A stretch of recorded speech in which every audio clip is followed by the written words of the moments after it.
Hello, alright, we are back. Apologies for that, just some issues with the streaming service that we use and YouTube being funny in the way that it loves to do. We do have to split up the stream between two halves for YouTube, otherwise the VOD will break itself when you go to watch it back later. But yes, we are back, and while we were gone, we had some unfortunate moments. So you see the front of this dinosaur Porsche is missing some teeth and has some horrific damage at the front. We get a replay of this one here. Unfortunately, Saxon had absolutely nowhere to go as we come up here. We're coming up towards the back straight, or down the back straight towards the bus stop chicane. The 67 Porsche just has a horrible bounce over the curbs here and takes a bit too much curb and a bounce and a spin, and here comes Saxon in at full speed, nowhere to go, just clocked straight into the side of it. So that is a pretty unfortunate moment. And unfortunately, he's involving my team. Oh, there's a Lexus there. I didn't see that one before we watched that replay. That was good avoidance by them. But yeah, so that is now the second time I've been in the commentary booth at an endurance race, and my team has had an unfortunate moment with blue flags. I'm not sure what that's saying, but maybe I should stop putting my hand up for this. I don't know. But joining me back here still is Nathan Daniel. Nathan, how's things going for you guys? Similar thing to you now, Liam. Obviously, just before 4 o'clock, we also had our car go on the wall. That poor yellow Aston that is currently getting harassed by Patrick Johnson. But I think we're going alright. We're just kind of keeping it together, keeping the car in one piece, more or less. We haven't had many collisions with other cars, thankfully enough, like you guys. But we just keep driving, and we're just going to keep surviving. That's kind of what we're doing tonight. Yeah, that's it. A big part of it is just keeping your nose clean, and you'll see as the race goes on, everything will plan out a little bit different. The pit stops and the strategy between the cars. What's the Aston like in terms of strategy? What sort of strategy are you guys running at the moment? I mean, we're trying to kind of push out the stints as long as we can, but it's a bit hard because the Aston's just known for absolutely chugging fuel. I think it's like 3 liters every lap, just from me driving. I think it's more with our current driver at the moment. So we've been tempted to just do a bit of fuel saving, but we're just kind of settle in and comfortably just do pretty much just over an hour since we're not worried about tyres or anything like that. It's just more or less fuel that's our main worry, and it's making a bit of a struggle to keep up with the Porsches just because we have to pit stop a bit more, but we're just kind of driving and just praying everyone else ruins their own race. Yeah, that's it. It really does sort of seem to be, as we see there side by side between Paul Britt. I'm not sure if that's a blue flag car. It's one of the fun things about commentating on endurance races is if you miss the first half of it, you're not sure exactly who's where. I think that might be a blue flag. It's the one. Oh no, that's the 10 Ferraris. That was actually for position there. Buckerfield trying to defend the inside, but the straight line speed of the GTR just getting that one through, and away Paul Britt goes, who is certainly no slouch in his own right. Paul Britt is a pretty quick driver. I haven't seen him rush around lately, but yeah, definitely no slouch. And the Ferrari sort of similar to straight line speed of the Porsche, really, sort of 263, 264 down that back straight. So that is going to be a goodbye for the GTR, and it will rocket away from the number 10 Ferrari. Ironically, the Rocket Evolves team. Yeah, it's been ironic. Everyone talks about the Ferrari's top end, but you never get to use it. Yeah, it's a bit of a strange one. It really depends on the circuit. It does have a high top speed, but it does take a bit to get there. So something like Bathurst, we were seeing up into the 290s in a slipstream, so it was one of the quickest cars on track. But yeah, you just need a really long straight. It doesn't seem to accelerate all that fast, whereas something like the Lexus, as we've seen all race long, the Lexus has a stupid amount of top end speed here, topping out about 270 down the back straight, sort of 6 kilometers an hour there or thereabouts above the some of the other cars like the Porsche. So we can't even defend from it. In the Porsche, you just sort of have to sit and wait for them to come past you and then try and follow as best you can. But ultimately, there's not a lot you can do about it. But we really do seem to be in this sort of tortoise versus hare race at the moment. It's a car that's really quick over a lap, but doesn't have much fuel mileage versus something that's a little bit slower but can go really long on its stint. So yeah, it's really one that we'll have to wait until the last couple of hours before we see where we actually stand in amongst it all. But yeah, it should hopefully make for an exciting finish, and hopefully this sort of podium stays nice and close, whereas at the moment it looks like it's actually pretty far away.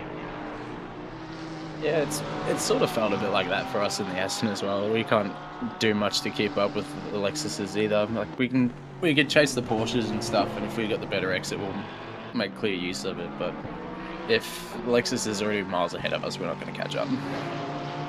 There's nothing we can do about it. I think, we're just mostly surrounded by Porsches and GTRs more than anything. So, yeah, you get the odd Lexus coming through, and it's like, oh, I'll try and keep up, see if I can make some time following behind them, and no chance. Yeah, that's it. It's one of those things that you just have to, and that's one of the joys of endurance racing. Is sometimes you look at what's there and learn whether it's worth picking the fight between that car, or if it's better to just sort of let them go through, and if they make a move, just let them have it rather than fight and lose time. Especially if you're on completely different strategies, like some of the cars here between the Porsches and some of the other cars. There's not really any point slowing both of you down and losing a bunch of time, because all you're really doing is hurting yourself further down the end, when the pit stop strategies will eventually converge. So yeah, it's one of those things with endurance races. You got to pick your battles and know when it's worth fighting it versus just letting them go and sort of get on with your own race. That's kind of been our strategy really through the entirety of this.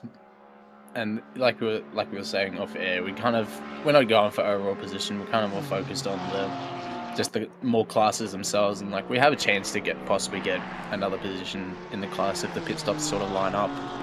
But we've more just got to keep it straight, keep the car together, get there. Yep, definitely, and you'll gain a bunch of experience as well through the race, especially if you've only done a couple of endurance races. The more driving you do, the more you learn, and yeah, you'll definitely come out better towards the end of it. But something that we're sort of noticing, like you might see on screen, we've got a battle between Dylan King in the 90 Sofa King Slow GTR versus Turab Bank in the 396 Porsche. The GTR definitely has the legs on the straight. The Porsche has the speed through the corners, but it's going to be tough for Turab, although he does have, looks like he has this pace overall, and in clean air he would be lapping faster, gaining a couple of tenths there between the timing sectors. He just doesn't really have the legs to get a run, even in the slipstream. I don't know exactly what it's like with the GTR, but certainly with the Lexus and the Porsche, even in a slipstream, that thing pulls away. So he's got very little chance of actually getting something done. But yeah, we'll have to see how it goes.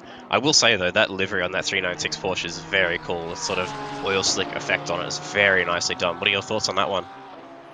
I've been pretty amazed by it just by sitting behind it for quite a few laps of this race already. It's arguably probably one of my favorite liveries on the whole circuit, to be honest. There's absolutely tons of great work done by people. We've had ours done by, I believe, one of the guys in the car at the moment in the 6-7 car, and he's done a great job for us. But it's clear there's people just putting all the hours, I think, from practicing into their liveries. Yeah, absolutely. It's one of the best things about the OOR Enduros is the custom liveries that we run. Everyone puts their best foot forward when it comes to the design of the cars, and yeah, it certainly makes for a very good-looking grid versus something that's just a bunch of black cars with some bits of stickers chucked on it and some carbon fiber. So it really does sort of help make the race, and helps for really telling the cars apart when you're on track to something bright yellow versus a purple Porsche, or as he goes a little bit deeper into the I believe that is the chute. I should get my track back up so I know exactly what is going on that one. But looks like in chat they're just asking for a replay of the crash with the 987 Porsche. If we get that one back up, I don't think YouTube had seen that one. Gonna relive my pain once again for you guys. Let's see that one. Yeah, Layla Bell doing deliveries for the 987 and 988 Porsche. I think Cam's got a few in there that I've seen, Mr. Thistlethwaite. Mike Crick, one of our very talented livery makers and also sort of video makers. He does our intros, he does a lot of our graphics. Mike does a lot of work behind the scenes to get some of that stuff through. And even the man behind the camera, although he's not making anything at the moment, he has definitely made some very nice liveries through the past that a lot of us have used. Definitely, yeah. It's always a bit of a weird one, really, when you're in these kind of battles, when you're in a faster car or a slower car. As we got to one of the replays now, I'm not too sure what was happening. One of the Porsches, I think this is a replay of what we were talking about at the start of the stream, of Porsche Saxon having nowhere to go, and just taking a huge bite out of the side of the other Porsche there. So that's not the greatest outcome for that whole ordeal. We obviously saw the Lexus there miss it as well and not get involved. I think they're pretty thankful that they didn't have any damage out of that ordeal. Yeah, I think that was I think it might have been the 455 Lexus that sort of came up on the scene late and seen a car sideways across the road and elected just to take the grass. But Saxon was sort of off track and rolling back there, just trying to reposition to get back on the track. So a little bit of a spooky moment for that one there, but yeah, very good avoidance by the Lexus, unfortunately. Not so good avoidance for Saxon, but there's really nothing you can do at that point. You can't hit the brakes. The car's fully loaded over the curbs and bouncing, and if you hit the brakes, you're just going to go sideways into it instead of at the front. So yeah, at the moment we're just soldiering on with the damage. It is hurting us a little bit. I think probably costing us a second or two a lap. But we're just going to soldier on with that one. We've got a nice big gap to the car behind, and yeah, unfortunately, that just sort of seems to be what can happen sometimes with endurance racing. As much as you wish it was in your hands, unfortunately, there's only so much you can do to avoid moves like that and try and stay out of trouble. Yeah, I think that's kind of been maybe some people's mindsets for today, is just keep it clear, keep it out of trouble. No risky moves, nothing like that. But unfortunately, there's just some things you can't avoid, and that can affect your race quite heavily. But looks like Saxon obviously is still able to trudge on and just keep going, fortunately enough. So thankfully it hasn't hurt you guys too badly. Yeah, we'll have a bit of extra time to obviously fix that one up in the pit stop, but the biggest damage is going to be the time loss on track. I think we're losing, you know, a little bit of time here and there. So that one it'll make it tighter further back, but I think we will still work out all right. But yeah, like I said, we're just sort of keeping on that strategy, and yeah, as you can see, the Aston Martin there, the 107, is still sort of sitting behind there, so it kind of puts into perspective what the pace drop has been. It's probably closer to 2 seconds a lap just from what I did see before. At least it is on the front. The Porsche, I imagine from what I've heard from some people in the past, does not like rear damage in any way, shape or form. So it'll just be a lot of understeer at the moment for Saxon there, which you can manage. It is painful. The car doesn't really want to turn, but we'll manage it. And just unfortunately have to sit there and suffer that one a little bit until it comes back to us. Definitely sort of seems like that. I think obviously with us going to the wall there, we didn't quite suffer the same fate as you, but we're still just going to keep trudging on and keep going. We've still got time to make up in the race, and obviously it's hurt you. The damage has probably hurt you guys enough just on track that we've been able to catch up quite a bit to keep up with you guys already.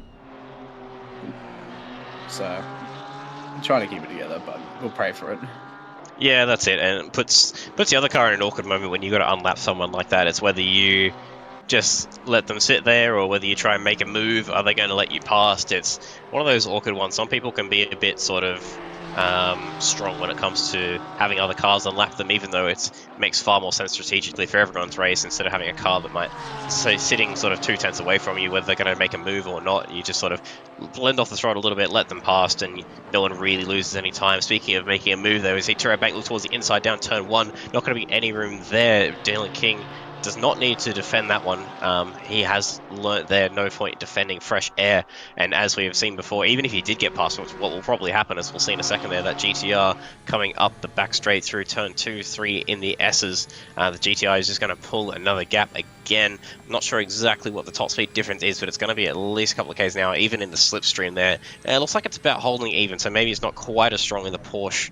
Quite as strong in the GTR with the top speed compared to the Lexus. Turab getting a very good run through the bus stop. He's going to be right under the back of that spoiler there. I'm checking out all of the sponsors. Looks like that might be the livery designer on the back of that one there. Yeah, getting a very good look at the back of that GTR, but no way past. Get a little bit deep into the chute, try and square that one up and get a good run out. But unfortunately, no matter how good a run you're going to get, there's not really much of a braking zone into the heel here. It's sort of uphill and you're turning, and unless the car ahead of you has a big mistake, you're not going to find a way through there. Interesting, the braking boards, because it's American track here, are in feet. Which is something slightly strange to get used to. We're used to braking at the 150 meter board or the 200 meter board, but here it's 300 feet or 200 feet. So the Americans are using their funny units that don't really make much sense to us, but yeah, you're really going to struggle to find a way past here, and Turab may just be looking to use this as a bit of a chance to save fuel. Yeah, I think so. Like we already know the Porsche can probably easily outrun the GTR just on fuel alone, but if you can stretch it out even longer, that's just going to do even better for you in the stint. Yeah, most certainly. I think some of these teams might need to look at whether or not they have to make a splash and dash towards the end of the race. So any fuel saving you can do now is going to sort of benefit you later on, and maybe even look towards, instead of doing a short stint with like half an hour's worth of fuel, you might only need to do like say a 10-minute slash and dash, and then you look and consider some other strategy opportunities, like whether or not you sit on the same set of tires and just run those to the end, and you just have a quick splash, 10 seconds of fuel, so or 10 minutes of fuel rather. So yeah, it certainly opens your opportunities, makes things a lot more flexible. At the moment, I was going to say it can also help you if there's any weather rolling around, but it still looks pretty stable in terms of the weather forecast. It's sort of been that partly cloudy to mostly cloudy for the majority of the day. The wind speed has picked up a slight amount. I think it was pretty much 0 at the start of the race, but oh, is that Aston just a little bit close to the back of the 987? Looks like the 987 car, I think, from what I heard in the background there, I've still got the game open and still sort of keeping an eye on what's going on. I think Saxon lifted out of it just to let Chris Taylor past. Obviously, a team car there, no point holding them up, as we are, unfortunately, a couple seconds a lap slower there. So just opting to do the smart thing and let them through and not hold them up too much. So yeah, as we go back to this battle here, we do see, I'm not sure if they've both just lapped that. I believe that's the 67 Porsche. I'm not sure if they've both just lapped that car or if that car's actually catching up to these two and that car's got a bit of pace about it. So that might make things a bit more interesting as two cars fight a position and someone trying to unlap themselves. Yeah, it's a bit of a weird one because obviously the 6-7 car there got involved with Saxon's bit of damage there, but imagine the Porsche probably copped even more damage considering it pretty much just got T-boned, had a full bite taken out of the side of it, but it looks like they're going pretty well. They've been struggling quite a bit already considering that I'm pretty sure they actually got spun out in the first lap of the race. They got 2 corners done and then they got spun out before even going up through to turn 4, so they've already had a very, very troublesome start of the race and they're just kind of trying to work their way up, but unfortunately fate hasn't been on their side for this race, and they're trying their best, but it might just be the fact of they're just slowly making a bit of pace, or maybe they've just fallen back a little bit. Yeah, that's it, but at least they're still in it. Like, we don't have the biggest number for this race, which is a little bit unfortunate in terms of the grid size. Only 24 entries for this one, but it is still good to see that I believe we still have all 24 cars on track. I'm saying that now, just looking at the leaderboard. We may have actually lost one there. I'm not sure if that's as far down as the leaderboard goes or if someone has unfortunately had a disconnect. But yeah, still good to see it. At least all but one of those cars still trudging along. We've got 5.5 hours left. Looking for some pit stops now, so it must be another time for round of Lexus pit stops here. Lucy Martinez in the 455 Lexus there making a pit stop. I'm not sure whether they will hand the car over to someone else or if they'll stay in the car, but Turab looking towards the inside there, but kind of doing these half moves, and Dylan is not falling for it. He is definitely smart enough to know that there's not a lot that Bank can really do in these moments. He's going to sit behind there up through these corners, through the second and third sector, which is where the Porsche makes up all its time, but something that we definitely thought about at the start before this race is that although you can make up all this time through the second and third sector, it's not really a sector, it's not really a part of the track where you can pass unless the car ahead of you has a mistake. So you tuck right up to the rear wing of King. It's going to get in the slipstream, but the slipstream here is just not really powerful enough for the Porsche. You might show the nose here to have a look, but not going to really gain any ground there. It's going to have to sit up behind yet for another lap. I'm not sure exactly where these cars are in the strategy. The GTR will probably go... So usually on a lot of tracks, I'm not sure if people who've driven the GTR, or if there's people around who haven't driven the GTR, but the GTR actually gets, at most tracks, 132 litres of fuel. So it gets a little bit of a bigger fuel tank, because it does use about the same amount as the more thirsty cars, but it does get that more fuel in its tank. But it is only dropped to 120 here, so it doesn't have the quite the extent that it does usually. But still not quite as constricted as some of the other cars, like the Audi, for some reason. The Lexus or the Aston Martin with 113 or 112 litres in that Audi. I don't know why that Audi's been so badly hamstrung, as if it isn't hard enough to drive already. But yeah, those guys are only running about 60-minute stints, which makes it a very different race in terms of strategy compared to some of these other Porsches. I'm not too experienced in the GTR, more or less just the whole balance of performance. I more just picked up the car and drove it, but it's certainly been a bit of a struggle for fuel consumption for a few of the guys here. So everyone's running all the Porsches and everything, so they don't have to fucking worry about fuel consumption at this rate. But us, we're kind of trying to push that like 1 hour mark a little bit. If we feel safe, we could probably make it an hour 15, but we're just kind of scratching that 1 hour mark. And yeah, that's it. Not going to help us in the long run, but yeah, that's just a few more options for splash and dash or something like that.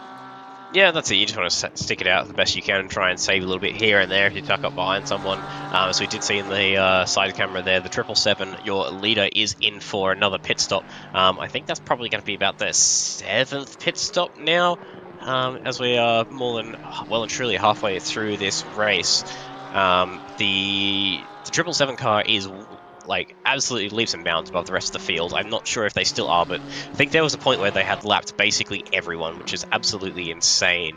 And I think they are probably well and truly out of reach, even for some of the other cars with the interesting strategy of the Porsches. It just, I think they're too far gone at this point. The speed of the Lexus, I mean, they're pulling about a second a lap on some of the other cars, which is insane speed. I mean, I can't say I'd really expect anything else from Lucas Keys, and Patrick Johnston, his teammate, is absolutely no slouch either.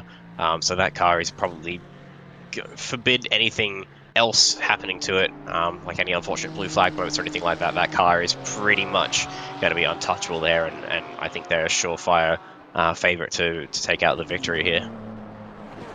100%. Even with the blue flag thing, I feel like we've had some pretty good blue flags this race, which is good. I think we had a little bit of a call out. I think someone might have done something stupid a bit early in the race under blue flags. I'm not too sure, but it seems like we've actually had some good luck with blue flags in general. Obviously, we haven't been passing cars under blue flags. We've more just been letting people by, but it seems like we've been able to keep it nice and fair. It's probably a bit easier than Bathurst to say to try and let someone pass under blue flags. Yeah, the track here is pretty good. It does lead itself to a decent opportunity for most of the cars to sort of move out of the way there, as we see the 107 Aston has got around the 987. I'm not sure if the Saxon just elected to let them go.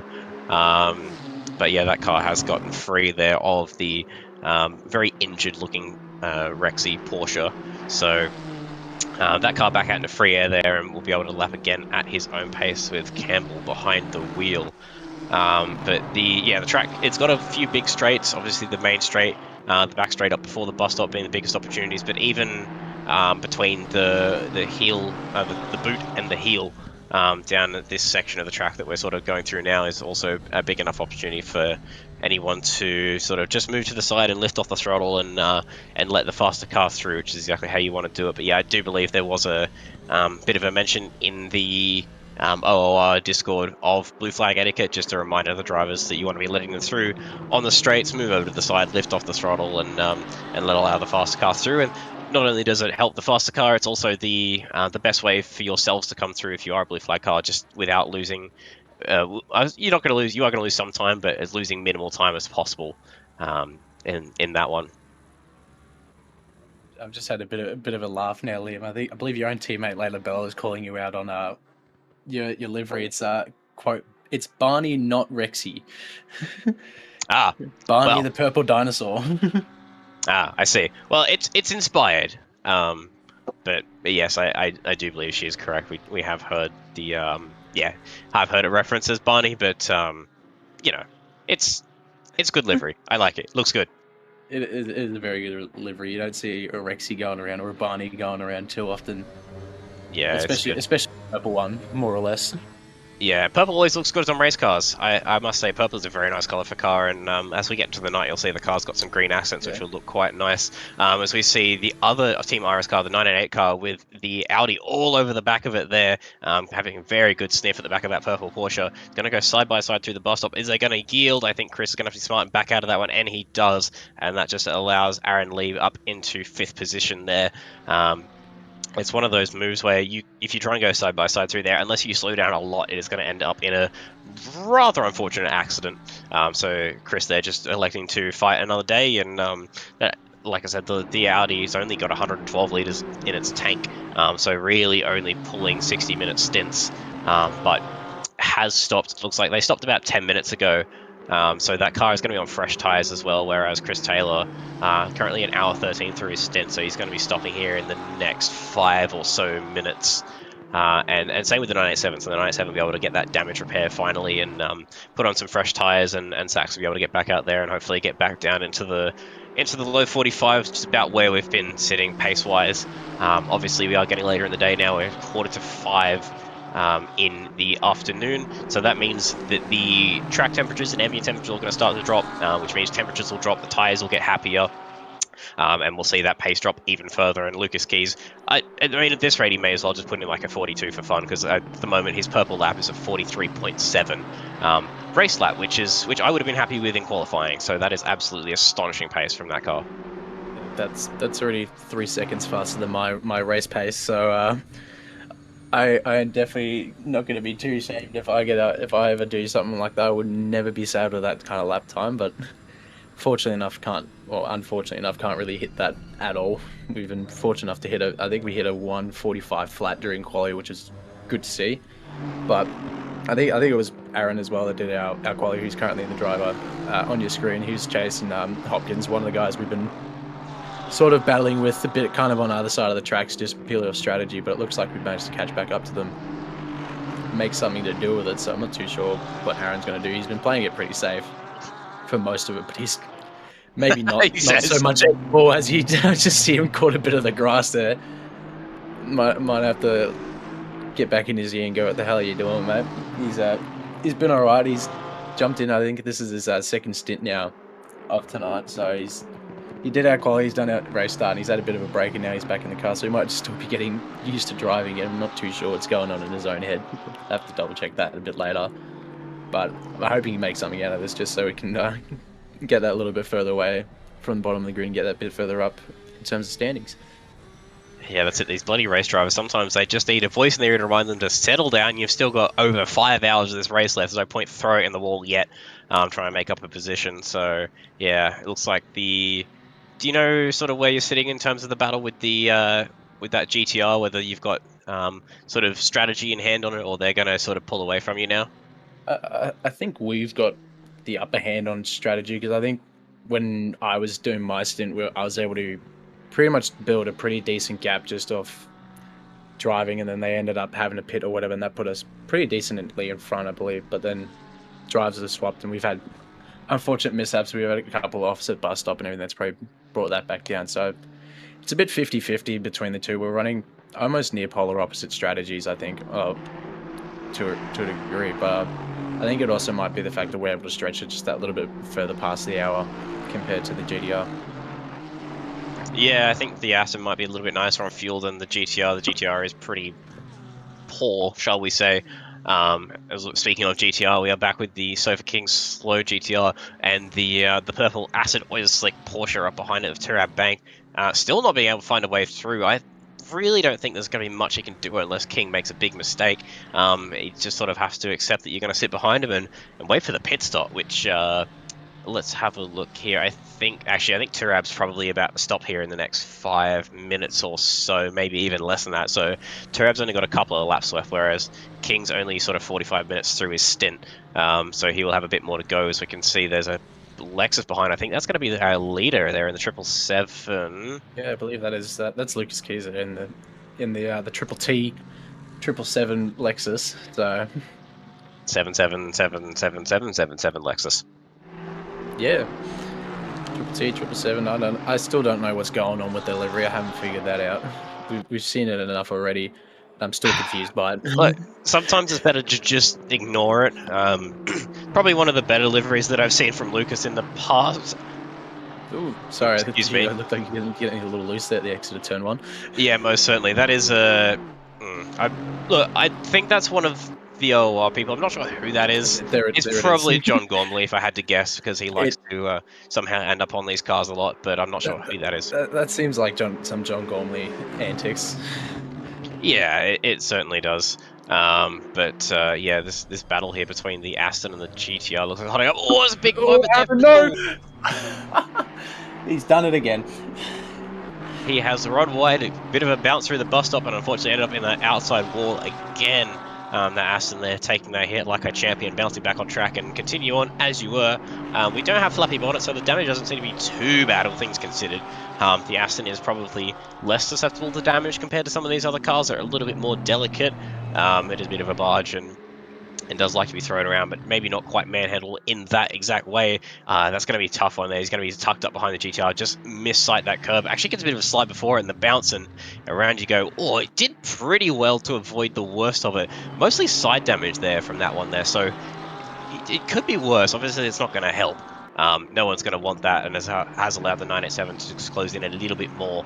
But yeah, could be worse. Could be a lot worse. At least you didn't T-bone a Porsche at about 180. Yeah, we'll see how we go, because that's the second time he's hit that wall on that exact same side of the car this stint. So it's probably put a bit more of a dent in the start of that car. Ooh, Turab, where are we going there, buddy? That is a bit wide there into the heel.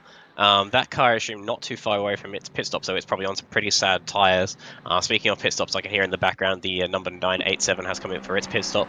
I believe all still going according to plan. Saxon will stay in for his second stint, so he's going to be doing a double for us there with the pace that he's got. Saxon and I are pretty similar on pace. And then after that, after his double, I believe we're going to have Layla Bell in for her double stint, and then I'll take it away to the end. So our strategy is still sort of coming together there pretty well as we see the 4555 to work down the inside of Turret Bank. Easy as you like, so much easier for the Lexus to get past compared to the Porsche, and that Lexus now going to rocket away in a straight line, and that is the Death or Darth car there, the green MRT Ferrari that's going to be tucked up there behind. Also not that quick in a straight line, but does have a lot of downforce and a lot of grip, so that is Sasha Death in that one there, so she is a very quick operator as well. So just have to see what Turab does, whether or not he just decides to let her pass, because we do see sometimes in moments like that it's better to just, instead of having a car sitting there in your mirror and hold them up, as we get a replay here. I did see the 67 Porsche was yellow flagged into the heel, turns it in there in the back end, just gets away and around it goes. That's a pretty tame moment there, all things considered. Unfortunately stopped not a particularly ideal spot. Yeah, but hopefully the drivers have some spotters in their ears that will be able to let them know about anything coming up like that, and no further damage done. So you see, and flick through some replays on McLaren go for some rallycross there. We'll see if we get that one up, and we will. Coming up through the toe this time there, gets on the throttle, catches a slide a little bit wide. Oh, another late moment there, just go a little bit of rallycross, but manages to keep it all intact. That's the livery that does not load properly is what they want you to think, but no, that is actually how it's supposed to look in the sort of pixels not found as coloured McLaren, which are definitely not one you're going to miss in a hurry. So that battle now has opened up between Turab and Dylan King. Is actually now the 455 Porsche. Blake Griffiths doing a very good effort there in P8, right over the back of Dylan King. That Lexus got so much straight line speed though. We'll see whether there's going to be any move here. She's going to tuck right in looking for the slipstream. She's going to show the nose towards turn 1. No, there's actually not an overlap in speed there, but probably doing the wise thing, just sitting behind there, knowing the straight line speed is coming. Gets a good exit through turn 1. As we go up through the S's, through turn 2, turn 3, and turn 4, that Lexus coming, and the Jaws music, can almost hear it in the background. We'll see what Dylan does, whether he decides to go defensive, stick to the right-hand side. He doesn't actually. He's going to open the door, and that'll allow Blake to come through. GTR still got the legs, though not as much as the Porsche. It's going to be side-by-side. It's going to be... Are we going to go side-by-side? No, Dylan King decides to back out of it and live for another day. That was a very good move by Blake to move up into 7th place. Next car ahead for them is our sister car, the 988. It almost looked like they were going to do one thing you probably shouldn't do around this track, and that's go side by side through the bus stop. It didn't look like either of them were going to stop there. I wasn't too sure. Just a little bit of that honestly, that Jaws music they're playing, just to see if there's someone's going to go somewhere off the track, or they're just going to collide. Who knows what was going to happen, but it was a little bit worrying there. Yeah, that's it. It's definitely one of those moments where one of the cars has to back out of it, or it's going to end up in an accident. As we see, speaking of, there is a car right up behind, so there's such a death in P18. It sounds like her teammate hasn't really had too much fun in this race, but she is certainly a quick operator herself, and will have the pace, I would imagine, over King. Just gonna be a matter of whether or not she can get past him or not. The Ferrari is very good through the corners, but yeah, the straight line speed seems to be pretty similar to the Porsche. I did notice before when they were sitting up behind us that they were just using that as a chance to save a lot of fuel, really short shifting that car and lifting close into the big braking zone. So we'll see. I don't think we're going to be able to find a way through on pace alone. It's probably going to be a case of whether Dylan King just decides to let her through, or they'll just sit behind for some fuel save. So we'll sort of see how that one plays out there. Yeah, definitely. And I believe Sasha Death I don't know if she was involved in it, but she was also...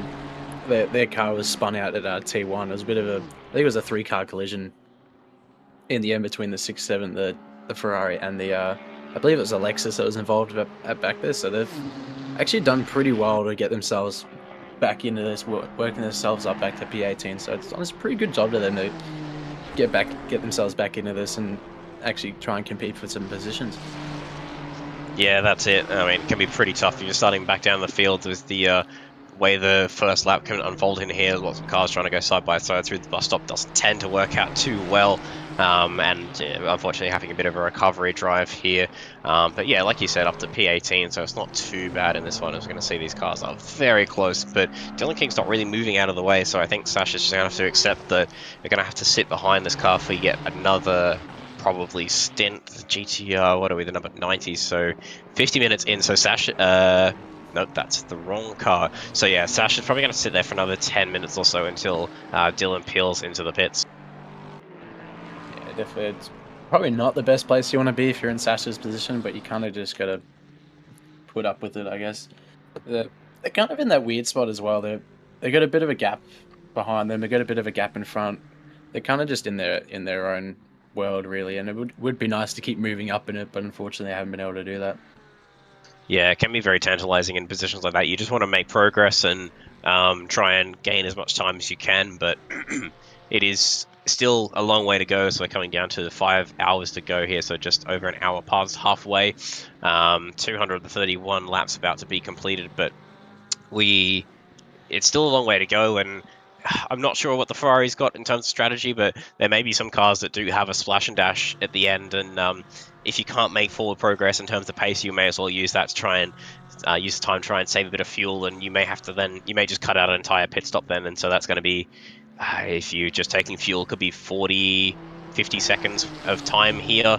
Blocking GLEN's pit lane isn't too long. You do lose about 60 odd seconds or so for a full pit stop with tyres.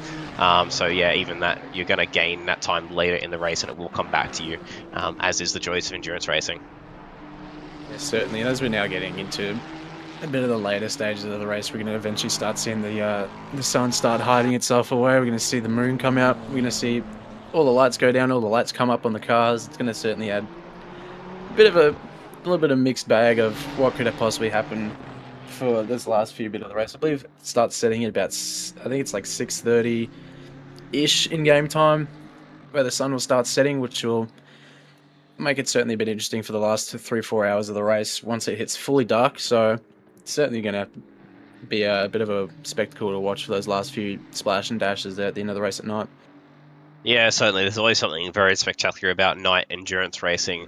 All the lights come out, you'll see the exhaust glowing, the brakes glowing, and as much as it happens in real life, the ACC does a very good job of replicating that stuff. I remember watching the start of the race at the Bathurst 12 hour in real life this year, seeing those cars come through across the top of the mountain. You could see the whole back of the Porsche was glowing from the exhausts and stuff. So as much as you see it in ACC, it does happen in real life. So it is very cool to see that with the auxiliary lights and everything. And the other thing we'll see there, so like you mentioned, the sun does start to set about 6:30. Towards 7 o'clock is when the sun has fully set, and that means then the sun's finally out of the driver's eyes, which will be happening for probably about 45 minutes or so from what I've been looking at before the race started.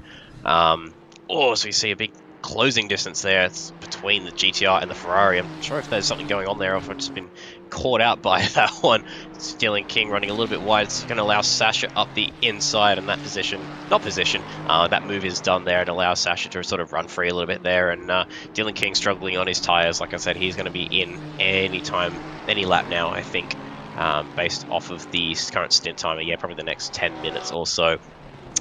Fresh tyres versus old tyres, and once again fresh tyres pulls out. But yeah, we'll see when this gets dark. It's going to have a certain aura to it, and it's also going to get a lot colder, which means the times will pick up and the tyres will be happier. So yeah, it's definitely not over yet, and there's still a lot to sort of come in the next 5 hours. Yeah, certainly. While you're on the talk about cold tyres and stuff, we've slowly seen Michael Rossi here just kind of work his way up to the back of Dylan King.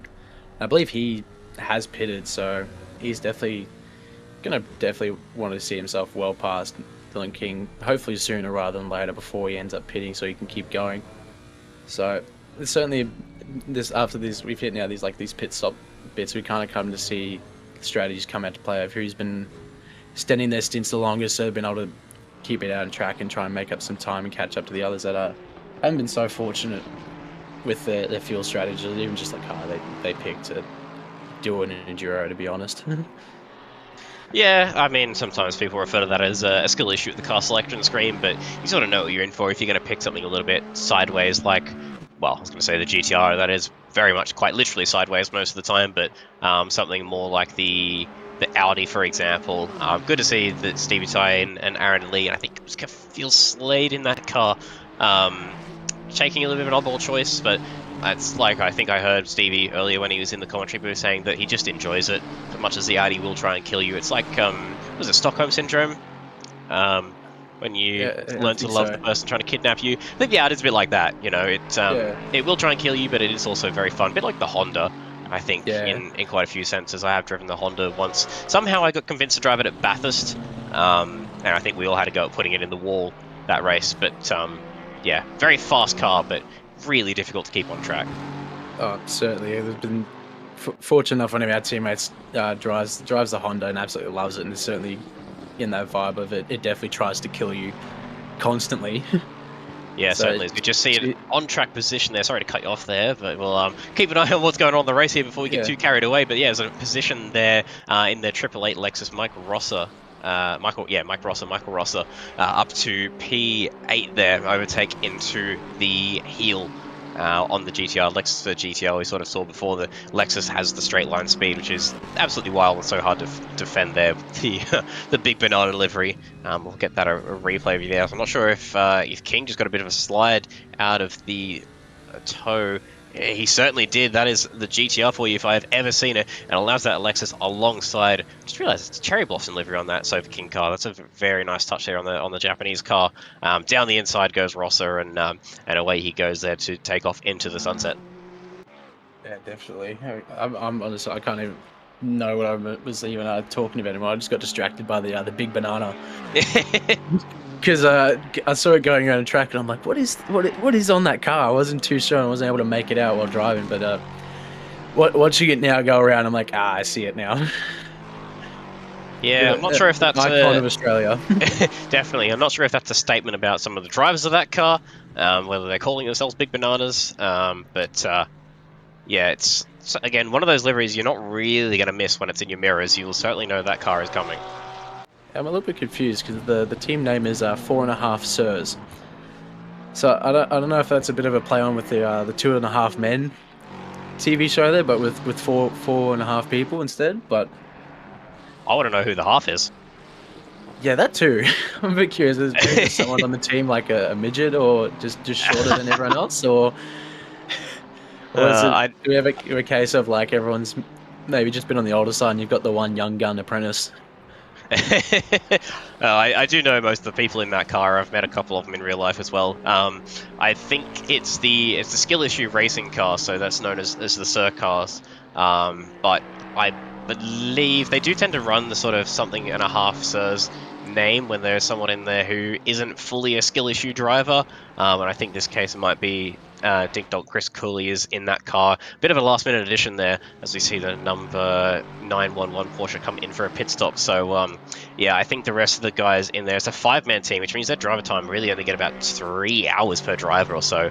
But I think some of the other guys in this car, you've got Daniel Clark, Jaden Rontanella, Mike Rosser, of course, who are very much skill issue drivers, and then yeah, Chris Cooley sort of jumping in there as a bit of a gun, I guess, just to fire in some quick laps towards the end. I don't think we've seen him run yet, so we'll wait to see that one come out and sort of save your best hand until towards the end. And Chris Cooley, you just plug him in any car and it absolutely rockets off.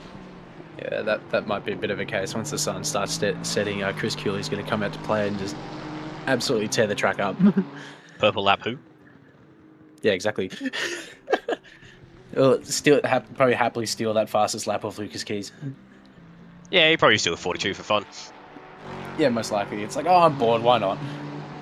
We've been in the lead, so what if we make a mistake? We'll just send it. I remember there was a duos event where Lucas Keys was miles in front and he pitted just so he could have the purple lap time.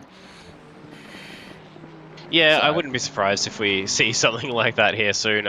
I think Keys does have about a lap over the car in P2, the 14 Lexus. So yeah, we'll see how that one goes, but I'm sure they will plug him in towards the end and absolutely set the times alight.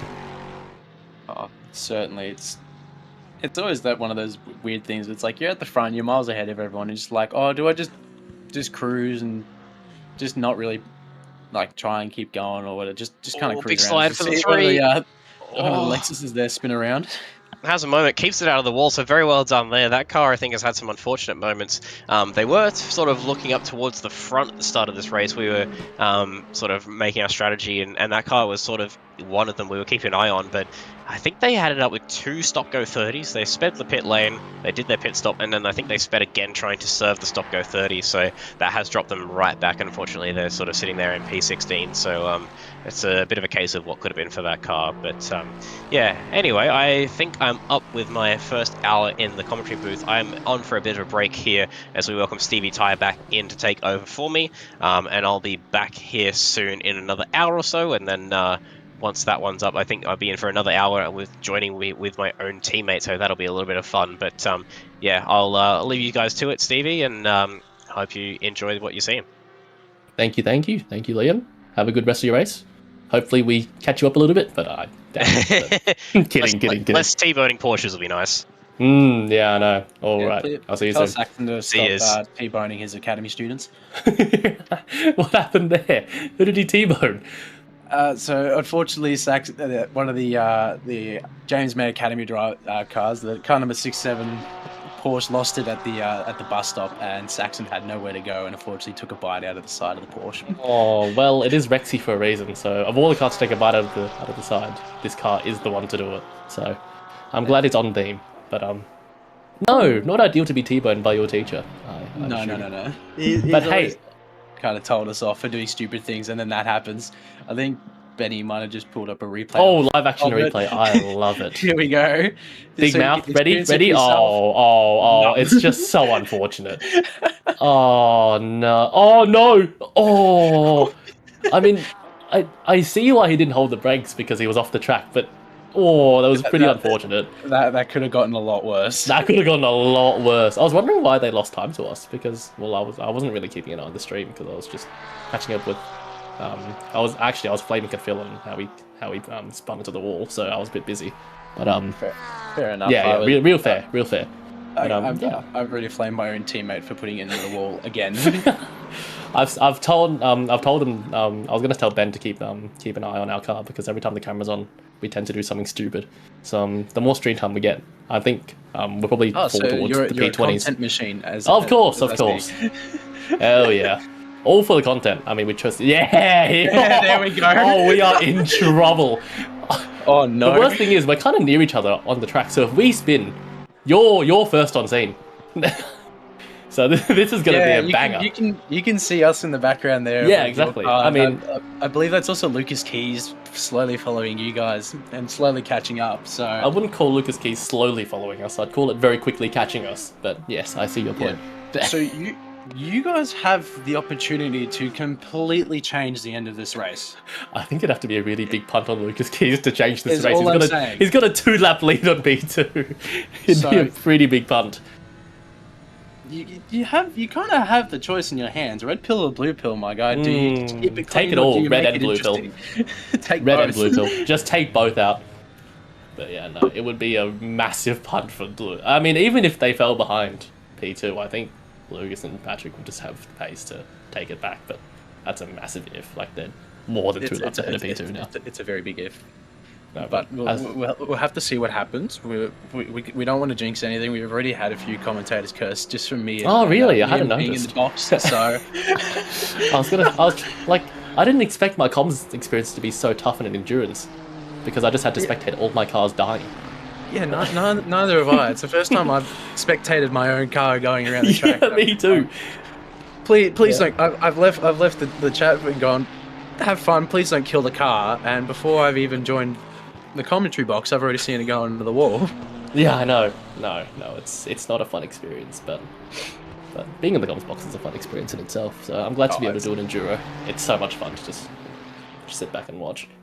Yeah, it's. I don't think we'll get on the same level of like Le Mans commentary. We don't need to go on that level. Midnight Le Mans commentary. Aware. We don't need that. Don't bring up the word. But yeah, no. Anyway, back to the... all I say is the cake is a lie. That's all I'm gonna say. Yeah, no, I wouldn't choose the cake personally. Just a heads up. The cake if you is know a ball, lie. you know ball. The cake does not exist. Oh, I'm so ready to watch the Midnight Stint again. Oh, Roy Ankin on the curb, tap of the wall.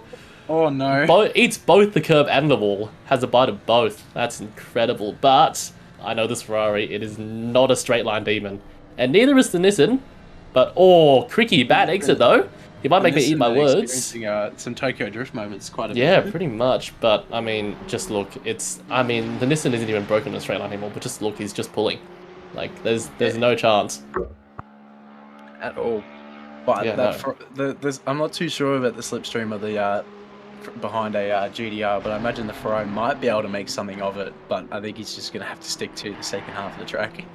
Yeah, I think he's just going to have to apply the blowtorch to Cricky and just hope he makes a mistake, because he will be under pressure a lot. Look at him close up in these high-speed corners. That Ferrari, I'm assuming, running nearly max wing around here, will be super quick in the second and third sectors.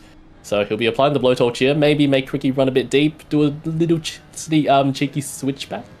We'll have to see, but Linus done for now, but even look at that mini straight. He's just getting dropped, but then in the braking zone, just closes up so hard. It's just cool to see the differences in these cars. Like, just so cool.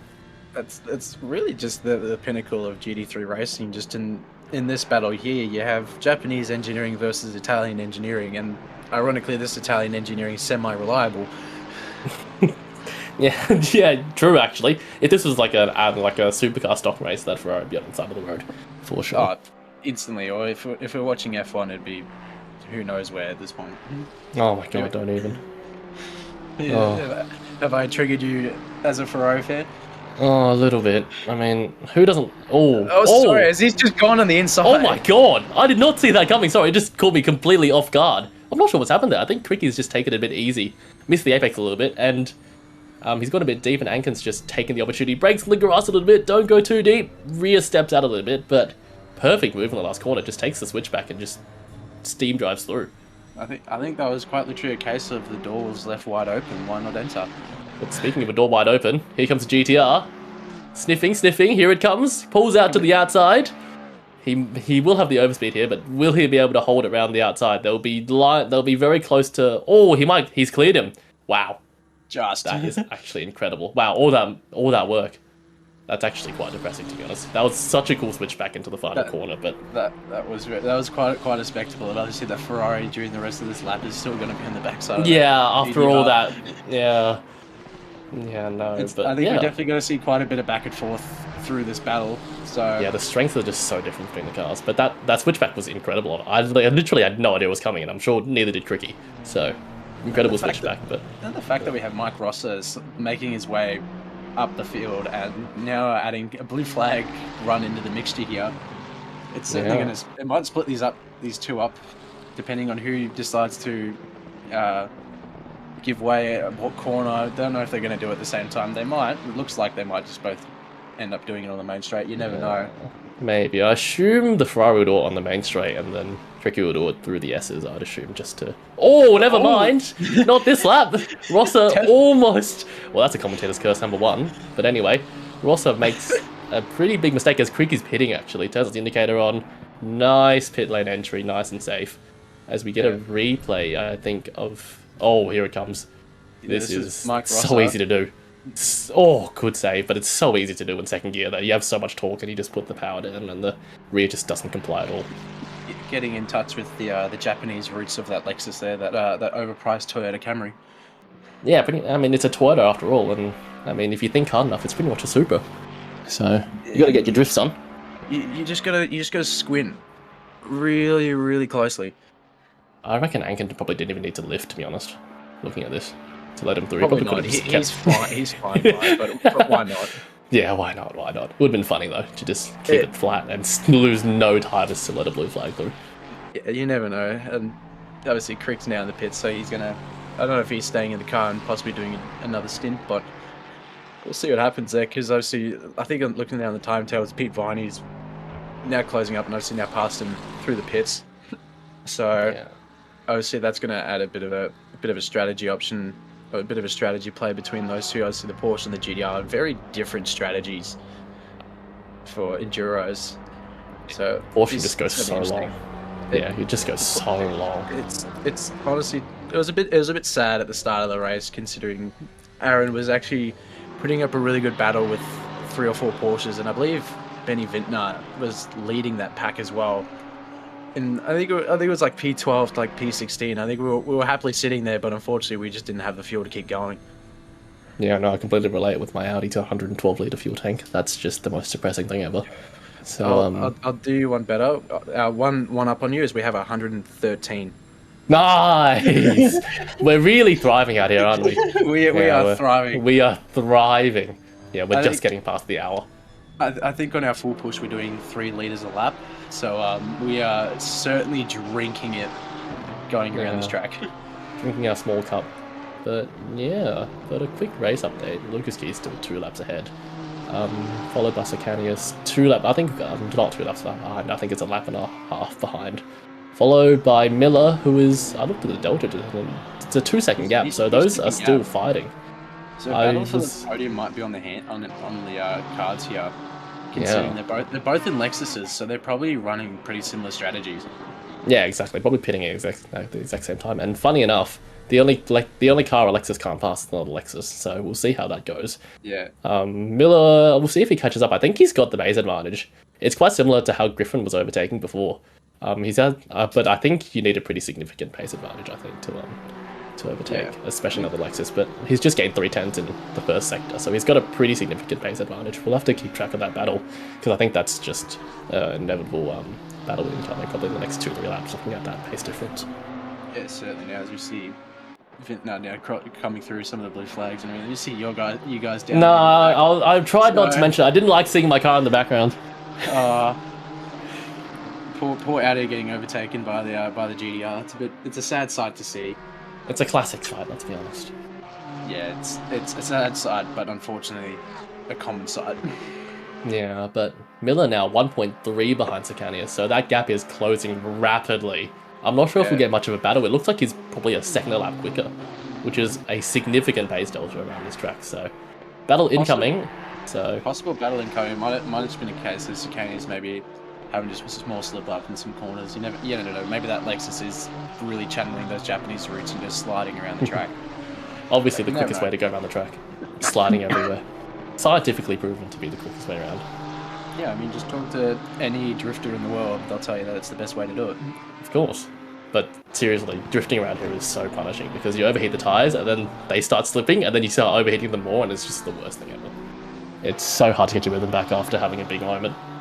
I kind of beg to differ. We've been perfect for tires. To be honest. We could have probably done 2 stints on a set of tires. Really? I felt confident I could have probably done 2 stints on a set of tires. The tyre whisperer in the comms box. I am the opposite, so it balances out. Those who know me know I am the tyre grainer. So by the end of my stint, I was fucking turning the car so much that my front left was at 27.5 psi, and it started at like 26.8, but I just grained them so hard that I was just cranking the steering lock and it was just not turning. So that's my specialty. Yeah, I don't know if it's just because me tooting my own horn here a little bit. Maybe because I made the setup. I don't know. Maybe I just know how to control the tires a bit more. I'm not fully aware. I'm not gonna take that as my doing. I'm not too sure, but it seems I've been able to take care of the tires a bit better than everyone else. I'm not too sure. No, definitely a setup thing. If you're comfortable, you can take care of the tire. You can take care of the tires really well. So that's nice to hear. Like we haven't been setting PBs. I think I was able to keep consistent mid 146s through both of my stints so far tonight. So I'm pretty happy with it. No, yeah, that's really good pace. Like, you just got to be consistent in these races. That's all that matters, really. The extra 10th or 2 per lap doesn't really matter if you're going to end up in a wall. So it's really nice to be consistent and just bang in your laps and race your own race. But as we see Jack Miller here, 8/10 behind. The gap is closed. I think he's starting to get a bit of that dirty air, so it's not closed up as much as I thought, but the battle is coming. And Sicanius is struggling a little bit. Oh, really close to the wall by Sicanius, but survives. And we head into turn 1, but that gap is now 4/10. And I think Jack Miller has a massive pace advantage. He is certainly close up that gap. I'm not sure if Sicanius is maybe fuel saving or something like that to try and maybe extend it that little bit longer, because obviously now we're under the 5-hour mark.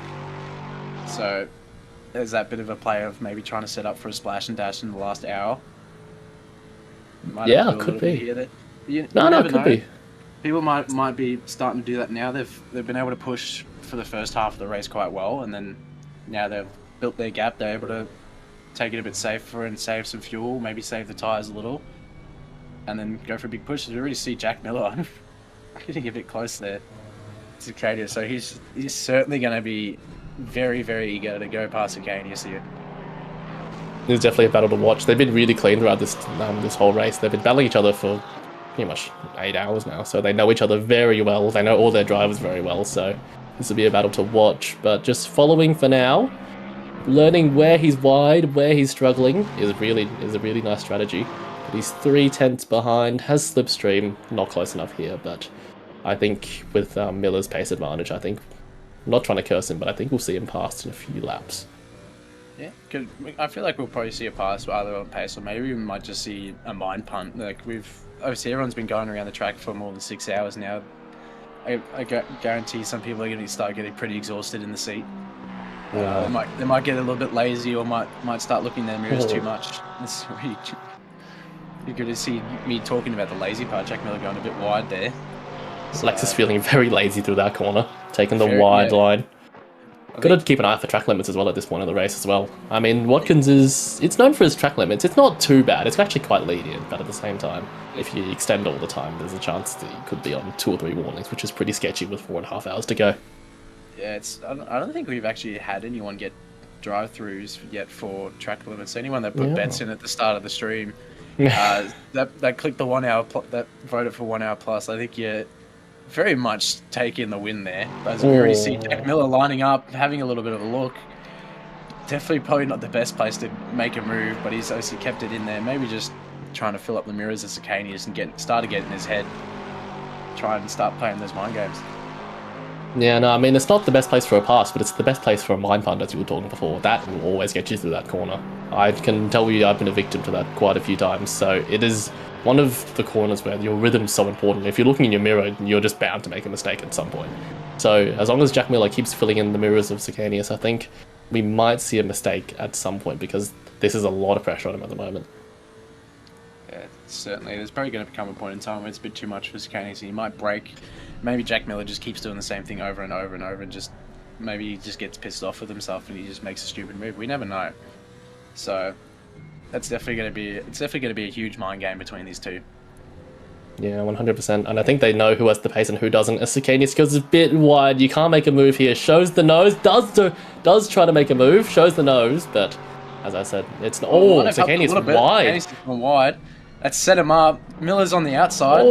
Doesn't get the best of it. Don't hit the wall. He was so close to the wall there on the marbles. That is not the place you want to be in the final quarter. You know when you're wide and there's nothing you can do, because you try to hit the brake, but you can't hit the brake when you're on full lock, and you're just turning the car hoping you don't hit the wall. And luckily he's gotten away at that time. Yeah, I think Jack Miller's pretty lucky that marbles aren't actually modelled in ACC, so they don't affect the car at all. It's purely a visual thing. So if it was a real race, he probably would have gone into the wall there. I think it's very Monaco-esque of last week with Lance Stroll and Charles Leclerc just hitting the wall by going too wide. It's exactly like that, but thankfully, as you said, marbles aren't a thing, so he can thank Kudos for that. And the battle rages on, but I think his confidence is a little shaken, I reckon.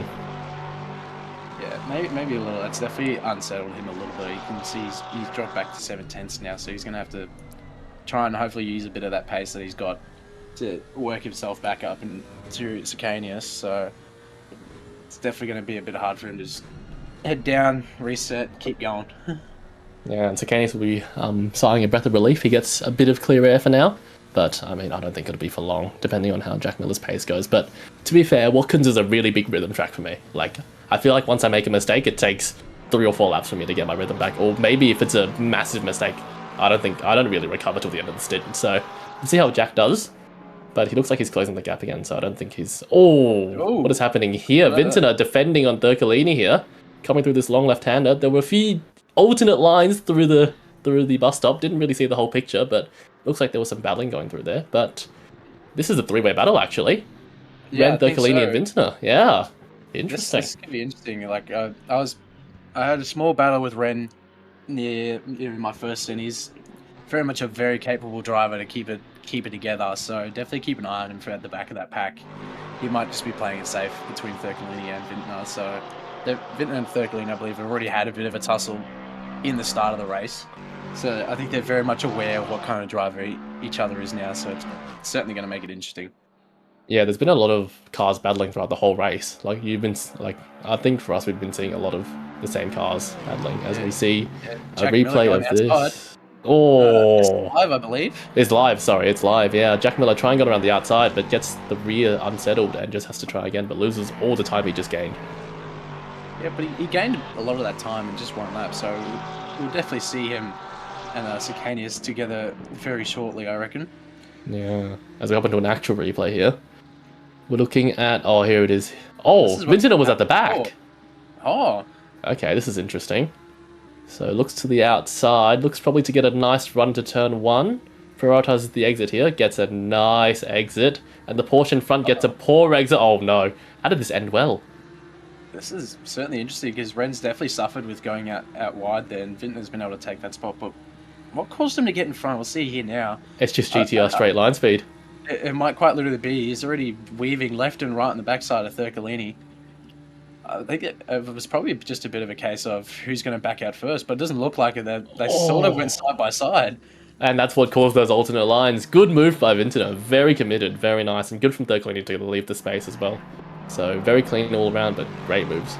I think if you want to do bus stop side by side, that's how you do it.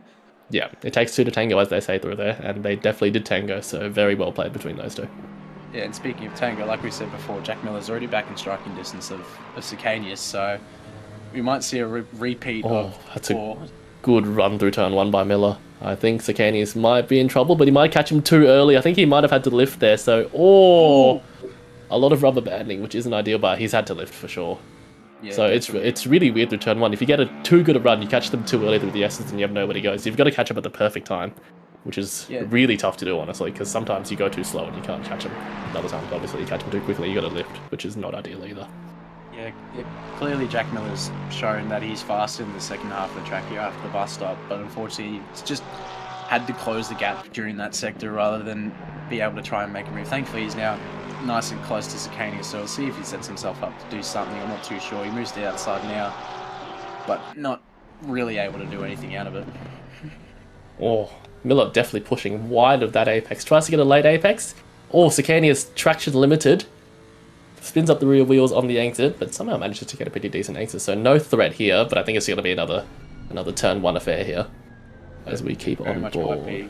Jack Miller's definitely showing that he's got the better pace in these last few corners. Yeah, but props to Sicanius. He's doing really well to hold this pressure. Like, if you look at it, Jack Miller's actually making all the mistakes compared to Sicanius. He's just holding his line, he's not looking in the mirrors too much, he's keeping his braking markers, he's keeping it calm and cool and just driving his own race. Yeah, quite literally. He's just keeping it level-headed, so he's doing quite literally the best he can. Oh, Miller clipping the wall there. It looked like he got a little airborne from that bump there. That was a big hit. That's probably worth at least 4 or 5 seconds, which, I mean, it doesn't impact the Lexus too much damage-wise, but if he's going to fix it, 5 seconds is a lot, especially in a battle this tight. So that'll cost him for sure, and in worst case scenario, it might impact his straight line speed here, which might impact his ability to get past as he's a bit wide, or close to the wall, but keeps up. But I think he was a bit wide in the S's, and that's hurt his run up here. I think he could have had a run, but not able to, and he's just a few tenths behind again. Yeah, certainly. It's probably going to put a bit into play, because I think these two are on pretty much the exact same pit strategy. I quite believe it's literally, if the car in front pits, we're pitting too. Yeah, pretty much. That's very much could be decided just in the pit boxes. It depends on the fuel strategy. I mean, if you're Jack Miller, you want to do anything that isn't what Sicanius is doing. So if they pit, you stay out. If they don't pit, you go in. Because he's clearly got the pace advantage. So, Sicanius wide though, as we go into a replay of this wall tap, I think. Yep, side. Oh, they were side by side here. We missed this. No, this is live. We've just cut back to live. No, sorry. I see. believe. Yeah, I think Benny got caught off by us going, what's going on here? So they're still side by side, and Jack's kept it together, and Scanny says he'll run a bit wide there. And, Oh, no! Scanny's gone, he's spun! Oh! Kept it together for so long, and now he's got to wait for all these cars to pass. Oh, he's got some space now, so he's all good to do a bit of a flick spin, but that is unfortunate. But, I mean, I'm no steward, but, I mean, it looked like Sakanius went a little deep, and I think Miller left the space, but we'll need a quick replay, but that is an unfortunate end to that battle. It was looking to be a really spicy one. Yeah, I do believe one of the stewards said in the YouTube chat that feed her up in the steward's box. So there's a live chat, Jinx. That's definitely him jinxing it. He's full aware of it. So it's the race of jinxes today. So they might have a bit of work to do now between that. I honestly, from our point of view, I think that might have just been a bit of a racing incident there. Yeah, I think it's a self-penalising incident. I think Sakanius went deep, but as we'll analyse this replay here. So he goes wide, as we called before, and Miller gets the run on the inside. I'm surprised he didn't get this move done here. He kind of did, but he didn't really finish it. But Sakanius actually gets the run on the outside, and then breaks later and holds around the outside really well here. But he was deep, loses traction, and gets a poor run, but keeps the nose up. Goes in. Oh, it's so tough from that angle. I'm not sure, actually. It's a tough one. It could be a racing incident. I don't think I can assign blame to anyone, to be honed. It looks really tight, but I'll leave that to the stewards. That is not my job. That looked like a little bit of neck code, and just a little bit. It's like, oh, we're trying to keep it shoulder to shoulder, keep it elbow to elbow, and it's just unfortunately come out a bit worse for poor George there. Yeah. Luckily, no damage. Didn't hit the wall, but look, he's lost 15 seconds. That is significant in the battle for P2. Yeah, definitely. They might have to now start looking into maybe trying and stretch this stint out a little bit longer, because obviously Jack Miller's going to have a bit of damage that they'll most likely repair in their next pit stop. So they might have to start looking at other options to now keep it together on track.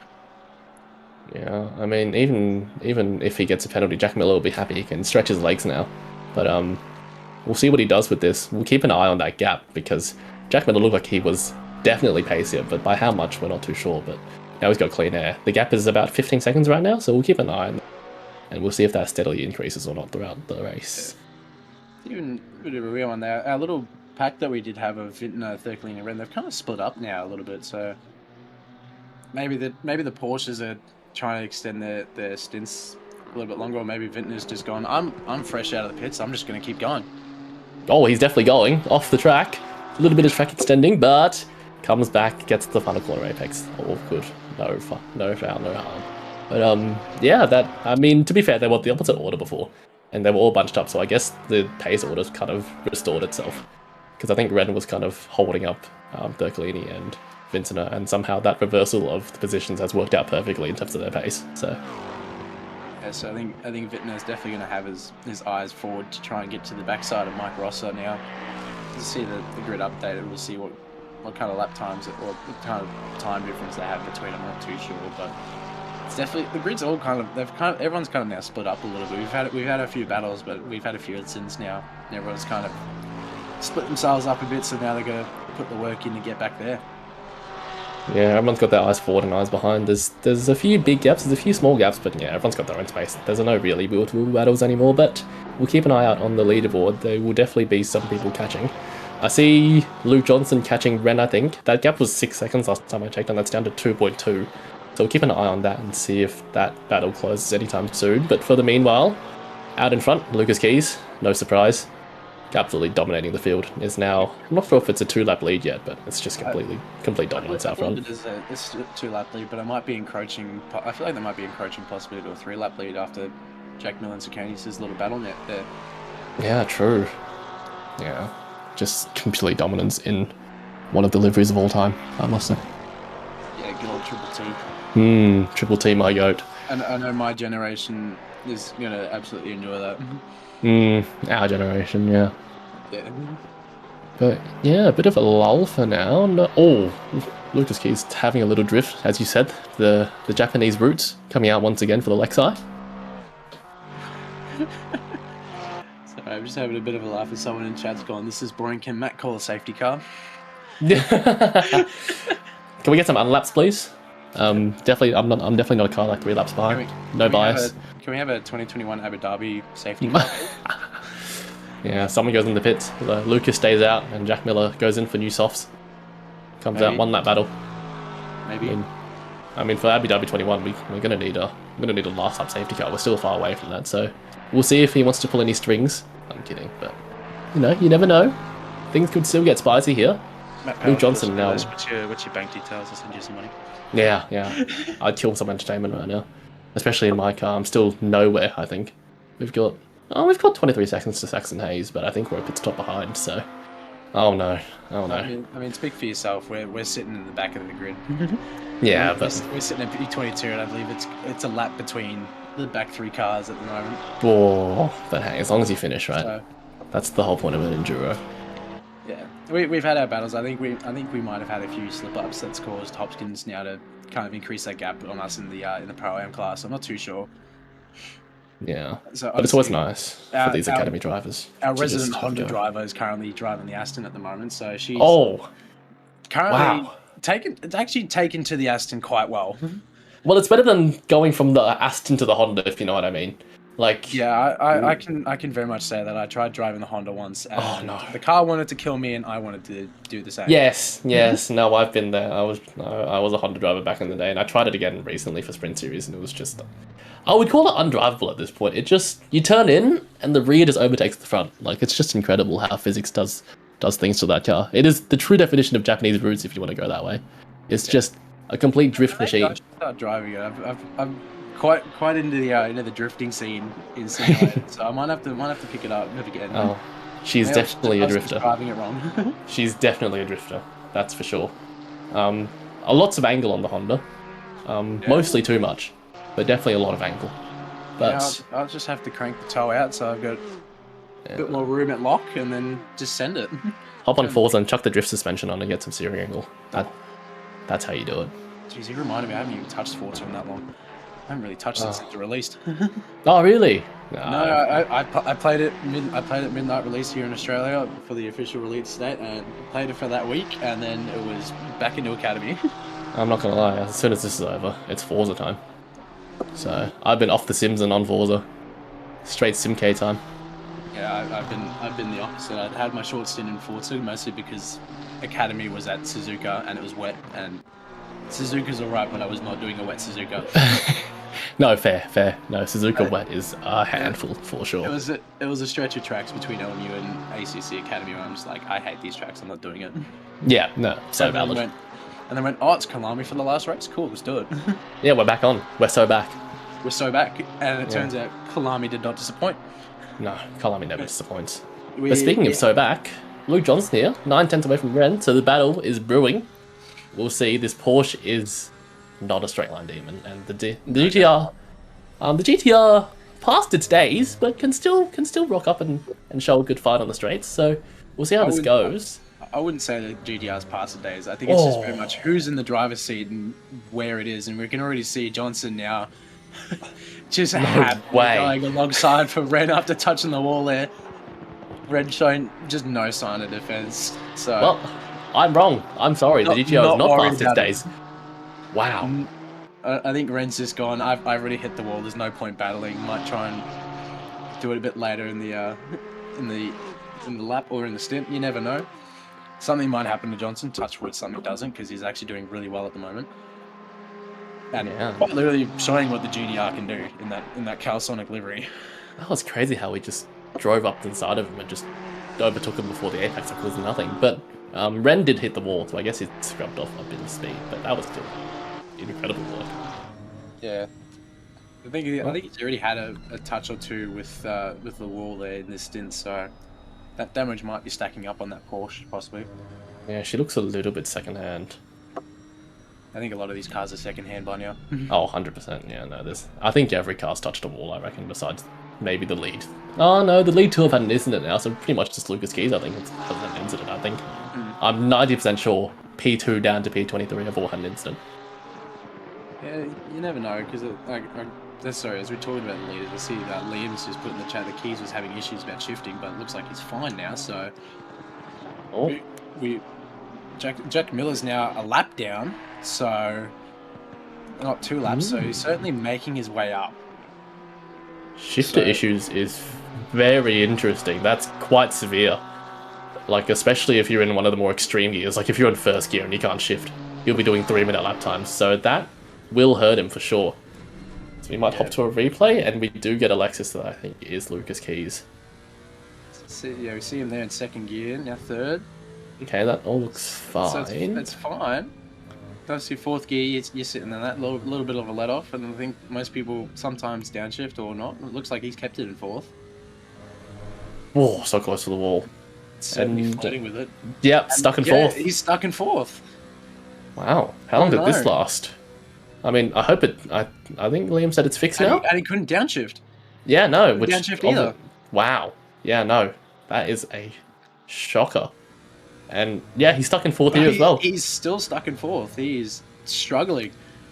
Yeah, no, 100%. Even if you're Lucas Keys, you can't undo a car stuck in 4th gear. So that is. I hope it resolves itself soon. I hope it's resolved now. I'm assuming it is. So, No, but yeah, that's a lot of time.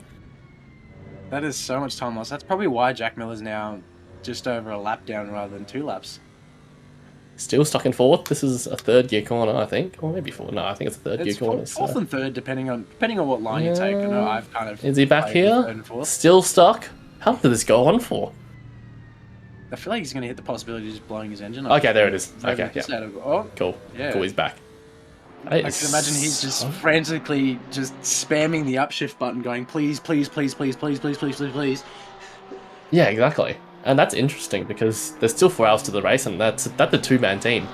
So, I mean, if he doesn't have any faith in his hardware, is Patrick Johnston doing the last 4 hours by himself? Yeah, that's gonna be an interesting one for those two there. And I can already see now. I think we just saw in the minicam Sakanius is in the pits, so that's gonna extend the gap to Jack Miller. But maybe just also 2 different strategies.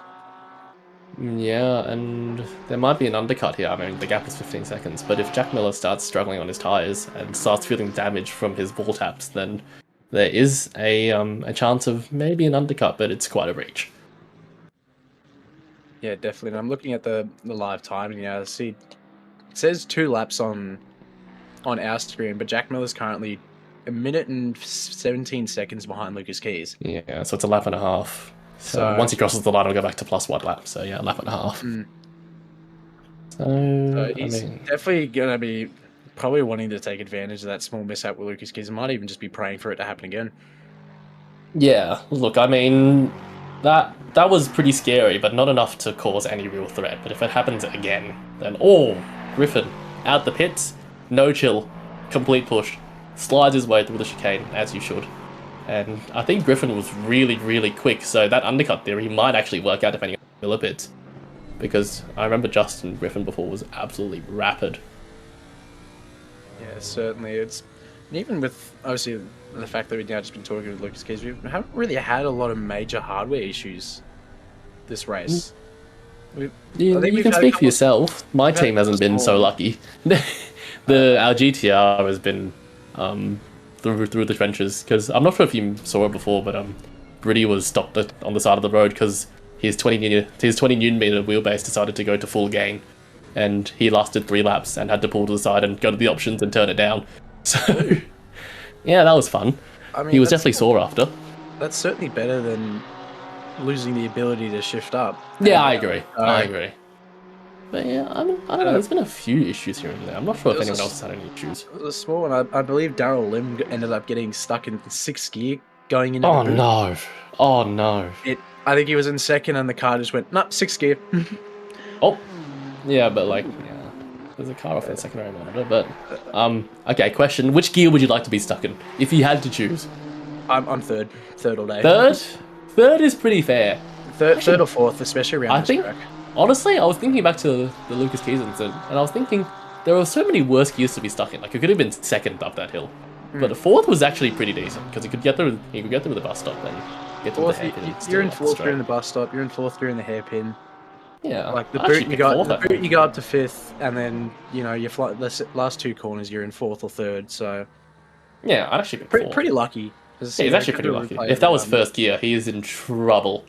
Speaking of trouble, I believe this is the grip not found people. I'm not too sure who it is, and straight into the wall. I'm not The sure name what was a bit happened there. too truthful there. The grip was not found on the rears, as he just went a bit wide.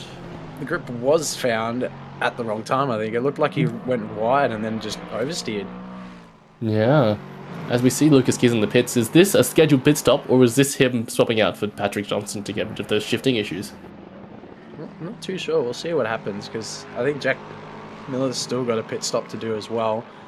So we'll see what happens, but Jack Miller's probably going to be under the fact that now Lucas Keys going into the pits. It's probably going to be a bit of a time to start pushing a little bit more and try and close that 1 lap gap and try and make a bit more out of the opportunity that's in front. Yeah. I'm not too sure. And I know you guys can't see this, but I looked at the secondary monitor from our mate Ben Hignett, our GOAT director, and I saw on the replay that they pitted like 6 laps ago. So this is not a scheduled stop for Lucas Keys. Certainly is. He's still in the pits. It hasn't swapped over the drivers just yet, so we'll see what happens. Oh, I lied. The gap to Jack Miller is still getting lower and lower. Correction. I was looking at the wrong car. So I think they did. I'm not sure if it's a scheduled stop, but they did a good amount of laps, so it could be a scheduled stop. So no dramas for now. Yeah, definitely. You can really see Griffin's now definitely obviously trying to make better advantage of what unfortunately happened between Sakanius and Miller. So he's certainly going to have to put in some work now in this stint as we're getting into what is nearly the last 4 hours of the race. Yeah, and update, I think it's been enough laps where there's no penalty between the Miller and Sakanius incident, so I think that was ruled as a racing incident. Yeah, I think so. I think how most people saw it as well. It certainly looked like that from our POV. Just a bit unfortunate. I agree. Unfortunate, but fortunately enough for Griffin, there's still just over 4 hours left in this race, so there's still plenty of time for things to happen, places to be made, time to make. There's still all the opportunity in the world. Yeah. Well, still 4 hours, which, I mean, we're 2/3 through the race, but, I mean, still plenty of time for some mishaps. As speaking of which, I saw a yellow flag pop up for a bit. Car 67 on turn 1. On the pit exit. Oh, no. Manages to survive just. I don't know what happened there, but, oh, that does not look ideal. Poor Jem. I haven't seen him in the car much today. I think he might have just started jumping in the car now. I'm not too sure, but if that's his first in the car, it's a bit unfortunate for him. Yeah, I mean, some warm-up time. It's a brave rear tire warm-up strategy, but yeah, it certainly is to see him now coming to turn 1. We'll see what happened. Oh, just the curb. Oh, straight into the pit exit. I hope we saw GTR before, but I hope that was the only car that got impacted. That's very interesting to do there. Oh no! I believe that's Gosling there in the GDR coming through the pit exit. He was probably certainly a bit spooked by that Porsche sitting there. Yeah, when we're getting ready for your stint coming out of the pits, the last thing you expect is a car parked at your pit exit. So good work to avoid that.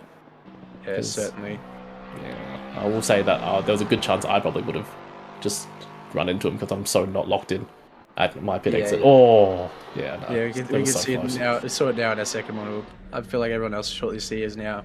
Replay comes up what we've just been talking about. So this is on board with Gosling coming out of the pits in the GDR. Oh, he had good vision of him at least because of the elevation difference. That's nice, but yeah still not ideal. It's rude, but it's not always the best spot to stop. No, 100% no. I think poor Jem there was probably maybe a bit unsure what he needed to do. I feel like he probably would have been better just sitting where he was initially, but oh well, thankfully no one's car got damaged in that, so I think it's better to look on the bright side of that incident. Yeah, look, there was no contact made anywhere, technically, so yeah, that's always a plus. That is very much a plus, especially if you're Gosling, you've just come out of the pits with a definitely probably repaired car, fresh tyres, full tank of fuel, and you start your stint with damage. Yeah, that's the last thing you want. Like a fresh, clean slate and instantly ruined before you even hit your first corner. So, yeah, nice to see that everyone survived. But yeah, the gaps have opened up again. It's actually quite funny to look at the top 5. Plus 1 lap, plus 2 lap, plus 3 laps, plus 4 laps. So the top 5 are really, really spread out at the moment. We'll see if anything happens, but I think something drastic will have to happen for the top 5 order to change. But looking back down the field, there's still the battle for P8 and 9. I think Vinton has just closed the gap to Garcia by 2 seconds, I just saw. I'm not sure if that's right. But I think Garcia got an 11-second gap, so that's interesting there. I've got the live timing up at the moment. It's just under a 10-second gap between Vinton and Garcia at the moment, and that's a bit delayed. Ooh!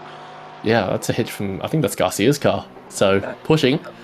Yeah, certainly pushing, trying to keep himself away from Vintner. So, yeah, we see him here now. I'm not too sure who's passing there. I feel like that might be... Oh, no, it's not who I think it is. It's the other Team Iris car.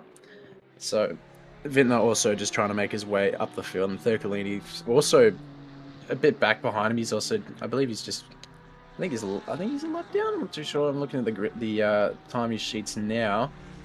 Where is he? No, he's still on the same lap as Vintner. He's also got a 10-second gap behind. So that group's just still kind of split themselves up and just kind of doing their own thing.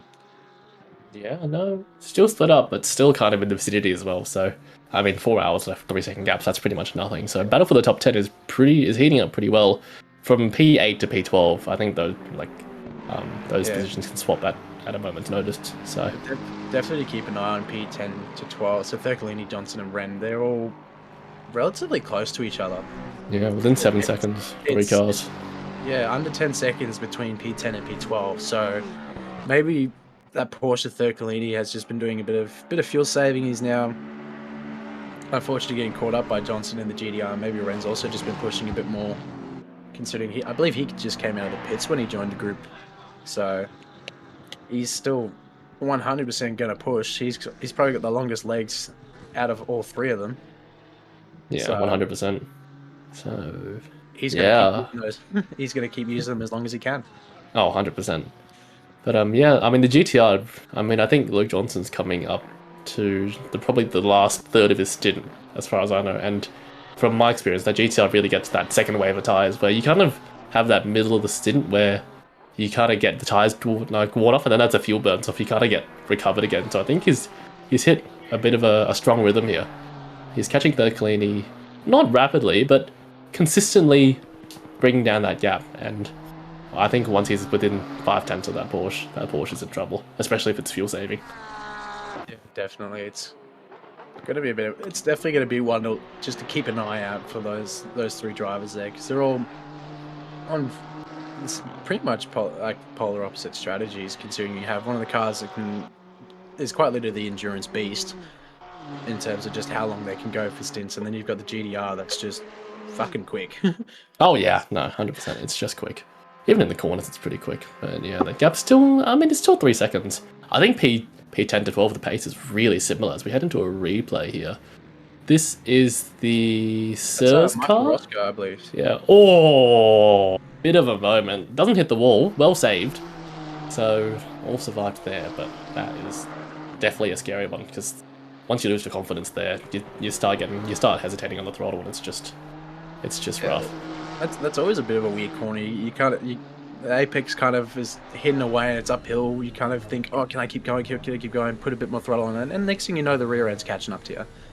Yeah, no, it's so off camber. So when I find it really similar to, I'm not sure if you've driven Alton Park, but the Alton Park's last corner, where you try to put the throttle on and you just go wide and wider, and then you're suddenly going from the apex to struggling to stay within the track limits.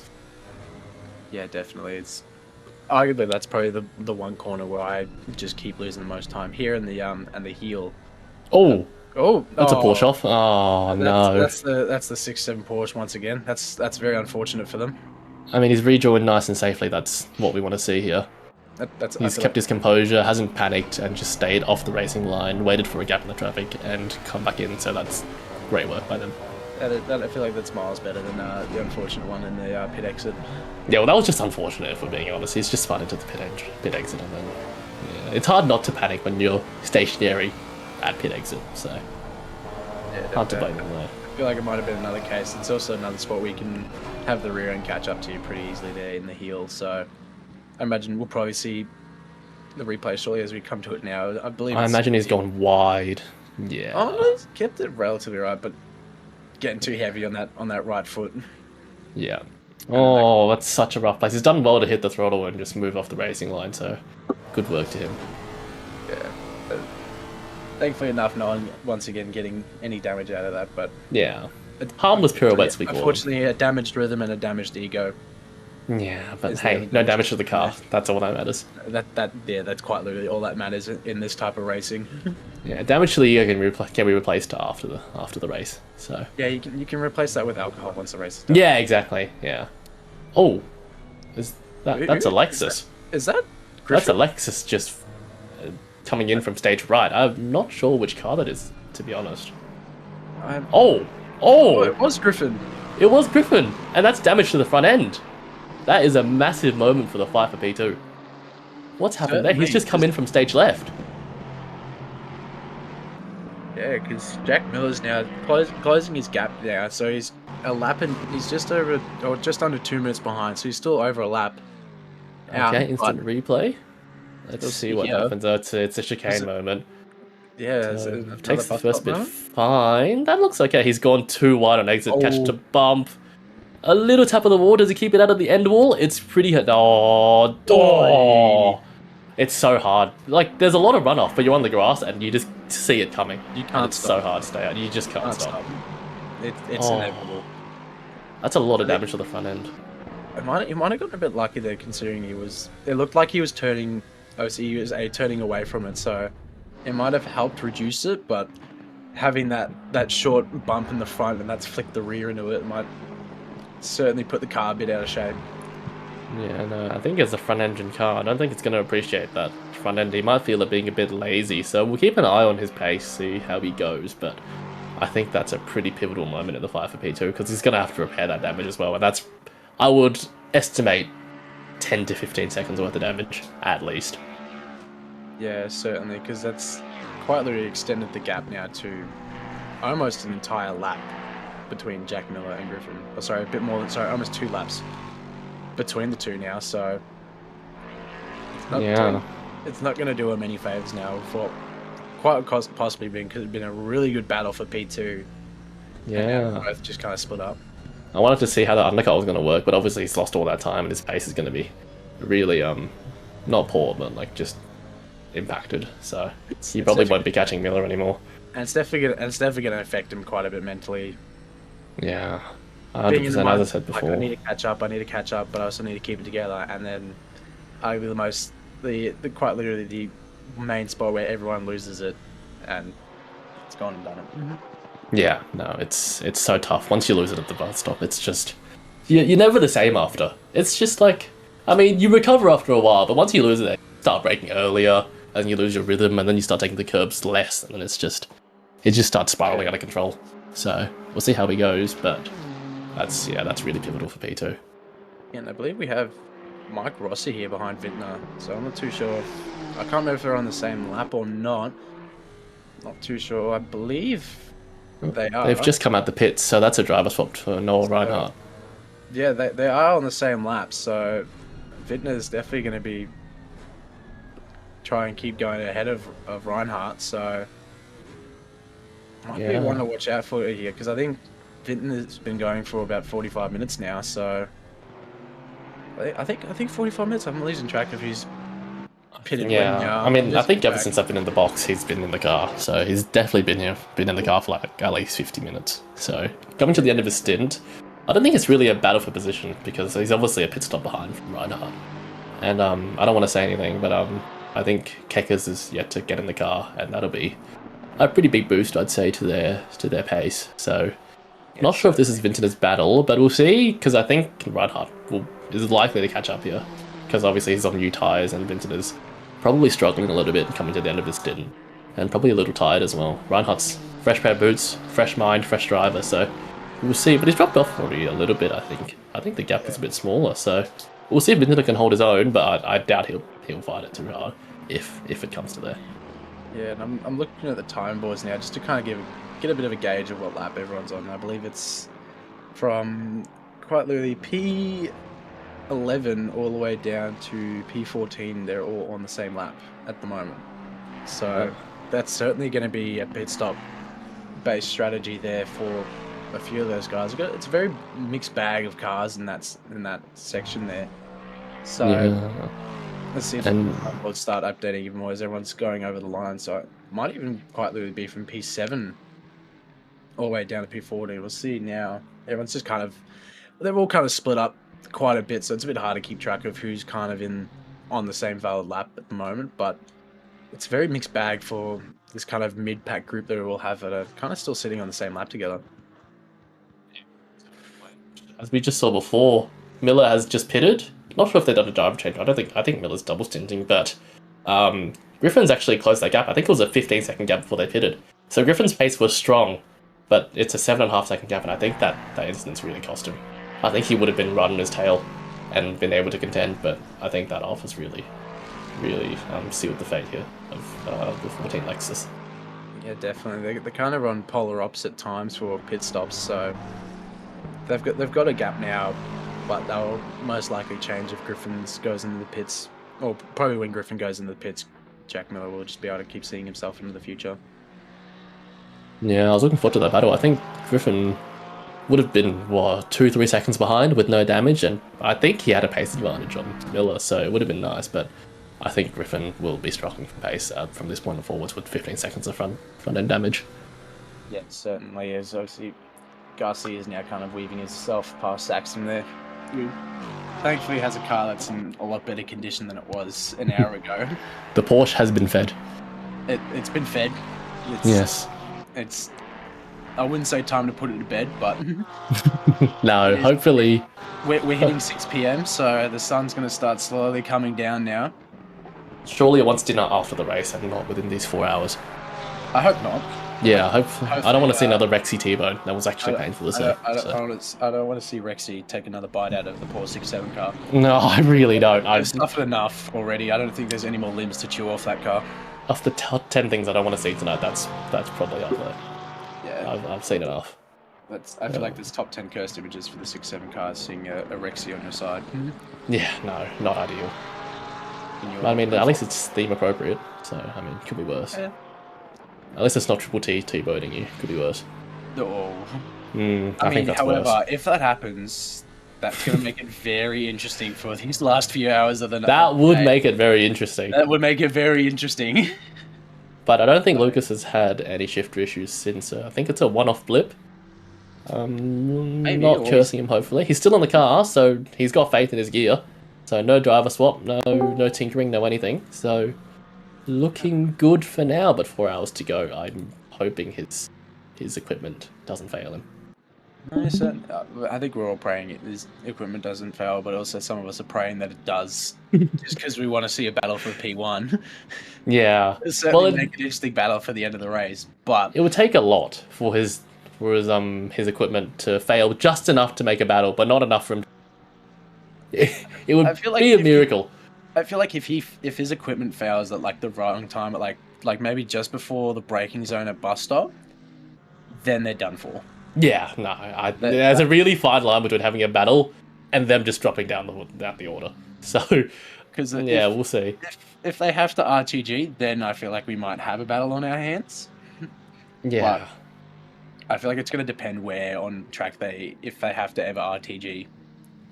Yeah, so it'll still take a lot, to be honest. They're still 2 laps ahead, and even with one of those issues, they'd just chuck Patrick in the car and sort it out in the background, and they'd probably be chilling. So, dominant run. I mean, you've got to be really quick to be talking about an equipment issue and still being able to finish P1. So, dominant run from Lucas Keys and Patrick Johnston, as always. It definitely seems like he's been able to fight his way through it and just keep going, which is, I think, just the peak of do not give up. Yeah, no, 100%. So, props to him for just keep going. This even doing an entire, what was it, like almost an entire lap in 4th gear. Yeah, so, I know. Probably quicker than me still, to be honest, even in 4th gear. So yeah, same here. Yeah, no, probably not even a competition. So yeah, no, doing great still. And just a little update. Johnson now 1.3 behind Thurcolini, but that's been over like 6 laps. So that's not much of a pace difference. So that gap is still holding. And I saw before Justin Griffin 7 seconds behind Miller. That was like 7.7 before, so it's still pretty similar on pace. But I think Griffin, even with the damage, still has a bit of a pace advantage, which kind of makes me think, what if he hadn't had that moment? So it's a bit of a... He's got the pace, but it's also a bit of a sad kind of... He would have really been fighting for P2 right now if he hadn't had that moment. Yeah, certainly. I feel like we probably would have seen a bit of that gap definitely get quite smaller quite quickly if he didn't have that damage, but the fact that he's been able to still close that gap with the amount of damage he has is honestly props. Oh, in the background, he's just hit the wall again, so he's still pushing for sure. But not giving up at all. So. No, you got to respect it. As we get a quick little replay, I think, yeah, just coming. I think it was a pretty significant hit, but I mean, he's already got the damage. So what's another 2 seconds gonna do? Comes through and yeah, a bit of a whack. In that round. That might have straightened the car up. You never know. Exactly, balancing the car out with the front end damage, getting some rear end damage as well. Yeah. But yeah. Anyways, I think it's my time to bow out of the comms box. That's my final stint. Thank you for having me, and I'll go drive my 2 stints of No Man's Land and see how we end up. But Liam Hamilton's back, so we've done the old switcheroo. He's back to replace me after I replaced him. So welcome to the comms box. Hello. Yeah, welcome back, Liam. Thank you very much. Thank you, Stevie. That was great to listen to. Oh, mate, I can imagine you said some strong words to Saxon shortly after leaving the comments box.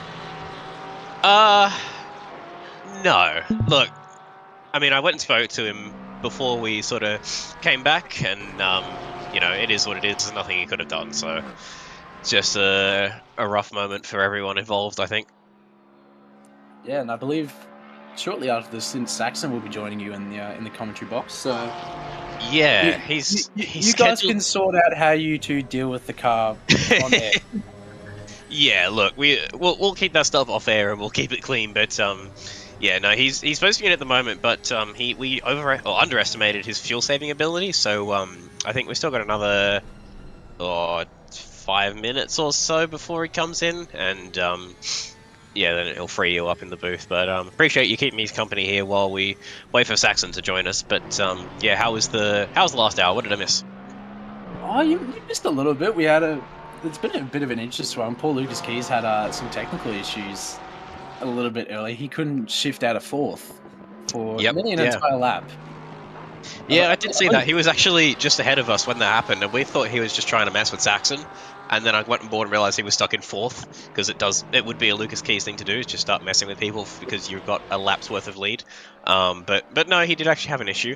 Yeah, so we saw that. I saw the P2 and P3 Lexi were fighting and didn't work out in one of their favours, and then they had another further moment. So but we've been keeping a close eye on that one, because obviously we're sort of, although it doesn't seem like it at the moment, once the strategy's kind of all converged towards the end of the race, we are sort of still in that fight for that podium position. So again, one to keep an eye on through the rest of the evening. But yeah, that sort of wraps up with what I had seen. Was there anything else that we really missed? Oh, it's been fairly complacent, I'd say. The poor 6-7 Porsches lost it, I think, 2 or 3 times since you've been gone, which has been a bit unfortunate for them. They've struggled quite a bit already this race, so they're just kind of doing the best they can to keep going. Yeah, that's it. I mean, as long as they're out there having fun and lapping at their own pace, then that's the most important part. I think we did drop one car. I'm not sure who has unfortunately disconnected, but yeah, we did have 24. We are down now to 23, as we have now passed the 8-hour mark, so we have 4 hours to go. So just a bit of a recap for those watching through the positions. So obviously in first place we have Lucas Keys with, I'm not sure if that's a 2-lap advantage or not. I think that is genuinely a 2-lap advantage based off what I can see. It's genuinely 2 laps, borderline. Could possibly be 3 unless Jack Miller picks up the pace. Yeah, so that's a little bit crazy. And then P2, Jack Miller, and P3 is Griffin in the silver class Lexuses. And then P4 is the fabulous Barney 987 Porsche, plodding along in P4 very nicely there. And then about a minute behind there, we've got the Audi of Stevie Ty, who we were just listening to, with Kafil Slade behind the wheel of that one now. Blake Brenner in the Team Iris sister car, the 988, just behind there. And then we have Matty Garcia, the 455 Lexus, Benny Vinton, the Sofa King car, Noah Reinhardt and Damiano Thurcolini in the 9-11, rounding out your top 10.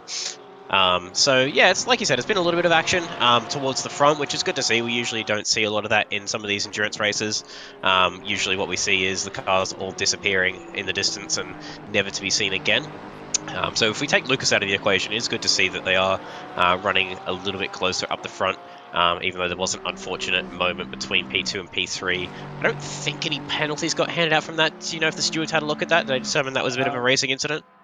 I think we didn't see anything from it from the stewards, so I believe it might have just been called as a racing incident. I'm not too sure if there's any protest made about it at all, really. But it honestly, from I think everyone's POV, it was a racing incident. I think the stewards saw the same thing, so we haven't seen any penalties being handed out really at all in the last 2 hours. So everyone's been keeping it relatively clean, which is good to see.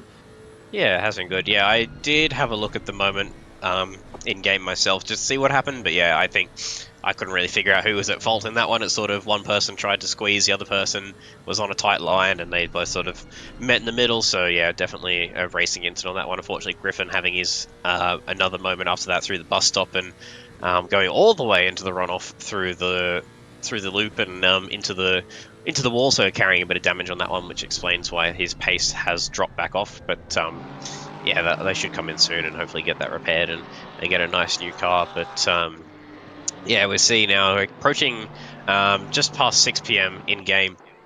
So we'll start to see now the long shadows, and the sun's going to start getting in these drivers' eyes through especially this section here. And mostly through the sort of third sector, it seems to be where it's at its worst. Second and third sector through the chute, the boot, and the heel. So that might be something to sort of look out for here, just in case someone may get caught out. It has happened in the past, but I think most people are fairly well equipped to sort of deal with that and push through the sunlight and wait for the sun to set and we can see again.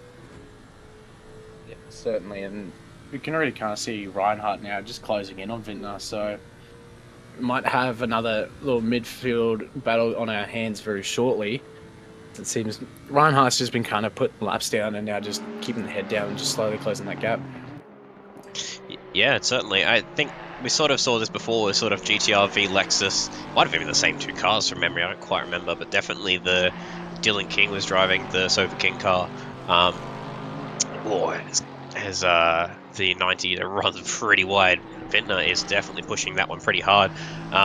We'll see the Lexus does have the run, does have the legs on the GTR down the straight, but it's not as much as advantage as something like a Porsche or a Ferrari in the straight line speed department. So he's going to have to work to get that past. I'm looking at the stint times at the moment on an ACC drive here, and it does seem like Vintner's been out for almost an hour, so he's going to be coming towards the end of his stint, whereas Reinhardt's only been in for 15 minutes, so it's going to be fresh tyres versus old tyres. So it's going to be one he's wanting to try and get done fairly quickly there, and I don't think it should be too difficult. Benny Vintner certainly no slouch when it comes to driving, so he'll probably try and make this difficult, I think, and we'll see how it goes for that one. Certainly, obviously, I think Reinhardt's probably got to be wanting to take that position on track long before Vintner goes into the pits. So I feel like if he can get past Vintner earlier rather than later, it will certainly help him in that long run for when Vintner goes into the pits, and he'll just be able to keep making extra time on him. Yeah, as they go through turn one, there's only a couple of tenths separating them now, which if that was a Porsche ahead of him, they would basically be passed already at this point. 2 or 3 tenths is all you really need. Even less than that sometimes with the Lexus versus a Porsche or a Ferrari and straight past. But we see here the gap not really closing as it starts to close up now, that top speed. I don't know if it's going to be close enough at this point. It's going to take a look towards the inside, but you have to be a long way towards the inside to commit through and move through the bus stop. You basically have to pray the other person backs out, sort of bully your way past, as we've seen time and time again. Trying to run side by side through there doesn't really work out too well unless you slow down an awful lot. And both of you use a lot of speed, so sometimes need a bit of common sense through there. But yeah, it seems like while Reinhardt has the pace on track, Vintner's probably going to be able to sort of park the car where he needs to defend from that and make his life a little bit more difficult. Yeah, certainly. I believe I just saw your teammate Saxon just go in the pits, I think. Yes. So you guys have had your driver swap, which is nice to see. Thankfully, he kept your guys' Barney in one piece this stint. So yeah, we Yeah, that was Certainly his. must be happy with that. Yeah, that was the double stem from Saxon. He did have a little moment that didn't come up on stream out of this corner here. That third last corner had a little bit of a graze of the inside wall after the rear tyres decided to say no. But nothing too major from that. Couple of seconds and away you go. A couple bit of time lost, but yeah. Other than that, it was pretty good. Obviously, we had that unfortunate moment with the 67 Porsche, which we don't need to see again. I've seen that enough. But yeah, it's pretty good overall as I see Ben going to fetch another replay. But yes, here speaking of the man, the myth, the legend, the man of the hour, Saxon Hayes fresh out of the car. I thought you would have at least gone to get yourself something to eat or a drink of water before jumping in, but welcome to the booth, Saxon. Mate, got for the love of the game, straight into the commentary box. I got the drink next to me anyway, so that ticks that box. But yeah, I knew I was running. There's carnage going on. Oh, that's the other Team RS car there touching one of the other cars. That'd be the car 888 with the 4 Sirs and a half. Yeah, making some contact there. That gets a little bit spooky through the S's. See if we can get a replay of that one and who touched who where. But yeah, dare I ask what's in that drink? Is it something a little bit stronger than water this time? I think my next one will be, but I've been sweating bullets for the last double stint, so I need some rehydration. I am a mess over here.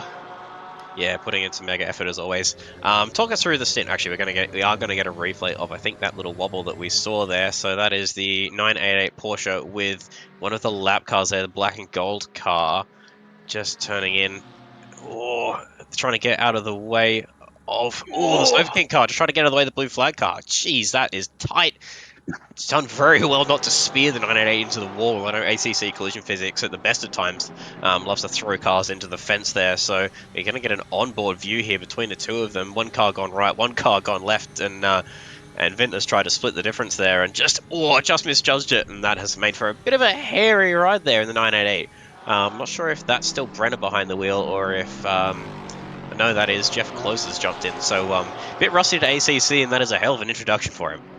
I mean, if he can enter in and have a tag like that and his hands are not moving like noodles like mine would be, I mean, good showing. My arms would be swinging 9-3 and probably I'd overreact to put her in the wall. That's very well done by him. Certainly after your poor exhibition with your own students. In the first stint, yeah, that was really unfortunate, to be honest.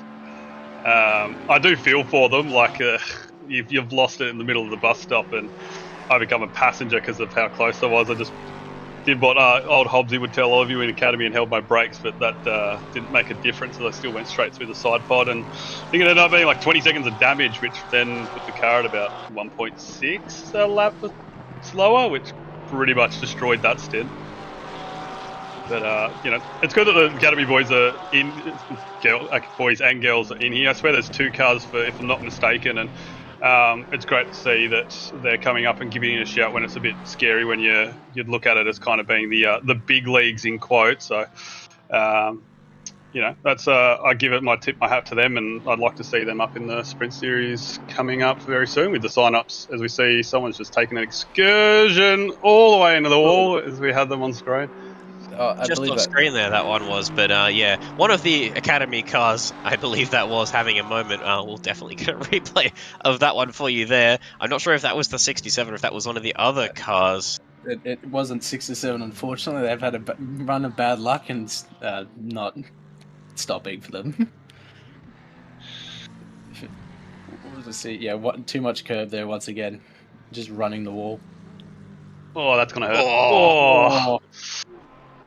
And the bonnet pop too, that's unfortunate. Yeah, my head hurts just watching that from here. So, yeah, that one's a pretty nasty knock. That's going to be a lot of damage in that one there. And that one either, I don't know if it's going to be driven back to the pits or if that one needs a tow back, but that's going to be a very second-hand Porsche. So, boys will get on that one. The mechanics will jump on and get that one back to new again in probably a couple of minutes, judging by the size of that accident. But, yeah, unfortunate that we are... I don't know if you want to call that one a commentator's curse. We are talking about them, trying to talk them up. But, yeah, like we said, good to see them out there having a go still, even if they are making a few mistakes. Well, it seems they haven't had the best chance they have. It looks like they're trying to now baby it back to the pits for what I believe is the 3rd time this stint. Well, in the past hour, I believe. So, clearly not having the best run of luck this race, and I think I've already said this before. They're actually, unfortunately, running a quali setup for an enduro. So That's a bit diabolical. Whoever was in the driver's seat clearly forgot to select the right setup there. I don't know who that was, but unfortunately, I have to go check on the other Academy car and see how they're doing. So I am going to love you and leave you guys in the commentary box and enjoy it. No problem at all, Nathan. Thanks for joining us. Oh, so what have I missed, Leo? As we're coming to 3 hours and 48 remaining, I see that Lucas Keys is still flying high out the front. He had that little issue beforehand where got stuck in 4th gear for some reason. How are we going from that way down? I'm a bit out of sync. Yeah, it's pretty much status quo still. So the two Lexuses between 342 and 14 were having a fight. I believe you heard us getting very excited in TeamSpeak about that one. Unfortunately, the 14 coming off there with a bit of a spin, so losing a bit of time in that one. And then also having their own excursion off at the bus stop and did run into the same wall that we just saw the 67 run into. Thankfully, not as hard as that one, but yeah, that's dropped them back a little bit. So we're sort of still playing into that battle and so going to see how that one comes towards the end. But everything else kind of behind that's been fairly status quo. Not a lot has changed. Obviously, Kafil Slade in the Audi still about a minute behind the 987. And then you've got Garcia there in the 455 Lexus. Sofa King Slow in the 90 P7, 888 4.5 Sirs car for Noah Reinhardt in P8. P9 is Jeff Close in the 988 sister car for Team Iris, and still Damiano Thurcolini in the 911 911, wrapping up your top 10. So a couple of strong showings from those Lexus up at the front in silver class. That kind of goes to show how strong this Lexus has been, I think, through this race, but the strategies are going to converge hopefully in the next couple of hours here, and we'll see exactly where everything plays out. But at the moment, it's kind of a case of you've tortoise v hare, just sort of seeing where the fast cars can come out versus the cars that are much better on their fuel. The old Lexus versus the other manufacturers, it's shaping up to be so far. With those 3 cars are just flat out. I understand they got 112 kilograms, but you've been driving alongside them. They are absolute rocket ships. I just don't know how they're going to dealing with those vehicles, especially down the straight when they're pulling 6/10 on the other car. And the course of the stints doesn't really look like they have much tyre wear as their variances out there. So I'm very keen to see if any of those Porsches taking those less stops will come back into the mix. Yeah, I hope so. It sort of feels like they've got DRS. Like, they come up behind you, you think, oh, he's 4/10 back, and then they're, like, alongside and past you coming to the bus stop already. You think, where did they come from? It just feels like they've opened the rear wing and they're, whoa! So, it's made life interesting. I tried to defend from Underwood in the first couple of laps there. I thought I might hold him up and make his life a bit harder, and I went to the inside, and then he blew straight past me. I didn't even have a chance to try and defend, so he was already past by the time we got to the corner. So yeah, those things have been an absolute rocket ship, but whatever go juice goes in is being burnt very quickly to make that extra power, it seems. So yeah, it's gonna be very interesting come the last hour or so. On our calculations, I think the Lexus one of them I think has been fuel saving. I think it's 342, but the other ones that haven't, I think they're going to be looking at making 2 extra pit stops on top of what the Porsche is doing. So it'll be interesting to see as we see a replay of the 988 Team Iris car through the bus stop chicane, running a little bit wide, getting a bounce, and around she goes. Oh, kept that out of the wall as close as you like. Very good save there by Jeff, watching the rejoin, finding a safe spot. Tyres are hot, but you know what? Could be worse. Oh, absolutely. And watching Jeff Close there, how many rabbits can he keep pulling out of the bucket hat until he doesn't get one of those catches right? That's 2 now in the space of probably about 8 laps, and can't be getting away with too many of those. I would say that doing the 80-minute stints that the Porsche is doing there, I would like to say that you would want to keep every millimetre as he does another slide into the last turn. Rear tyres are hot. So, the millimetres of those rubber is flying off those wheels, and I think you want to hold on to that as much as possible, especially doing 80-minute stints. Let's see if he can keep those going along. But just looking through the order, we've now kind of hit that bridge gap where most of the people are kind of spread out and about, and kind of everyone's just trying to make that consistent lap to try and, get the gains over a stint and not just have that visual target right in front of you, which is kind of surprising we go through and just seeing how that's all played out. And it is, except for those two Lexuses right up the front there, is that we are shifting towards that very much, pro silver, pro am classifications working pretty well. Yeah, definitely. I think there are, like you said, there's a couple of big gaps in there. Obviously, P2 literally has P1 which has 2 laps over the rest of the field, which is pretty wild. I think the closest gap that I could see there was between. Looks like there's a pretty close fight between Vintner and Reinhardt still going on that we did see before. But that little mistake there looks like it's cost Close a bit of time there, and is allowing Damiano to close up onto the back of the 988. So that will be an interesting fight this time. We don't have, if he does catch up, it'll be Porsche v Porsche, and won't have the crazy straight line speed advantage. We do see I believe that's the 90 Christopher King slow car. Yes, it is coming into the pit lane for their stop. So that will then free up the Lexus of Reinhardt to go and make up some time there. So yeah, we'll see if we get Porsche v Porsche fight. It might feel a little bit more fair, at least when you're behind the wheel there. Actually, no, it looks like Damiano is also going into the pit stop window, pit box there. That's a bit of an interesting one. Either they've done something crazy and have saved a lot of fuel, or they're out of sequence from some damage, maybe. I will be able to see once I come back out how many stops they've made. But if they've been able to save that much fuel, that is pretty impressive, because that's another 12 minutes out from what we've been able to do.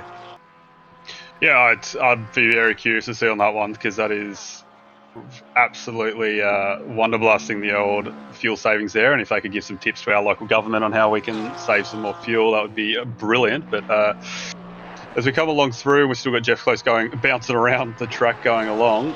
I would love to see how many stops, if it was damage, or if maybe they have got that sync, or if they're maybe on certain drivers that are just not comfortable running the map for and saving as much as they can. Yeah, I think it's got a bit of a varied entry list in that car.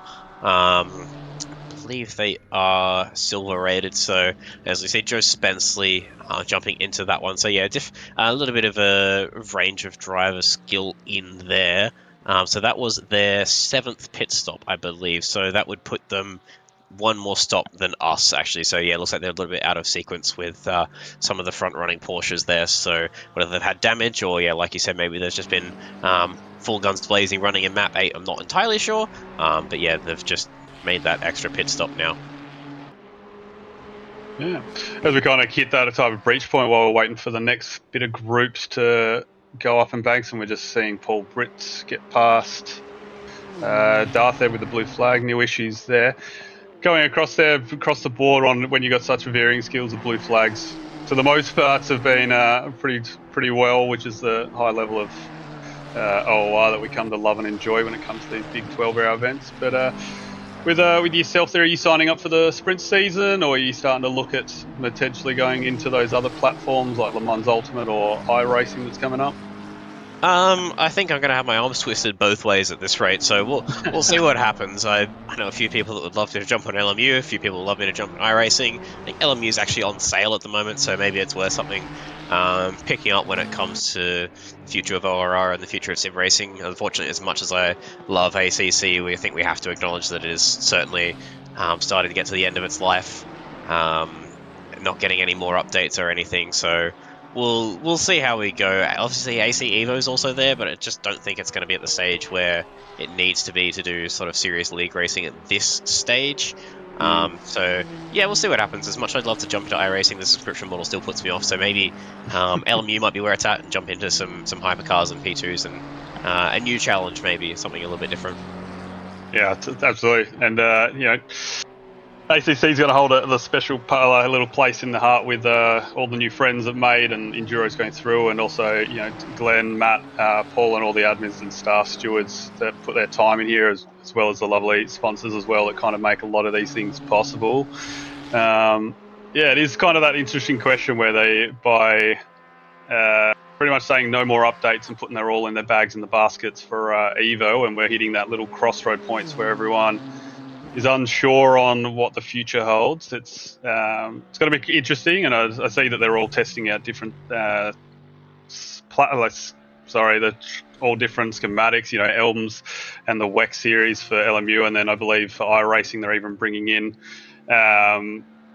what was it, ARC or potentially IndyCars. So it is kind of that exciting times where potentially there is that shift, or you know, how long does it take for those games to then start taking over this game that we love and enjoy for many years, and that it still delivers, although that those updates are not coming in.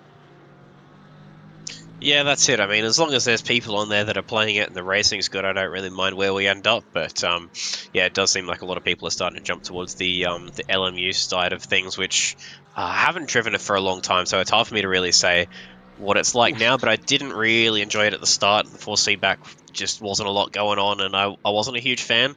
So I believe there have been some improvements in that space, but we're still missing some stuff like proper driver swaps and things like that. And I think the development has been maybe a little bit more stunted than maybe some people were expecting, or we would have liked to have seen with that game. But definitely seems like there is big things coming, and with the new game would also give us more tracks to jump into, and yeah, like I mentioned, with the hypercars and LMP2s and that sort of thing. So new challenge. As we see that push, just continued struggles there, going wide. That's potentially might have been under a blue flag procedure blue to flag, Griffin. yes. Yeah. But I'm not sure about the Ferrari behind. I think that's the Roy Ankin car. I don't know if he's in. It's Kiri in that one. That one is also. It looks like they're a lap down on Close. So Close just electing to run a little bit wider and just let that car through. Don't give them a hard time, and let them sort of run their race and do what they need to do. As we see, there's another GTR coming up behind as well. Speaking of GTRs, I was going to mention Paul Brett, because I'm pretty sure last time I saw Paul Brett, they were down in like 18th or something towards the start of this race. They've had a pretty good recovery drive. I'm not sure if they had a poor start or they didn't qualify particularly well, but I definitely saw them down the back of the field towards the start of the race. So coming up to P11, we know Paul Brett is certainly no slow operator himself.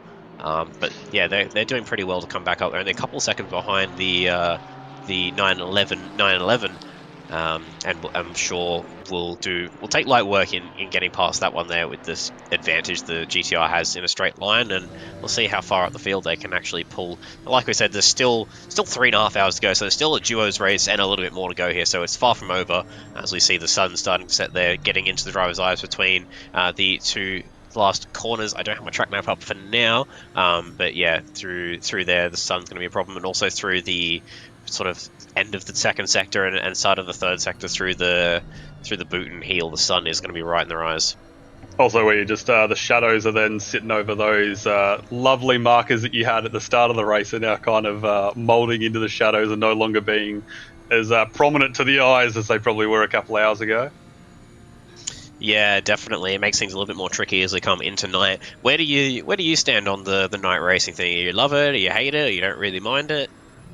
I personally love night racing. I feel as though like it just, if you wanted immersion, you know, as a cockpit view enjoyer, I don't think there's anything else to kind of push you in that feeling of what it would be with a car, the lights. Your heart rate's running at 120 when you're near a car, because you're kind of relying on them to hit their lines right, because I feel as though like when you're in the night you kind of become a little bit like a sheep, like you follow that car ahead of you, you're really focused on their brake lights so you don't just absolutely punt them into the nether realm. So going through Coda, which I believe was my last time I went through night, was incredible. I really enjoyed night racing, but I do know that there's probably a few stewards that are shuddering at the thought from previous trauma races that have occurred during at night time. But yeah, me personally, I love it. Yeah, it definitely brings a new level, and some tracks I don't really find the night makes that much of a difference. Spa, Coda, it's not really, like, they're not ones that I've practiced in the night. Even here's not too bad. There's a couple of brake markers that sort of disappear, but you can figure it out pretty quickly. The last racing I did in the night, obviously I'm going to jump in for the last stint of this race, so I will definitely need to get on top of that. But one of the last races I did where it started in the dark was Bathurst 12 with the Bathurst 12 hour, and I was really close up to the back of Spenceley there. And I was really surprised how different Bathurst was at night. I had to spend a good probably half an hour practicing just to kind of get the feel of it. It feels like it's a completely different track, and then you throw in another 10 cars ahead of you or whatever it is, and yeah, it makes the experience completely different. So it's all dark across the top, there's not really any lighting up there, so completely different experience, and one you definitely have to get used to. Yeah, absolutely. And as we see, Paul Britt's really now starting to place Spenceley in a wicked trouble as they come through the loop. Little Birdie's telling us over through car 107's nearing a DT for track limits. I can give you the hot tip for our car. We're on 3 as well, so we're also close to that DT marker as well in the 987. I haven't really seen, maybe I've been just not paying attention there. Has there been many cars that have hit a DT? I know that it was the poll at the start of the race going on who was going to get the first one, but I haven't really paid too much attention. Oh, I clearly haven't been paying attention to our car. I didn't realize we were on 3, so that's good to know. But sorry about that. Yeah, cool. So we had none when I left, but yeah, that's kind of what happened. That's why we pay you the big bucks, mate. Yeah, I reckon. Late in the race, fatigue starts to set in, especially after doing a double stint. So a bit of a hectic double stint for you. We'll forgive you a little bit as long as we can stay on 3, but yeah, I haven't really seen too much. I'm sure there might be some people around who are been watching a little bit more closely than I have of what's going on, but I don't think I've really seen too much in terms of track limits. Paul Britt gets a good run there right up the back of Spenceley. Whether he's going to cough in the middle of that, whether he's going to show the nose, it gets really close. All you can see there is a GTR badge looking at the back camera. He takes a speed token out there. Taking a little bit of an expedition out wide there, but I've just been watching these two going through. It just looks like Britt has either got way more confidence along there, or he's just willing to put a bit more risk. He's getting those centimetres closer to the wall. He's willing to take it as we now come along. I think that should be job done by the time we get to the braking zone, and clears him. Job done. It's just that whole bit as Britt's just been taking those higher risk. He's way more happy to, throw the car's well-being into jeopardy just to get that extra kilometres out, and it's paid dividends for him. Yeah, I think that's one of the mindsets that you need to have sometimes when you come into endurance racing, is whether you might find you don't want to send it quite as hard compared to if you're just doing a sprint race or something like that. But yeah, Paul Britt is very experienced and a very quick driver in his own right, and yeah, maybe just has that little bit of an edge in terms of like where he's able to place the car and sort of putting the car where it needs to be. He did very well to basically just mind punt Spenceley out of the way into the last corner. Into the first corner. And yeah, as we see, Layla Bell coming under pressure from this is the safety car. So, yeah, Mr. Ashuti is definitely not going to be waiting for the invitation to the ball. He will be absolutely trying to clear himself through as he's. Holy gosh, that is a little close. Oh, it's so close. And they're still going. I think Layla better do the right thing and just lift the throttle out of that one. Let him go. That is not for position. And I hear she has had a big lift in the background there. Sending the telepathy of just please survive. That was. I understand unlapping yourself, right? And I get that. And I know Rashuti's no slouch behind the seat there, so he's going to take any opportunity that goes through. But giving me heart palpitations because I got a bit of skin in the game with that car there. Yeah, it's not quite as fun when you know that your race is on the line while you're watching it. Absolutely. But got through cleanly. Props to both of them. That's what you kind of expect when you're getting those cars up there that are in the pointy end, that they should be able to kind of weave through without any incidents at all. But it has now brought that whole thing is about lost 1.4 seconds. Now brings Slade into the mix, and that one is going to be for the money pot of 4th place.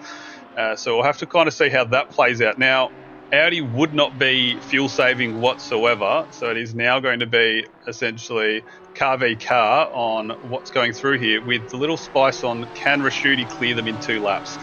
Don't hold onto your seats too much, guys, because this might get spicy. Yeah, the GTR is definitely going to have the pace down the straight. The Audi is going to be an interesting one. Because I'm looking at ACC drive here, and they're at 57 minutes on their stint timer. As it feels so as the nose towards the inside is not going to be close enough to get the move done there. I'm not sure what the Audi's like in a straight line. I don't think it's the quickest, Saxon. You seem to know a little bit more about the Audi than I do. Yeah, so the Audi should be essentially on par with that Porsche. Now, it's going to be essentially, is there enough of a tow from Layla up to, Mr. Raschuti to kind of hold off. As we kind of go through, Layla gets defensive. Slade's just going to absolutely hold there. They are going to go side by side. That is very narrow from Layla, but the move sticks. Bloody well done to make that around there, and that is some absolute big gall to get through there when you've got a car on the outside that is absolutely punching up beside your nozzle. Yeah, that was a very good and smart decision by Slade just to back out of that one. Yeah, he's only probably got, I think from what Stevie Ty was saying earlier, that thing's only going to do about 60 minutes on a stint, so they've probably got 2 laps maximum left in this. So it's almost, if you're Slade, you'd think, why try and fight the position and lose a bunch of time? Maybe you better just sit behind and just wait a lap until they come in. But I don't know. I'm saying this as a driver of the car that's ahead, that we're trying to extend as much as we can. So maybe I'm a little bit biased in this, but yeah, I think you're better off just playing it safe and just know that if you're about to come in, then there's not really any point trying to fight that car if you're going to gain a 10th, but you're going to lose a second trying to do the overtake. So we're race car drivers. We've got an addiction to like sugar. You show us a door and a little bit of an inkling that we can get past there, regardless if it's a net gain or not. Like, you just got to seal the deal on the track there. As again, we're going to come down to it. Raschudi's now out of the distance to provide any support. So let's see if my theory is right, that Slade's got a little bit of a sweet tooth here and can't help himself. Or will he kind of, with those last couple of laps, just ease it off and bring this home, probably to a net gain of his team? Yeah, I think we know the answer to that one. As we see, is that kind of that back end point where they start hitting the max speed where that Audi then does show there, but I just don't think he's got it this time around. Should be very clean defence there, and it's now just going to be, can we keep the pressure up high, regardless if it's 2 laps or not, but can we keep it up and maybe force the issue. Maybe Layla makes a mistake, goes to the wall. Maybe that pressure is what Slade's trying to push there to see if we can make a mistake. I don't know what's in his head there. Nobody knows with an Audi driver. We're all insane. I can tell you what pressure is high currently. My blood pressure watching this. This is not helping anything. This is quite the battle. We still go through. Another thing kind of brings up as well, even across our teams there, the different lines that comes in on the corner that we just came through. That's just mistaking me at the moment as we again poke the nose. But just that V off, or do you hug it tight? How that traction comes out. I think that's what I love most about Watkins, is we just see Slade's just absolutely glued to the back end of Layla. It's just the different lines, the different strengths and weaknesses, unless you're in, that rocket ships that's a Lexus, and he's just absolutely pantsing everyone. But, as we come in, 3:26, still got battles, still got a bit of excitement, and I might get that Stern drink to enjoy it a little bit further. Yeah, I don't blame you at all. It is interesting to see some of the corners here. You can have a bit of a different line, especially through the toe is probably the biggest difference. Even driver to driver, I know you like to hug the apex a bit more, whereas I tend to go in a bit deeper and V it off and get that sudden rotation through the apex and shoot it out. Even gear choices, some of us are using second, some of us are using third, or a bit of both. So yeah, it can definitely change a lot. Slade's coming up in the slipstream there, but again, don't think he's really going to be close enough. He's going to have a look to the outside. He's going to go for it. They go side by side through the bus stop. Layla's going to still hold it up on the curb. They're going to go side by side still. Or there might have been a slight touch. Puts him on the outside. That was very well done. That is very well accepted, rubbing his racing there. Oh, that was very good. Layla's still holding defensive towards the Not over yet. Oh, into the chute. It is not all done. They are fighting really hard. Still over almost 3.5 hours to go. Right up, tucked in behind there. Gonna have a look towards the outside. It's costing a lot of time throughout the race. Hold around the outside. You're not going to find a way around there. That is very good driving by both of these two. And shout out to the cameraman, just putting on an absolute clinic of angles there. Just the multitude, just to see as we go along. And Slade again sending it down. He's getting a little bit more confident on that little break there. It's kind of coming up to the marker that he is closing up in those braking zones. But Leo is just absolutely putting up the stone wall. And, as the bouncer in the club there is checking for his ID before he gets clearance to get past. Yeah, I think he's being told no at this point. He's about to be turned around as we go in. He's going to look towards the inside. He's going to show the nose, but as he does come in for the pit lane, so all that hard work what just a to put it in the tease. pits anyway. What a tease that was. Like I would say, it's whether it's worth wasting. There's probably a couple of seconds in that one there if I double check what lap times they were doing. So yeah, but I bet they had fun doing it. I bet you that would be a absolutely sighing relief just there. The weight on the shoulders is just gone. We're now into a nice clean track and we can just get back to business. Yeah, so that was a 147.6. So that was 2 seconds lost in that, but it was a lot more of the value and fun in that one. That was a really good defense by Layla. You can tell that she's been doing this for a very long time. As the teammate, I hated every second of it. As the commentator, Couldn't agree loved it. I'll have some more of that, thank you. More of that, but with someone else's car, please. Yeah, we've got an action. Of this, guys. I have got to tip my hat to Old Slave for shoving in there, but I generally think there is a little touch, but that's rubbish racing. I think if you've gone in with some cojones to send it through bus stop, you got to expect it. There might be a little bit of rubbing and trading of paints there as you go through, and I just think that's brilliant defence and also incredible driving that for that entire sector. They're pretty much still neck and neck, powering out of it. That's what we love to see. Yeah, absolutely. I tried in practice the other day to race through the bus stop and get my eye in trying to go side by side through there, but pretty much every time I did it ended up in contact, and I concluded that it was not possible. But Layla proving me wrong there and showing that it is very much possible. But yeah, the precision that it takes to park it there, and like I saw a little bit of contact, ACC things when cars make side-by-side contact, they'll have to steer in opposite directions. But yeah, just a little touch there. And coming back now, we've got another battle. So this is the 455 Lexus MP7. Not for position with the car ahead, so it's one of the... which one is that? Not the 333, so that must be the 23 GTR, I believe that is. Correct me. Your eyesight's better than mine. Yeah, so that's a blue flag car there that just leads through. Yeah, Scani getting out of the way of that one. But yeah, that's good racing to watch, but it's a bit different when it's your car. Oh, absolutely, and it's, they've now got a driver swap there, Stevie Tyres in the hot seat, and that man is rapid behind any machinery he puts his hands onto. So we may see that little battle for P4, P5 pop up again in the near future. Just scanning through as we go along, looks like we've still got a couple drivers that got a bit more on their stint. I'm still seeing we've still got Reinhardt that's gone for a couple. Griffin would have to be very close to the end of his stint timer. He's done a few stints and absolutely putting on a showing in that sky as I speak there. It's just been updated to billet, so thank you for that little one to proving my right.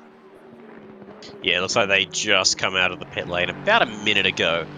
So yeah, that one's was just come in. Lucas Keats is also pretty close to coming in. He's a minute and 1 second on his stint timer. Probably hand the car back over to Patrick Johnson there. 2 laps in the lead is absolutely ridiculous. And his fastest lap in this race is about the same time as I was doing qualifying on an Optimum. I was practicing. So, don't think about it too much, it'll hurt. Yeah, that Lexus is ridiculous. But yeah, so we're seeing sort of as we go now, the different strategies are starting to come into play a little bit. Different cars with differing fuel consumption amounts, and it does definitely seem like most of them are closer to the 60-minute mark versus basically the only one out, or the only outlier really being the Porsche, with closer to 80 minutes if you can really stretch it. So I know we've been running pretty close on our stint limits. I've had a few stints where I've had to then do a little bit of lift and coast to make that extra lap, and the first time I did it, I came back in the pits with 0.2 litres left, so that was definitely cutting it a little bit close. Didn't want to run out of fuel in the first stint, but yeah, those are the fine margins that we usually run with. Oh, mate, yeah, how great would that have been? First stint, botched it, can't get back to the pits. We had a great weekend. See you next time. Just all for naught. But also going on through there, car 342, Underwood's had a few stints, so I'd make the assumption that he's out of it a stint time. Now, he's with Godfrey, if I'm not mistaken, and Jay Miller. Jay Miller's done 1 or 2 stints, so this would probably be clocking into his last, which I'd assume then that puts Godfrey to be the anchor to pull him in home. Miller as well, holding up to the other two as well, has done great stints along the line as well, as we just get on board with him. So that'd be kind of interesting if that car 14 car still has... I'd be curious on who's still got driver's stint in that car 14 left while we've got Billet on board, to see if maybe they've got the star, the MVP still to drive, or if we've kind of used all those out and we're now using the depth chart to kind of just bring that puppy home. You're currently going to be... I'm all done in mine, so you're going to be taking over to bring the car 987 home. Now, who do you think is going to be kind of bringing it home for 112? I don't know. To be honest, I haven't really been paying much attention to who's driving that one. They've sort of, they've been a little bit outside of my radar up until recently in this last couple of stints. I haven't been looking at them too closely. I think Aaron Lee and Stevie Tai have both done a fair bit. I think Slade has done a bit less, if I recall correctly. Slade would be, the 1 or 2. Now, I haven't seen much. Oh, they had Zartanius and Bushkovich on their roster, don't they? I haven't seen them two really around. Is it in the 14? Or is that the 3 that we're thinking of? I'm trying to think who, because the Audi is a 4 or 5 man, is it? If I'm not mistaken. No, I think it's just the 3 of them. I think it's just Slade, Slade, Lee, and Stevie Tai. This is why I've got you here, to just absolutely pull me in the thunder. Yeah, that car's a 3-man team. It's one of the Lexuses that was running a 5-man. That would have to be Billet, so Billet, so car 14, So again, I'd be curious to see who's going to finalise their stints back. Then you come down to essentially car 888. Noah Reinhardt's in the car. He's been doing brilliantly through. Dink Donk, Mr. Cooley was unable to make it, which means that they're down to the 4-man. I know Daniel Clark has done his stint, so it's now going to be essentially again another question on who reins that in. All 3 of those remaining names in there have been doing the low 45s, which is the entry ticket of what you would need to put your stamp on this top 5 list coming into the back end. 455 P7. Now that's another one that's kind of, I didn't see, they've come out of nowhere, if I'm not mistaken. They were down in the teens. Is that correct? And essentially, the car's been handed over and they've just been pumping in the laps and kind of coming back into contention. Yeah, they've done pretty good to come back up. I'm pretty sure from what I remember seeing, I think Blake Griffiths was the one to qualify that one. So, the I want to say the weakest link, that's doing her a discredit, but don't hear that or you won't get another spot in this box, mate. I reckon. But the driver with the least pace in that car, how do I put that nicely? You know what I mean. Not the other 2 drivers in there are certainly the stronger drivers within that car. I'm pretty sure Blake's probably in chat now. I'm about to get roasted in a second, but so Blake ended up qualifying that. Are melting. I reckon. The other 2, so Lucy Martinez and Maddie Garcia, have pulled that car back up to P7 at the moment. Again, another interesting one. We'll see where they're sort of sitting on stint timers and who's going to finish that. Being a 3-driver team, I believe they get 6 hours per driver, so you're not really pressed for time too much when it comes to that. But some of the other interesting points, like you mentioned with the 14 Lexus, being a 5-man, I think they what is it, like 3 and a bit hours, something a bit awkward like that. So 3 hours and 12 minutes and I believe the Lexus can do 65 minutes. So if you're very good with the maths there, it's kind of essentially 2 and a slight variance down to make those 3 stops work. But as I stated, I haven't seen all 5 names, so I'm curious if the list was 5, but essentially 4, kind of like the 888 car, with Donk unable to make an appearance. If it is that another scenario where there's 5 names on the board, but only 4 have gone up, as I can see in the YouTube chat there. One Griffith has definitely taken note of your comments right now. It is writing back to you very quickly. And then So, going down through, as we'll keep going through the market through, we've now got car 90, Rashudi's in the box. I've seen Rashudi in the car a couple times, so how long that stint is and how long the stints that a GTR can do. So we're now kind of getting down to that 3-hour mark where we now need to start talking about final drivers, final stints, how many pit stops, everything's kind of in tension. The wind's picked up too, as I can see up on the board there, to 5 kilometers per hour, but I don't think that's going to bring in any type of spiciness weather-wise. So we are looking at kind of just driving in those lower temperatures. As someone has joined in. What's the fucking big idea, Liam? Oops. Duck and weave, Liam, duck and weave. Uh-oh. This has become more of a keyboard warrior fight now, an actual fight. I don't think we're going to do it like this. You son of a bitch. You did me so fucking dirty. I've been driving my ass off, mate. And there goes our G-rated stream. It's out the window. We had a good run. It's dawn. Thanks for watching, everyone. We now have to put the coarse language warning label on the stream. Oh, come on. And Blake, you've done a wonderful job. Neil's famous quotes are like 10 fucking meters, so we're par for the course here. And I think we're allowed at least one per 12 hours, so I've used them both, but... Yeah. We're not pushing for DTs in the commentary box there. Please write it in. Yeah. No. What's all this about, Liam? We're just going through the cars, and unfortunately, the way of racing is, not everyone's link is keys. So there is someone that's going to be the lesser of the two. Not saying you're not fast or quick, but you're not doing any favours, Saxon. As we see here, Paddy Johnson, absolutely rapid there, but in that car, weaker driver.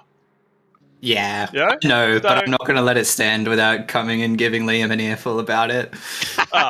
Absolutely warranted. If we go now, going back onto our train of thought, there, we're running through our big table of everyone's cars there. You can tell it's getting towards the end of the day. Thank you for telling us how you really feel. Very, very welcome. But car 90, I haven't seen the round. I know there was a bit. Rashudi's been in the car a bit. I couldn't tell you who the other drivers in that car are because I've only seen Rashudi when he's around me. So he would have to be hitting Vintner.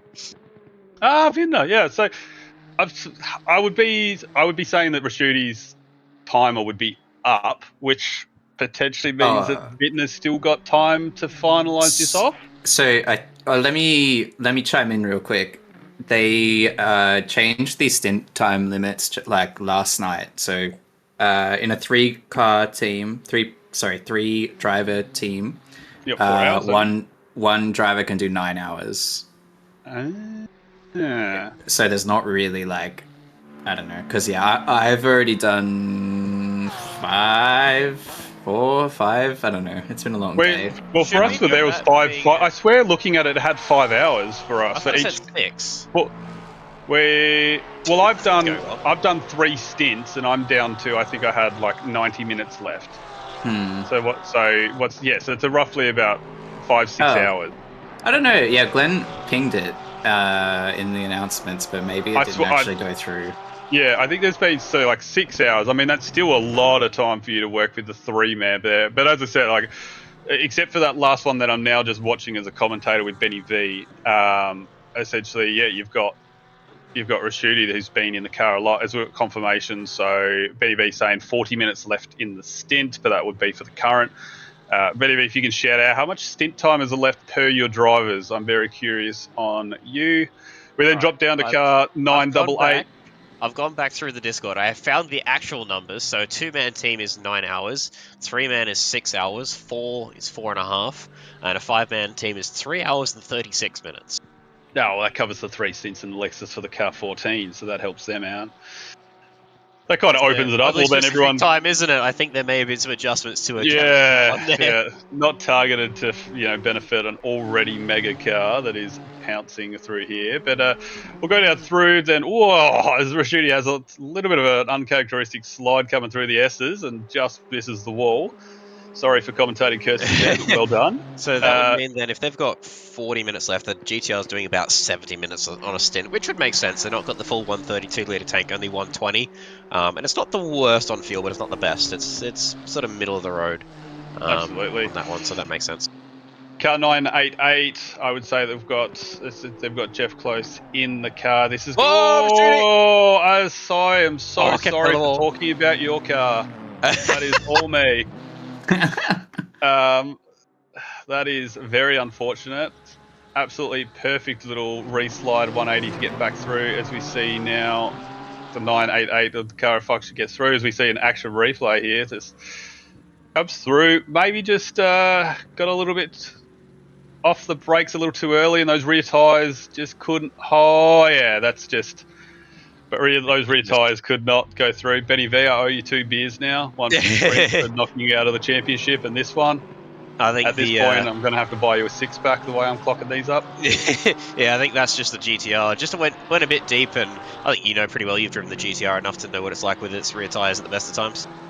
Yeah, the rear is slippy as it is. You don't want to then essentially tempt a bit of extra fate by coming in harder and faster than that. They will just give out on you, and then you will be backwards. But, you know, well done for the most point there. It looked like he avoided the wall relatively well and rejoined back on the track with new issues. So, yep, I apologise again, Betty V. But, you know, as Cam's also telling me, I'm a pro at cursing cars. Look out. I can do everything now. Yeah, pretty much. Oh, we're getting pretty close there between Close and the car in front. I'm not sure which one that is. I don't think that would be one of the. That would be Rochford. Yeah, I think it's one of the Porsches further down the end of the field. Is it the 91? Is it Neighbour? Or is it Rochford? I can't get which were the ones, but it would be one of those two. As we come. That's Neighbour. It's Neighbour. Yeah. Neighbour. So car 91. So maybe just getting caught out a little bit there into the braking zone for turn 1. Neighbour just maybe jumped on the brakes a little bit earlier than Close was expecting, and yeah, getting very close to the back of that one, and just having to run a bit wide and make sure it doesn't do that. But I'm sure he'll catch back up and get blue flags. We see Kyle Billett, Lexus v Porsche. Even though it is blue flag, you basically don't even have to lift off it. All the Lexus will just fly past, and away they go. Yep. As we go along. Now, Paul Britt's generated some pretty big distance to Spenceley. Even a car that I haven't seen too much going through with Mr. T Banks, a 396 in the Porsche, travelling along nicely in 12th. I haven't really seen them in too much issues or gone through. They've just gone through a nice clean race, clocked in those lap times that they need to. As we see now, Rashidi is right back up on to, I believe that would be car 988, if I'm not mistaken. No, 997. Very close. Sister car. Guys didn't get it. Yes. The, Isn't that your guy's car? Yeah, it is. I was waiting for him to get it, but, you know. Hey, man, purple, you know, the glare of the sun got in my eye. We had this discussion this morning, remember? The 988 has the yellow on it. You put this lowering sun, it creates yellow. Alright? Yeah, I'm just playing it here, got in my eyes, the glare, just couldn't really distinguish the colours. Let's just move on, nothing to see here. As he's just going to go back through. Rolls off the throttle and lets Rashidi back past there. Probably the smarter thing to do. There's no point trying to waste time and defend against a car that's a lap down. It's just going to bugger off into the distance anyway. As we do see the 988 on screen, Jeff Close there, doing pretty well. He's had a couple little moments, but nothing too major, all things considering. He basically hadn't touched the game for, I think, about 3 years until last night. So, yeah, he's come in and he's doing pretty strong times, all things considered, with that one. Or was he doing dirt rally in his off time there? There's been a few tank laps going. He's had to recover. He's pulled 3 for 3 on the catches. Now, I see car 888 in the pits. That will kind of then give my inklings on who we would be seeing the last 2 stints go through as they're stuck there. Everything else is kind of then grasped into that spot where we get a bit of time to talk, because we're kind of having to wait for the pits to come in to see if any cars get brought back into the mix of the ones around them. Yeah, definitely. So the 888, I believe that is their 8th pit stop now. So they're a little bit further behind the leaders in terms of pit stops and that sort of thing. So Pat Johnson came in 12 minutes ago. The other interesting thing, pretty sure I've seen through the day that the 342s, that's the Lexus in 2nd place, they've been doing a bit of lifting coast and fuel save throughout the day. So they've kind of gained themselves, by the looks of it, about 15 minutes or so on the 777. Obviously, we know they're laps ahead, but it's interesting to see just how that plays out in terms of strategy and what that might do, whether they've, as they are about to come in here, because some of these cars, maybe they've got, or they've noticed that if they don't fuel save, they're going to have to do like a 20-minute splash and dash towards the end, so just trying to do a bit of fuel save as and when they can to sort of extend that and push back how much they have to do. So we were sort of in that same boat based off our initial calculations, but it looks like based off the fuel saving we have been able to do throughout the race and sort of including in the extra times and the pit stops and that sort of thing, that we may be able to completely eliminate that. I could be wrong, but we'll sort of have to see how this plays out in the next a couple hours.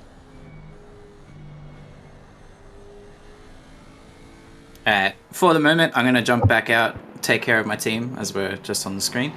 I'm going to jump back in, I think, in about an hour or something. I think we're a bit light on hands, but thanks, guys. Liam, keep my name out of your mouth, you bastard.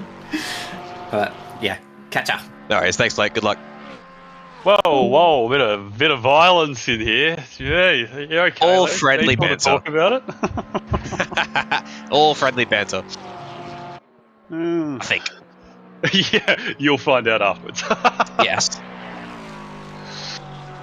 As we've got, so coming along into the crux point there, do you think that you're going to need to do a splash or dash, or is it going along there the car might be able to skip a couple pit stops that might then, even at this late stages there, throw the podium spots into contention?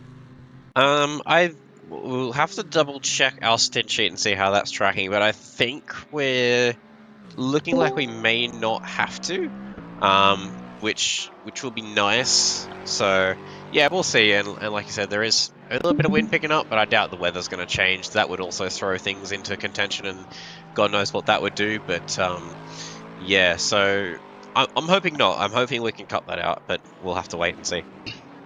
Yeah, the wind's changing all about, but I would say that unless that hits up over the 10 kilometers per hour, I don't think that's really going to make a difference, and we're looking at essentially a dry race for the entire 12. Would have been fun to see if the wet does spice things up. However, that's the way the cookie crumbles, and it is still providing some great racing along throughs as temperatures are now going to start dropping down. We're currently at 18, so that track is coming down.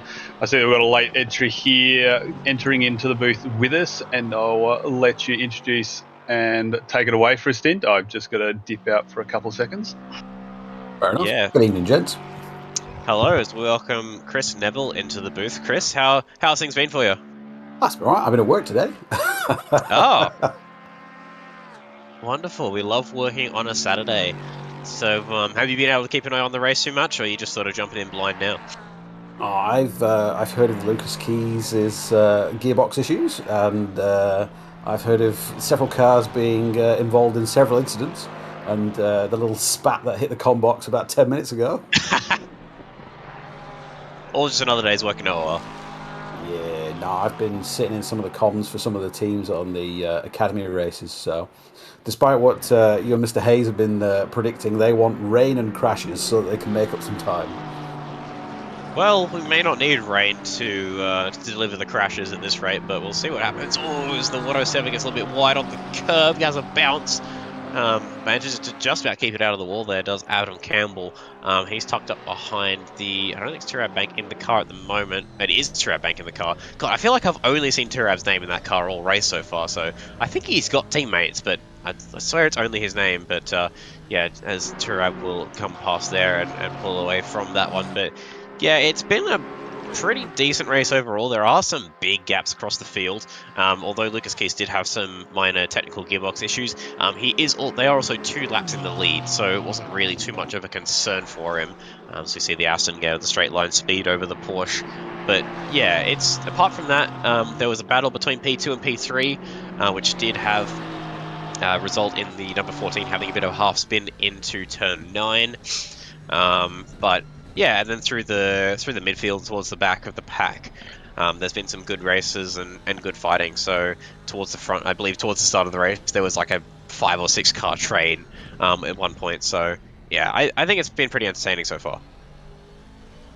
No turn 1 heroes for turn 1 lap 1? No, thankfully not, but I believe there was a bit of drama at like turn 2, turn 3 through the S's. Just sort of Watkins GLEN things, I guess, towards the back of the field. But yeah, I don't know. I was in the car at the time, so I started the race. Where was I? P4. I got up to P3, so I'm not entirely sure what happened further back. But I believe from what my teammates were saying, there was a little bit of carnage, as you sort of expect when it comes to Watkins. It doesn't matter if it's 12 minutes or 12 hours, people will always... Oh, sorry, I thought someone spun then. Yeah, it doesn't matter if it's 12 minutes, 12 hours, people are just going to go for it, aren't they? Racing's racing. Yeah, that's it. We're all racing drivers. We all see a gap and we're like, right, I must overtake this car now. I will find a way to do it, regardless of whether it's the start of a race. I mean, we would like to think that some people will just play it safe there, as Turab Bank is getting out of the way. Yes, that is the 5th place car, Stevie Ty, coming through there on Turab. Yeah, people will... Look, most people are pretty good. There hasn't been too much of too many big sends. Oh, as the 67 has a big wobble through the loop. I say he was chewing on the grass earlier. Yeah, this car unfortunately has had quite a few moments, but they are still in it. And that's kind of the main thing, as long as they're having fun with that one. But yeah, it gets close to the grass again. Yeah, had a few moments. Unfortunately, this car and our team did come together at one point. They had a bit of a spin through the bus stop, and Saxon was only about a second behind and had nowhere to really go except for straight into the driver's side door. So that was an unfortunate moment, but you know, that just seems to be what happens sometimes. You know, isn't it the dream of every academy driver to absolutely destroy the race director in some way? Yeah, oh yeah, true, of course. I forgot Saxon does the race directing for that one, so yeah, I think so, but yeah, we've been pretty good otherwise. We're just looking at James Gaze here in the 69 McLaren with that, I was going to say awful livery. It's a livery. I'm quite impressed that their previous liveries are just meme hell. That is actually quite tasteful by their standards. Yeah, by their standards, the very low bar that's been set. Yeah, it's difficult to limbo under that one, but yeah, it's better. Yeah, definitely. There's some cursed imagery on there, of course, as we would come to expect, but yeah, there is squashed Clarkson. I mean, I was debating whether that was Boris Johnson or Clarkson there, but I suppose the hair gives it away. Yeah, I think so. But given the theme of the rest of the car, I'd imagine that is Jeremy Clarkson. I think it's a Top Gear tribute, or maybe not tribute, that's probably not the right word, but something. Yeah, there's probably some no Quentin Wilson on there. You need a good bit of Quentin if you're going to do a tribute to Top Gear. Yeah, definitely. And I'm back, guys. Just have to lock in with the WIFO the most crucial question of the night, which is pizza or tie. We have locked into pizza. Pizza's always the way, right? Yeah, good luck. Yeah, I have very different marriages, so we'll just leave it at that, I think.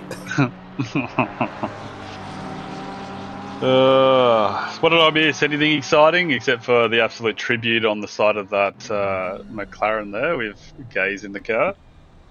No, not really. The 67 Porsche had a bit of a wobble through the loop, but managed to save that one and point it back in the right direction. But yeah, no, all sort of pretty standard at the moment there.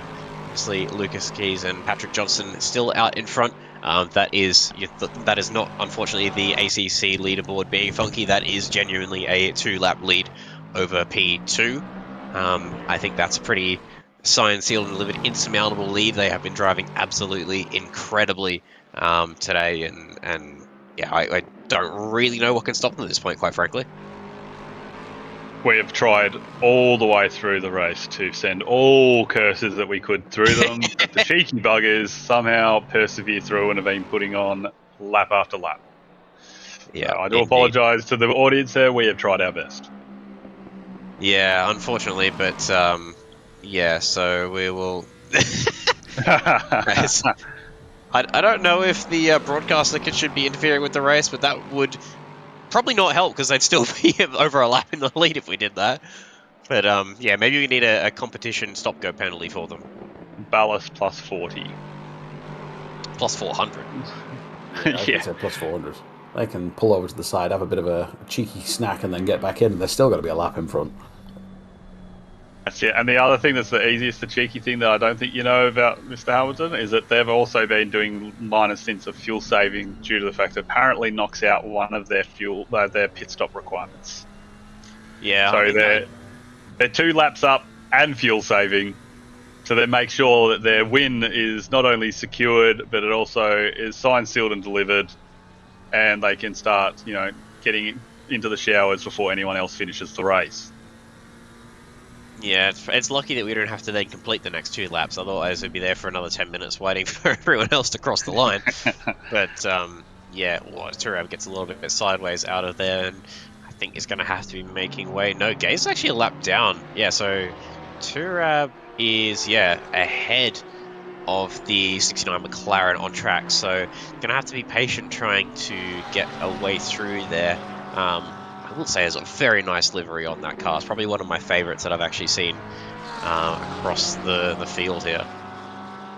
It is nice, but James ain't going to wait if I know James. Yeah.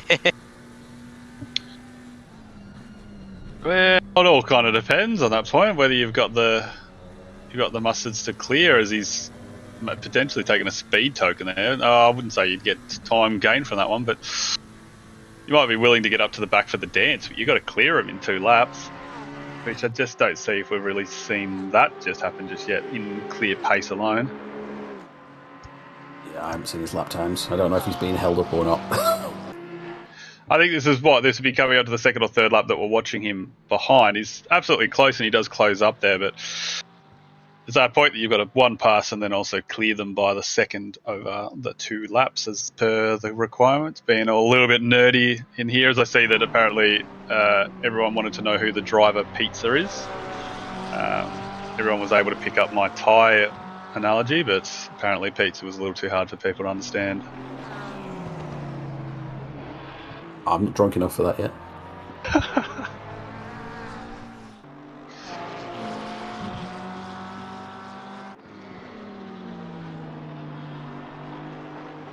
Now we've crossed over into 2 minutes 52, 3 hours and 52 left in the race. So we've still got those type of gaps that are going through. We've still got some few more driver changes to be had. There's a couple of blue flag trains that are going along as we watch Mr. Banks with gaze right up his clacker and still just being an annoyance.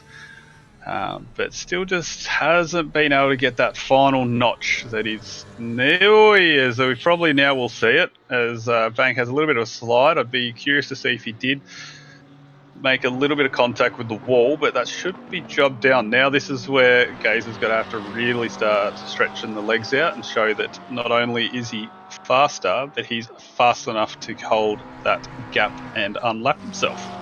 And that would be the big question. Have you been checking into the lap times going through, Mr. Neville? Do you think he's got it home and hosed, or are we starting to see a little bit of a rainbow show popping off Banks' livery there as the sun hits the visor? That's distracting me. I don't know how that's not distracting him. Oh, I mean, I was about to give them a bit of an out because I just had a bit of a cheeky pop-up on saying he's got 20 seconds worth of damage, but there's no need. He's pulling away there, as you can clearly see. As the gap comes up to that one along. Yes, he's definitely got there, but he's needs to clear that 1 second. So did you say that McLaren's running with 20 seconds of damage? That's what Daryl reckons, yeah. Jesus. I mean, I'm not seeing any paintwork loss on that McLaren unless I'm blind. I mean, you're looking at that livery, you're half blind to begin with. Very true, very true.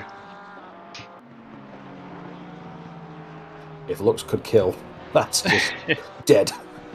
No ifs, ands, or buts, just dead.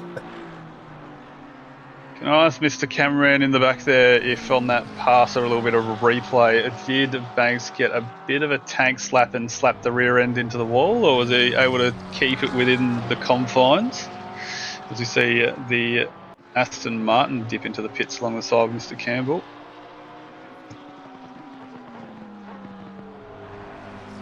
Yeah, I think we can clearly say that he's got that home and hose now. Mr. Neville, he's definitely earned his right to be there. Don't worry, I give it 5 laps and there'll be a bit of a wobble or something will happen. Here comes with the replay, and I'll get to see. There's the slip. Oh, yeah, that's definitely a bit of a touch around. That's definitely what's going to allow Mr. Goes to get through, and as we see, he's well gone out into the fields now. It's where are you guys thinking that you can end up, Mr. Noah? Do you think you can maybe claim back up, chase after the car 200 in the Ferrari P16, or even further along the horizons? Oh, since I don't have any horse in this race whatsoever, I'm just here for the fun. I was in the Aston car, and then I had to work, so woe is me. I thought you would essentially, it's your closest gazer. I thought you'd be actively watching into their race. I'm still actively watching into the boys in the 888, which are currently running P7 with Mr. Rosser in the helm. Yeah, I hopped into 67 just to see how they're getting on here and there, and as I said, those boys are praying for rain. Lots of it. As we just have to jump in there. So this one is going to be for the nice last spot in the top 10 there. So you've got car 988, which is on screen there, but that little orange Porsche that's in the background that's just cleared that blue flag marker is Mr. Spenceley in the 911, and that is a 1.4 second gap. They have closed up onto them. They had a little bit of an issue through, but they are steaming through at a great rate, and that might be a battle that's coming up very shortly. It's at least 67 got out of the way and didn't cause any problems with it. And Porsche on Porsche, it's all going to be raw pace. Yes, yeah, absolutely. The other thing I'd say is with those two cars there, as you've probably just jumped into the box first time, don't know if you've kind of been watching the entire 9 hours that preceded you, but these two cars are offset in strategy, so there are a little bit of points of play there on whether, and we've also watched before, Mr. Close has had quite a number of tank slaps, so I would be curious to see how those rear tyres are holding up, as we're now down into side-by-side, coming through with the back marker still in play, which is getting spicy. And yeah, he's full cleared him. No issues, just either has been completely let through or Close has just absolutely burnt through the rubber on those rear tyres and just can't put up much of a fight.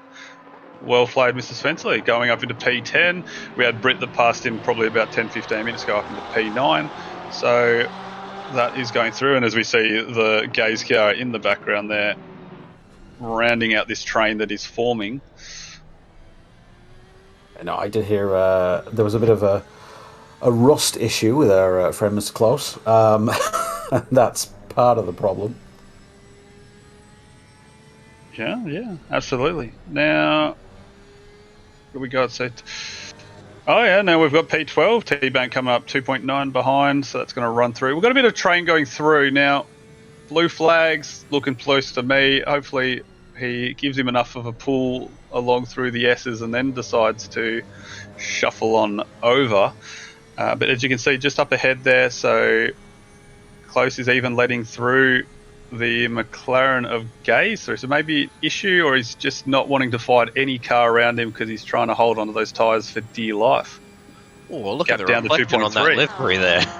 Yeah, I was saying that before. It's the biggest distraction to me. I don't know how he's driving and not getting distracted. When he comes through onto the bus stop halfway through, the sun hits the entire dash, lights it up like a Christmas tree.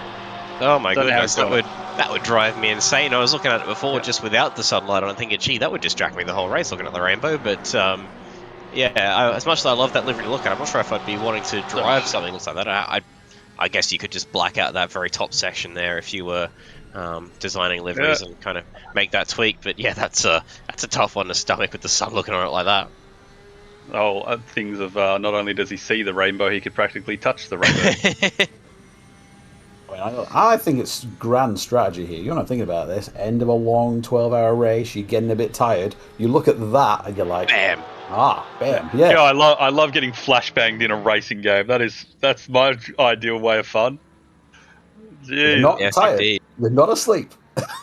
You're not asleep, but I don't know if I could look at the track. I mean, even me, I'm having to squint my eyes. I could absolutely be behind the actual steering wheel going through there and trying to actually line up a line. Especially when you go into the bus stop there, you're trying to look for that inside wall. That's where the light's coming through. I don't know how he's doing it. That's, to me, I would have absolutely slammed my right pillar straight through that wall. Oh, this stage, surely it's just all instinct. Just left, right, brake, go. Yeah, just done. Just one with the machine. Yeah, exactly. Now, it does look like Close is chewing up his tyres here as, the 67 getting close there is Matty Chit up to the back of that car is going to go towards the outside there. Close is going to go defensive. No, he's going to back out of it and let that car through. That is a few laps down, so that does make sense. You've missed the last little 5 to 10 minutes back there. There's been a considerable amount of drop off on pace from Close. No instances, no going into walls. We kind of think that maybe it is coming to the end of that stint there, and those rear tyres are balloons, because there's been a considerable. He's dropped down. Essentially, Paul Britt's cleared him, Spencer's cleared him, and now we've just watched Mr. Bank clear him, as well as also back markers as you see, car 67 coming in at P23 there, unlapping himself as well. So I'd be curious to see if it is that point on, has Mr. Close with those earlier bingles and saves and catches, has he absolutely ripped the millimetres off those rear tyres and he's now suffering the consequences? Yeah, I think so. I was looking at the live timing there, and he's been out for an hour and 11 minutes, so not much more, probably 10 minutes maximum, so left on that stint. And yeah, I suspect the moments that we have seen him have there, it's just meant that those rears especially, Porsche loves chewing through its rear tyres at the best of times, especially around here. And I think it's just probably had a little bit too much. He's getting a bit of understeer through the final corner, just bounces off the wall for good measure. Yeah, it's definitely suffering in that car now. And it's going to be suffering a bit more with that hit. That was not a light one. He even went in for a double dip and got a 2-for-1 deal on the wall. As we're again coming up to now, is that a Ferrari? Is this 4 position? Is yes, that car dip? Yeah, so we're now down into P13. Jeez. Flashbang the outside. Yeah, I know. The hidden tactics of that livery. I was going to say, Layla didn't tell us about the chrome on that one, trying to blind the other driver. That's a dirty tactic. Don't let Diabolz know about that. He's already got the things with flashing the lights. If he hears about there's maybe intentional livery designs for flashbangs, he'll blow not only the gasket but the whole hood off the entire car. But what we're thinking is chroming out Turab's is he? Oh, he's tempted fate. I wanted to know how many rabbits he's got in that hat that he is able to essentially play out here. He's had the major saves with the collision coming out of the S's, the big tank slap going through into the loop. He's now touched the wall. He's tempting fate with bouncing over that curb that if that was me, I would turn into an aeroplane, and he is looking very swiggly on the onboard going through there. Could we see our first natural-born puncture if this keeps up? There's still going to be, as you said, 70 minutes on the clock, so he's still got 10 minutes to go in the stint if he's wanting to hit that nice big 80 number. Could happen. We could be looking at a puncher. I mean, at this stage, is it worth it? Because he's losing time out there. Yeah, it does beg the question. Where I think he'd lost 3 or 4 spots, right? There was a bit of a train. He's down 4, so from P9 down to P13 now. Yeah, so it could be a question of just kind of pull the plug there. He's done his support work in the car, and either plug Blake Brenner in or Chris Taylor back in that one just to finish off the race there. I don't know. Maybe he's having fun, and maybe they're just kind of letting him go. I know Chris Taylor's not the most serious when it comes to his ACC racing anymore, and is just kind of here to have a bit of fun. So I don't know, but yeah, maybe something to think about in that car. They'd have to at least do the one extra lap so that they can get through with 2 pit stops. I think if they pull too early of a pin, they might get stuck with an extra one. That's probably why they're slogging it out a few extra laps, just so they can guarantee that it is 2 more pit stops for them. Which again, also as well, you'd be going down into the seat after the next stint for 987, Ms. Hamilton. Are you ready to go? Yeah, we'll get there. Still got a fair bit of time. Obviously, Layla's doing the double stint here, and then I'm in at the end. But yeah, it should be fine. I've had a bit of a rest, had a bit of a chat, have a bit of a break. So yeah, ready to jump in, and maybe even jump in on slightly less than 120 liters and fresh tires in the cold, and see how we go. Yeah, absolutely. I think we've done pretty well in the times from that one there. As Diebold's welcome to the YouTube chat. I would like to render you through to the flashbangs that we are seeing here coming off the side of certain cars, and Mr. Banks' hood that lights up like a Christmas tree is entering in, or might be saved by the bell as we see the sun is getting down and we're hitting to the 17 degrees, where full tyres, very good, except for to a point, and then it starts hurting us again.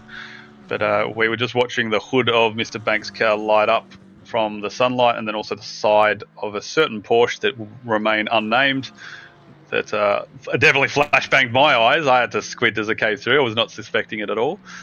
But nothing to see here, Diebold. Continue on your night.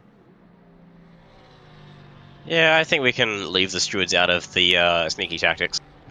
Yeah, I always just like revving him up. It's just great, If his spidey senses would go off if one car flashed more than once in a lap, and if it was like to a blow flag, that is, so well within the rules of the ground, I would generally say that he would rise from his grave up, jump on the computer to have a review of that one.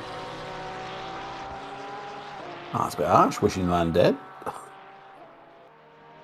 If that's what you took out of that from level, I can't help you. I'm sorry. Oh, not many people can, but hey, well. We try. We try. So we got. We've got this pesky white and green Ferrari that seems to have arrived on the scene again with our car. I don't know why they keep coming back, but I swear every couple of hours this car comes back, overtakes us. Ugh. Yeah, Darthen's just there. I generally, he's just. That's Sash before, but Darthen's been putting in some good long stints, and he's just always there doing God's work in that Ferrari as we go through. As we see now, am I looking at, is the gap from P12 to P11 at less than a second, if I'm reading that correct, or is the timing a little bit off in my eyes? I think you're right. Yeah, Turo Bank and Kerry there. As we come in, yes, sure enough, they are clacker up as they go into the bus stop.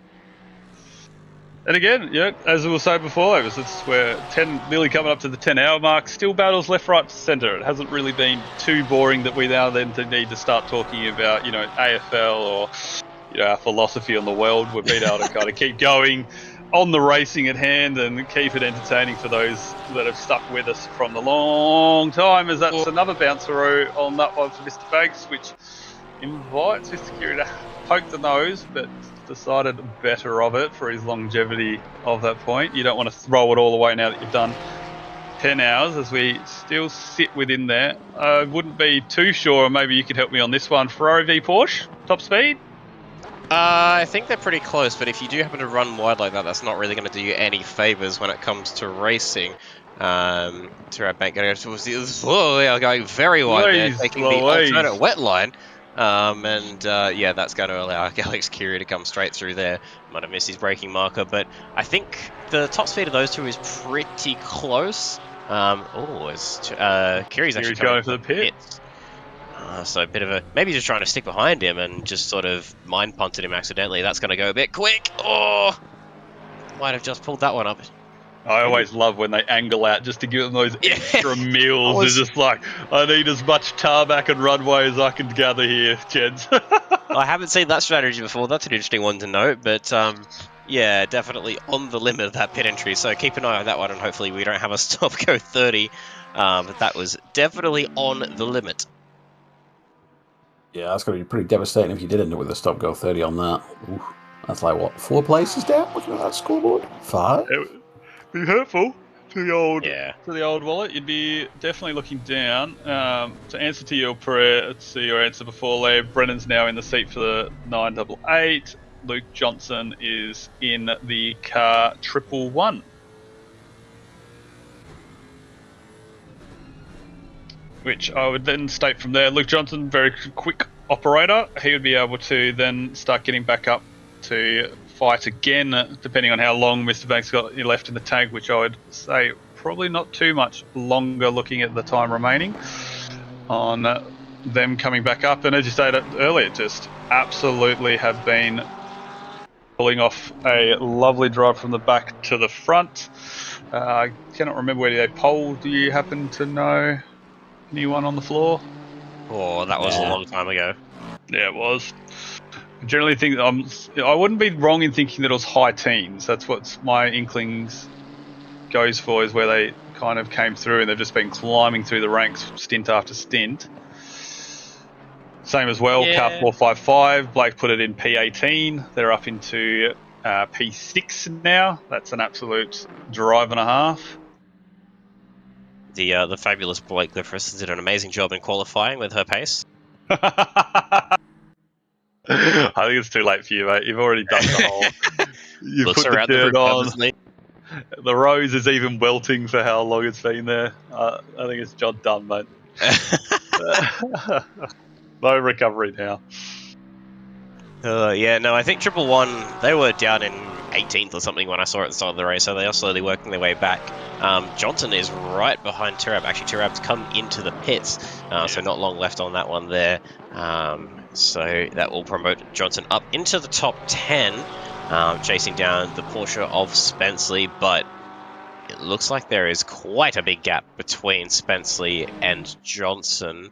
Yeah, 111 back at the loop, and Spenceley is further down there, so we see Turab come through, swaps over to Chris Wren, so there is someone else driving that car. I feel like I had only seen Turab in there for the last couple of hours, so he probably deserves a break, and we'll jump out of that one and go grab a drink and whatever else he needs to do. I will ask you to jump onto 112. We have P4 in the pits, as we saw before. We have Mr. Ty coming down the back straight, and this is looking like it might be close. No, they've cleared. So that earlier pit stops before that we saw with Layla's holding off the Audi for the 2 laps of Mr. Slade and putting on a defensive masterpiece.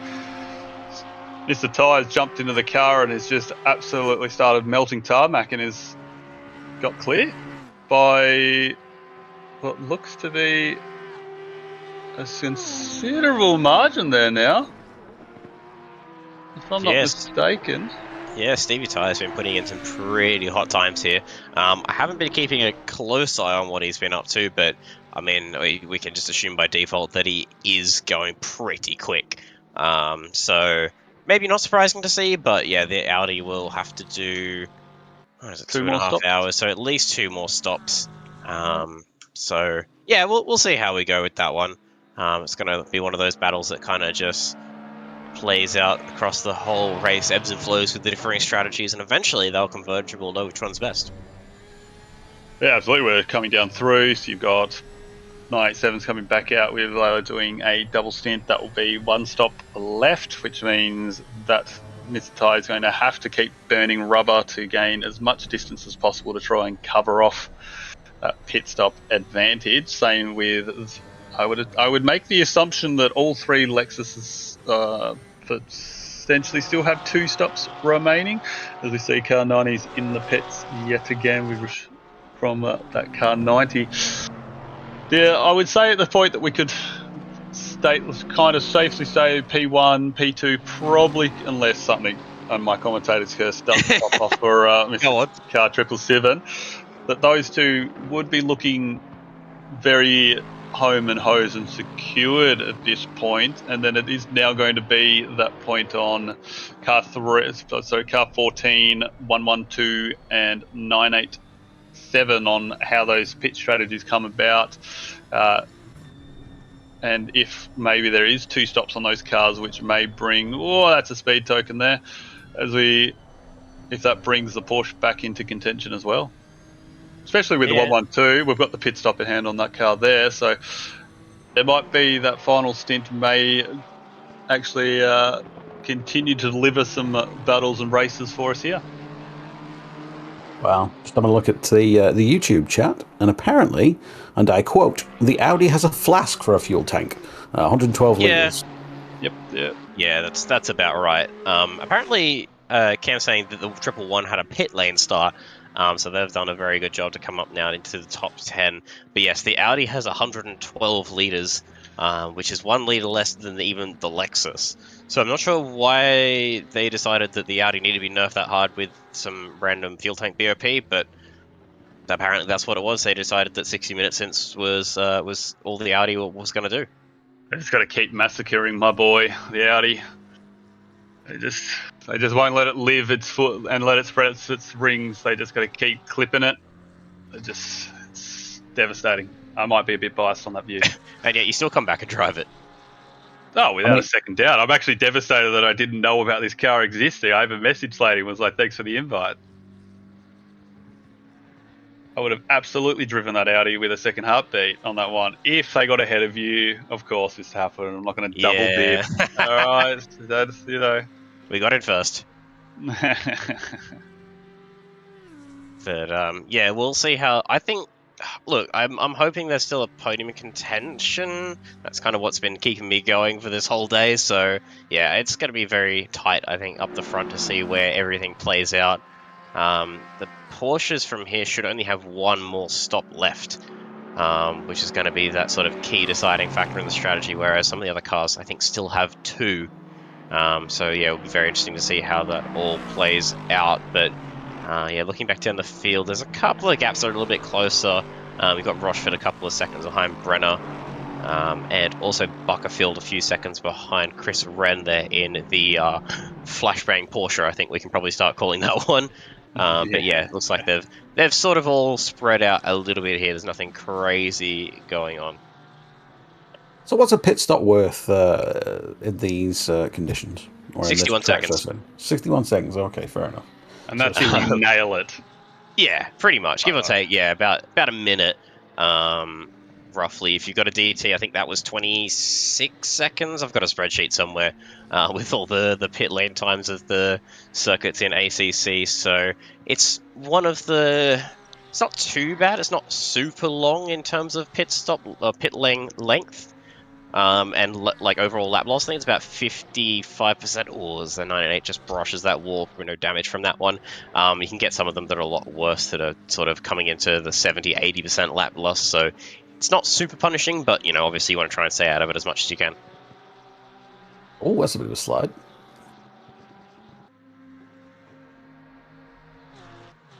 Yeah, no, fair enough. Yeah, I mean, it's all going to be strategy in the end, isn't it? Someone's going to have an exciting last hour, see what happens. Yeah, hopefully me. That'd be nice. It'll just be the big question on how many cars have that fun time. As again, we've got Buckfield just I was going to make the assumption that he's one of those Kovacs cars on either Neighbour again. I believe Kovacs at all points there, they have some type of system to show which car's which and easily identifiably across the board. I wouldn't be able to tell you what the method to the madness is, but yep, Neighbour again, there you are, car 91 for the confirmation. I'll figure it out some point in the next 2.5 hours what that difference between those two cars are to make it a bit easier later on. Are they running similar liveries or are they different colours? They have the similar style, but I believe that kind of like with the Team Iris's one's got green, the other one's got yellow. I believe they do the same. Yeah, so blue and red. Okay, we spotted it. Thank you, cameraman, for helping me out on that one. Yes. So there we go. So they're running just the secondary color difference of red and blue. Gotcha. Only took me 90 minutes to figure it out. I think that's pretty standard for Kovacs. I think across the years we've certainly seen Kovacs red and Kovacs blue with the Porsche twin pair. So yeah, I used to run I think the white liveries with the red and blue accents that we've seen recently. But that's it. Yeah. I do always love the Kovacs liveries. They don't have any picture on there. It's subtle, but it's just classy. You know, it's just nice. You don't have to look at essentially a McLaren with 50 million pictures on the side of it. It's just bare bones, but it's classy. Got to give it to whoever that makes those liveries. I mean, I feel you were targeted by one of those McLarens at one point, so there's a little bit of bias going on there. I don't know what you're talking about. I may be also referencing Mr. Daniel with his Academy livery, where I'm pretty sure that entire livery is covered in photos and memes, and I'm pretty sure I'm one of them on the top of the roof. Yeah, I recall your streams. You don't download the liveries for that exact reason. Exactly. What if one of the cheeky buggers in Academy puts something a little bit too naughty because it's not broadcasted on there, and then boom, I get done. And your Twitch career will be over. No, exactly. Bathwater before it even began. Where the contraflow is, that should incentivize you to get to sprints, and then you can show off your lovely livery. Or not lovely. Depends on who's looking. Very true. I didn't even realize they were running custom liveries in sprints in the Academy series these days. Yeah, apparently they all complained, and then Hobbsy had to fold, and they get their liveries and all those things like that. You know, the things we sacrifice to allow them to have the Academy series play them is we just keep giving and giving to these people. No, they certainly get a lot. Back in my day, it was in-game livery and hope for the best. So that's it. I just need the Academy guys getting some attention. Yeah, I even say that they're going to gift them another night race, because that went very well the last time Academy did night races at Watkins, even the track that we're on there. Go figure. Yeah, so even that's coming back now. You know, it's nothing like my sanity means anything to people, but yeah, whatever. See how it is. If I recall that race, because I was in it, you weren't the race director. It was Hobbsy that was doing that one. I was in the box with him. I wasn't the race director, but I can tell you I've never looked at so much footage and not any of the race. And not a single bit of it contained me. It's great. I've never gone through where essentially I've looked at nothing but replays, and then I have Hobbsy pretty much telling me, mate, you've got 3 minutes to wrap up 7 incidents. Jeez. Chop, chop. I mean, that can't be as bad as one of the reverse grid sprint races where they got through about 10 incidents halfway through and then decided the rest of them will be after the race because there is too many to go through. Yeah, well, that was that 3 of 20, wasn't it, Paul Ricard? No, they did that at Barcelona, not last season before, because I was in that. The stewards have given up, and we went, yeah, you know what, fair enough. Yeah, absolutely. I don't feel sorry for some of these stewards. I've been there, done that, and yeah, sometimes you just get races where you don't actually get to watch the race. You spend the whole time with your head in replays trying to figure out what actually happened. Yeah.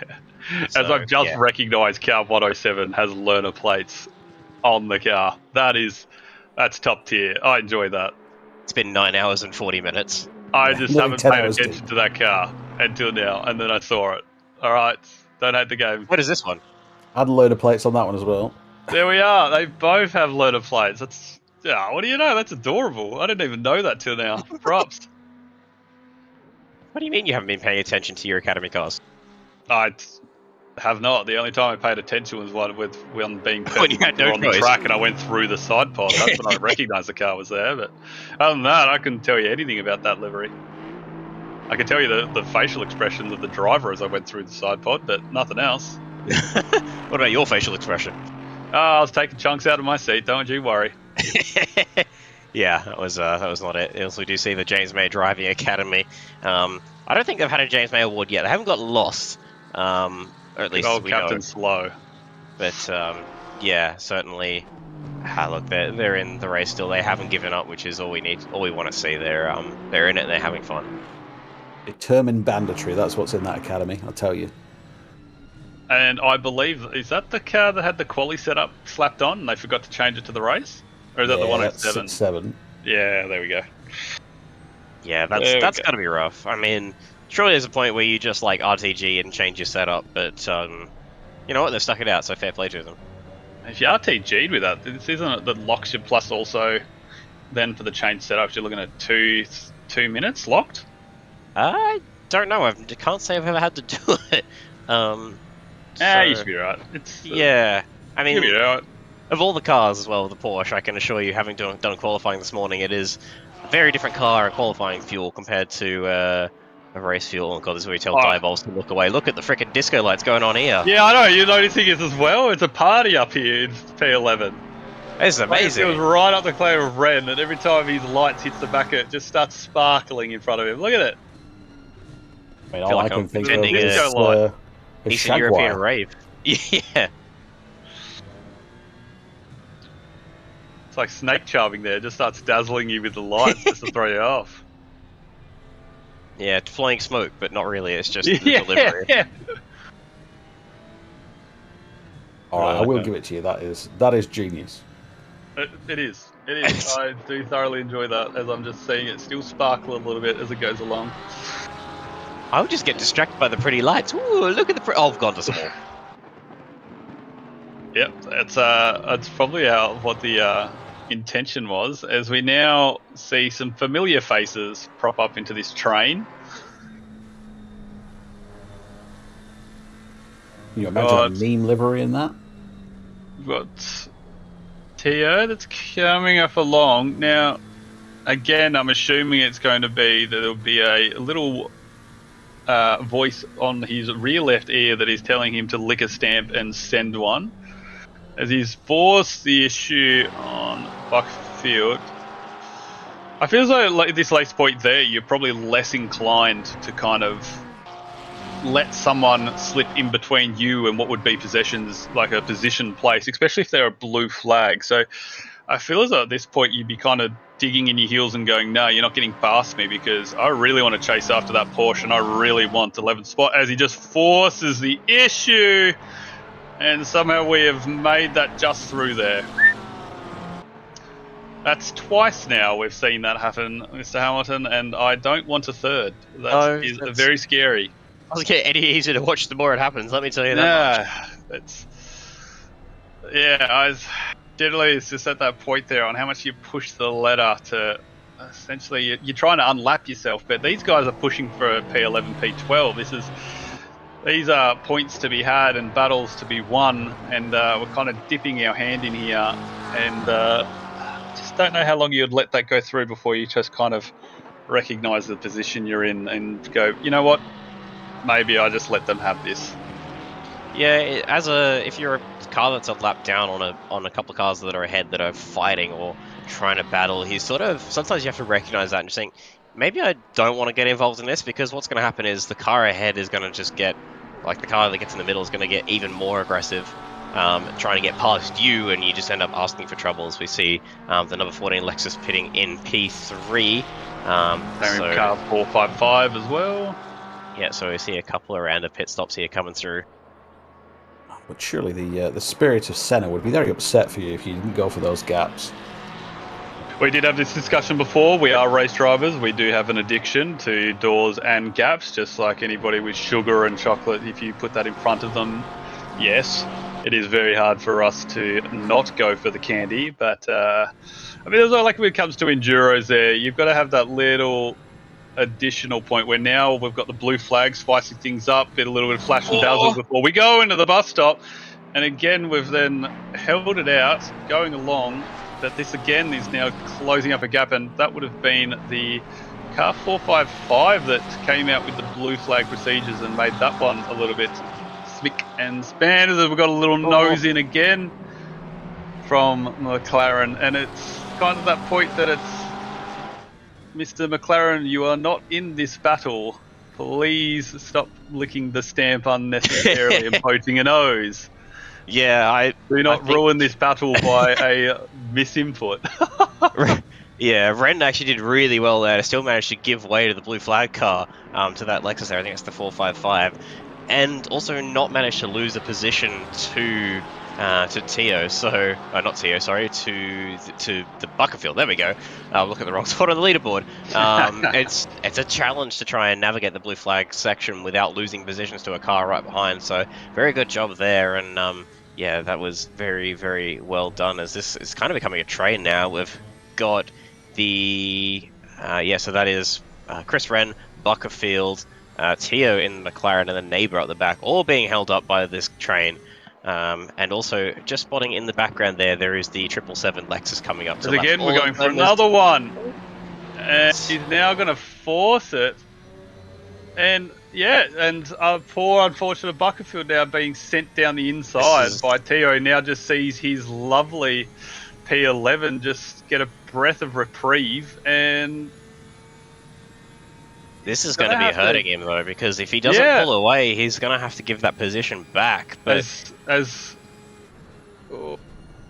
we're alive. Okay, we're clean. Now this is really he's got to pull away now, and if he does not pull away, he's going to have to look at getting that position back. But that's going to have riled Buckerfield up now, because they've put a car in between him and the position that he's trying to fight for. I think by the looks of things, Ren's got a little bit more pace over him overall, so that might have just ruined his chances of trying to fight for P11. Yeah, it might have been just in that portion of the strategy there. You know, the Porsches hit that 80-litre tank point where the tyres start getting a little bit off balance towards the car. Ferrari's in its slot, and then this third dynamic that's entered in has now ruined that little time frame to actually put Ren in a bit of hurt. So we'll see how it goes. I would say that this Tio's going to have to really start pushing up and clearing, because while he's getting stuck behind Ren and Buckerfield's right there, he's not going to facilitate his requirements. He's going to have to just yield back again, and you've lost 2 seconds for arguably what could have been the most dangerous thing of your race there. So we'll see as he's right up the clack of Ren, and he's absolutely pointed the nose early. He's letting his intentions known, and we'll see how this plays out, and whether Ren tries to hold his spot or he just lets him through. But now Buckerfield's going to have a lovely look and a run coming up here as we come up through the S's, and we're going to have the live action shot take us away. Yeah, it's going to hurt the exit speed of Ren out of turn 1 as we cut through the S's. The Ferrari probably a little bit stronger. Oh my god, as we're getting disco balled there. He's going to look towards the outside. He's not actually going to defend that position there. He's giving a flash of the lights, I think, from what I may have seen. That's going to put Buckerfield up to the inside. Ren just decides to smartly back out of that one. We don't want to see the third time side by side through the bus stop, and we'll yield that position. But I think from what we saw, it looks like he did have a little bit of pace overall on top of Buckerfield. So we'll see how that one goes. That might still continue to battle on as we go through here. The 777 now closing up on the back of this train as well, so we're going to try and make sure they don't lose too much time, but also give way to Patrick Johnston here within the next couple of seconds. But yeah, Ren losing out not only to Tio with the McLaren, but then also that position with Buckerfield, and does let Patrick Johnston through. Yeah, a couple of things that have happened in the background there. We've got Thurkalini in the 911 with a 5-second penalty for an unsafe pit entry. So that's a 5-second whammy, as we're now getting a replay of the said car. And that might do it. Yeah, that's a bit spooky there. It's a bit spooky, but 5 seconds is nothing in this race. It's barely a punishment at all. Give him 15. You do say that, but the 3-horse race that we're kind of looking at here, which is Ren, Buckerfield, and Turklini at 911, throughout their pit strategies have been battling it out for the last stint and a half. So who knows? It could absolutely, that 5 second, as minus as it is, might play a big field, as now we see Neighbour might being the next cab off the ranks to try and unlap himself, also being a further lap down from the car 69. I still can't get over those disco balls, guys. I really can't. It's hurting my eyes knowing that it should be night time, but I'm looking at disco lights. Oh, it's just Yeah. like some pretty blonde in a sequin dress. That's all I'm going to say. That's delightful. Joy. What a takeaway. I was more thinking about the fact that I've got to get back out on track in like an hour-ish, and I'm going to have to be lapping with that car. So hopefully I don't get too blinded until we see our leader come in for second last pit stop, maybe, I think. For the 777. Still only one lap in the lead now, so Underwood has clawed back a little bit, but I'm sure Underwood will be soon to make the pit stop, and that will go back out to 2 laps. Yeah, no. The only thing that's stopping Johnson and Keys is, well, getting stuck in 6th gear. Divine miracle would be the only thing. Maybe a technical fault would be the only thing stopping that car. And what are the chances of that happening? We can only hope. We can only. Trying to use your powers wisely there, I see. Yeah, we might need it in the future there. I got Rashuti pretty damn good, so earlier in the car 90, so who knows, I could try and do a little double gun salute and tick off a few of the rivals coming into the last pit stop. Well, speaking of one of the rivals, we're about to see a replay here of an Audi coming through the bus stop that can usually only mean one thing. It's a little bit of the inside curve. There it goes. Managed to keep it out of the wall, though, so that's pretty well done. Give it a bit of a flick spin and pointing around the right direction. No damage done, just some very, very hot tyres in all of that and some time loss. That is not the line, Mr. Slade, and unfortunately that is one bull ride you are never going to win. That car is going to buck you off royally quick, as we see doing the big tank slap. But that's the perils that you do with the Audi there. You've got to try and wrangle in a beast, and as soon as you get it outside of that nice little window of operations, it is 100% looking you in the eyes and trying to steal you into a ball. Yeah, fair enough. Wasn't Stevie Ty in there for a very short amount of time, or is just time going by too quickly for me? We're all here having fun, and time is flying, because that would be... He would have done an hour. It's only got the 112 litres in the tank, so it is only doing about 60-minute stints. Oh, well, that answers the question then. Good old Stevie Ty didn't put enough gap in between him and Layla Bell. There you go. Yeah, that's kind of one of those battles that's been going on all day. Well, not even like on-track battles, but just like a strategy battle, essentially, to see which strategy is going to work out best. Definitely in it for the long game, and yeah, we'll see. I think they might be looking at a splash and dash if they're not careful as well with that Audi. I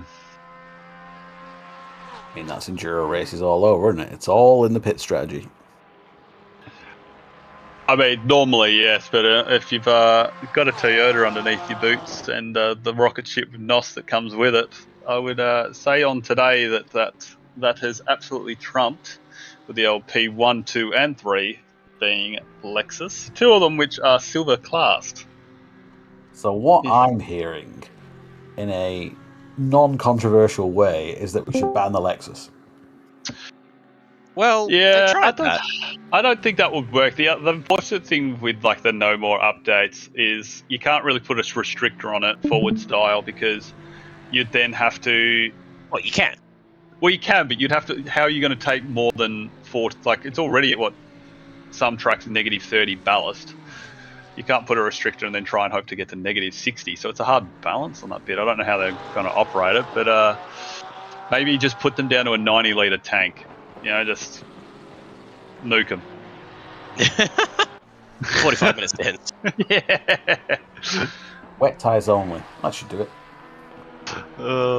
Keys are probably still wet. Make him have to drift the entire track. Good evening, Hello, gents. hello, welcome back. Did I miss the memo or something? It's a bit crowded in this comms box.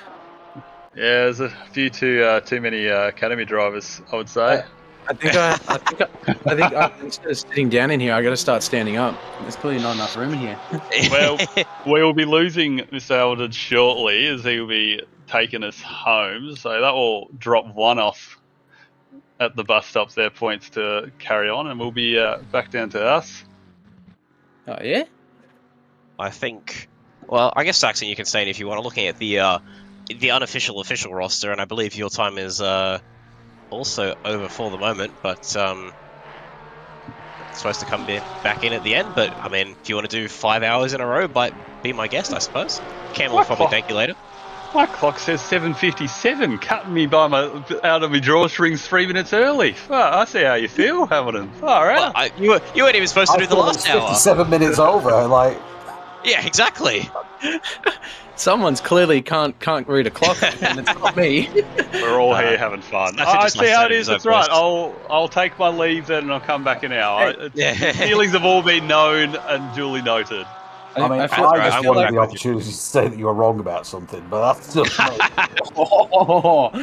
Just because you don't drive ACC Academy anymore, Chris, doesn't mean you have to start hating on Saxon. No, Thank you. I appreciate that. I miss the what would I say? The condemnation of my driving style. Oh, Neighbour's going to look towards the inside. You're not going to get a move there at turn 10. That's a big snap of over. Oh, did he save it? He does save it. Oh, that was getting a little bit spooky there. What a save there.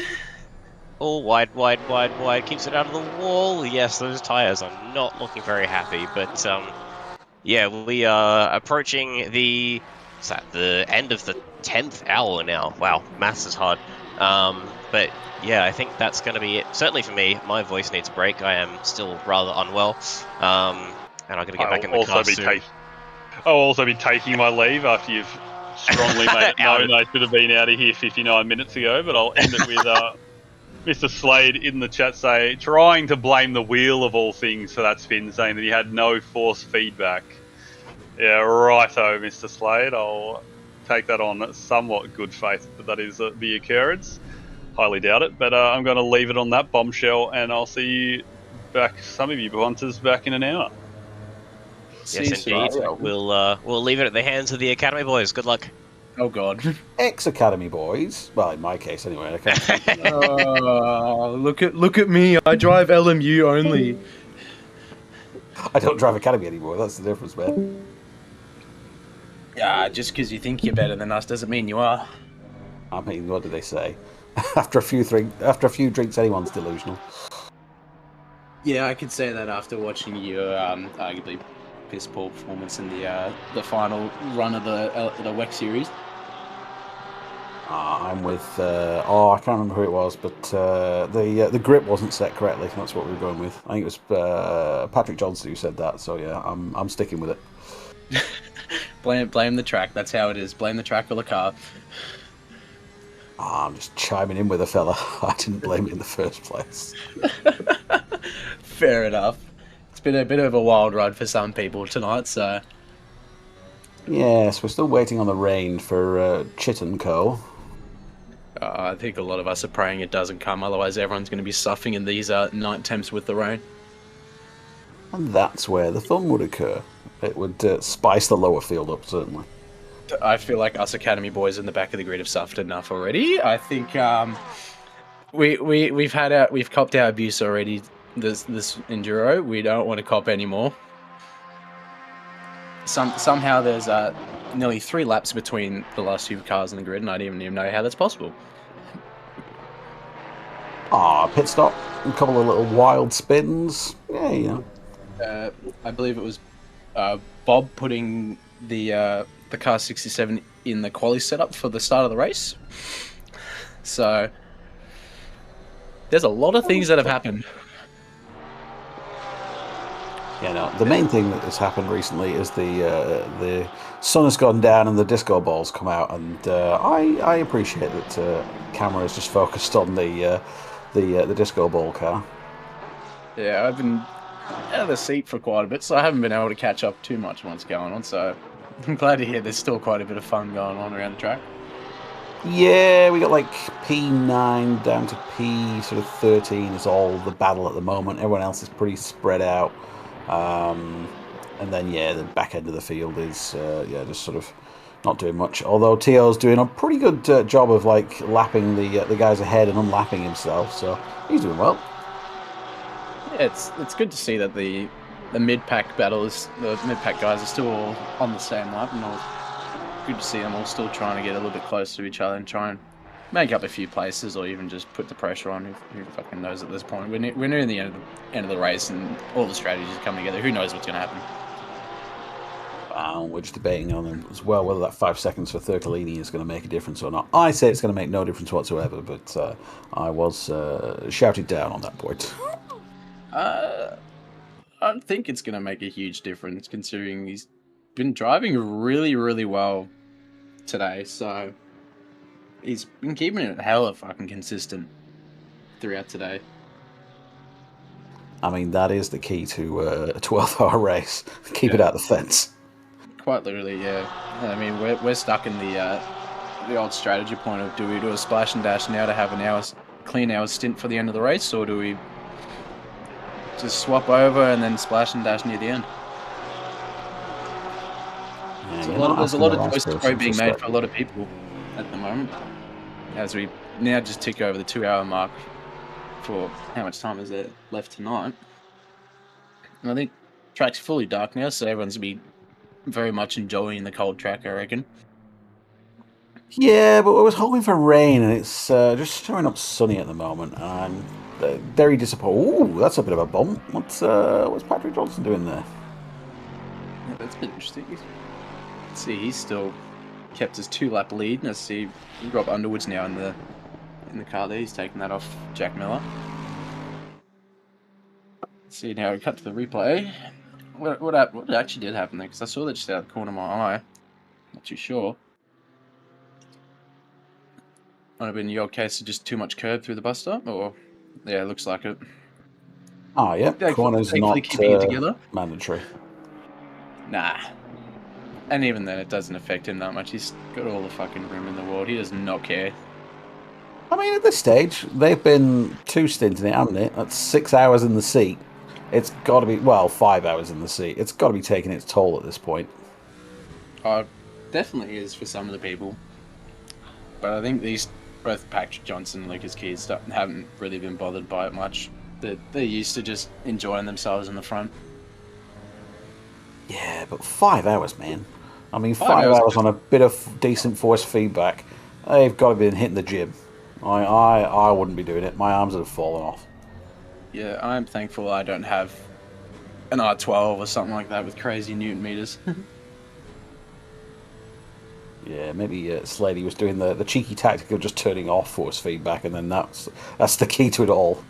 Yeah, I'm really confused what happened to Slady there. I heard a little bit of commotion about it, but I wasn't too sure. Yeah, now there's a bit of a spin on the Audi out the bus stop. Usual suspect. Yeah, it looked a little bit unusual though. Kept it out the wall and just flicked it back, so nothing too major. It wasn't a 67 incident. Oh, thank goodness. I don't think poor Saxon's ever going to be able to live that down now. Something else a lot. I mean, it's always a bit of we poke a bit of fun at Saxon for joining us in the Sunday practice races and having his own, I guess, little battles with us and just getting in our own heads, but I think he might have taken it a bit too far tonight. Revenge is a dish best served cold, perhaps? Yeah, and 20 seconds of damage slapped right on top of it. But thankfully enough that he was able to keep that car going for quite a bit. I think he was losing just under 2 seconds lap, which isn't great, but he certainly was still able to keep their position. I know Sileo Bell now in P4 still has the position ahead of Stevie Ty, so clearly it hasn't bothered them much at all. Yeah, well, that car's got to do an extra pit stop, from what I understand, from people who are more versed in the ways of strategy than I am. So yeah, I'm pretty sure Lily Bell's got 4th place there without too much of a worry. Yeah, well, thankfully it's quite simple for tonight. Porsche can go for fucking forever, and Audi not so much.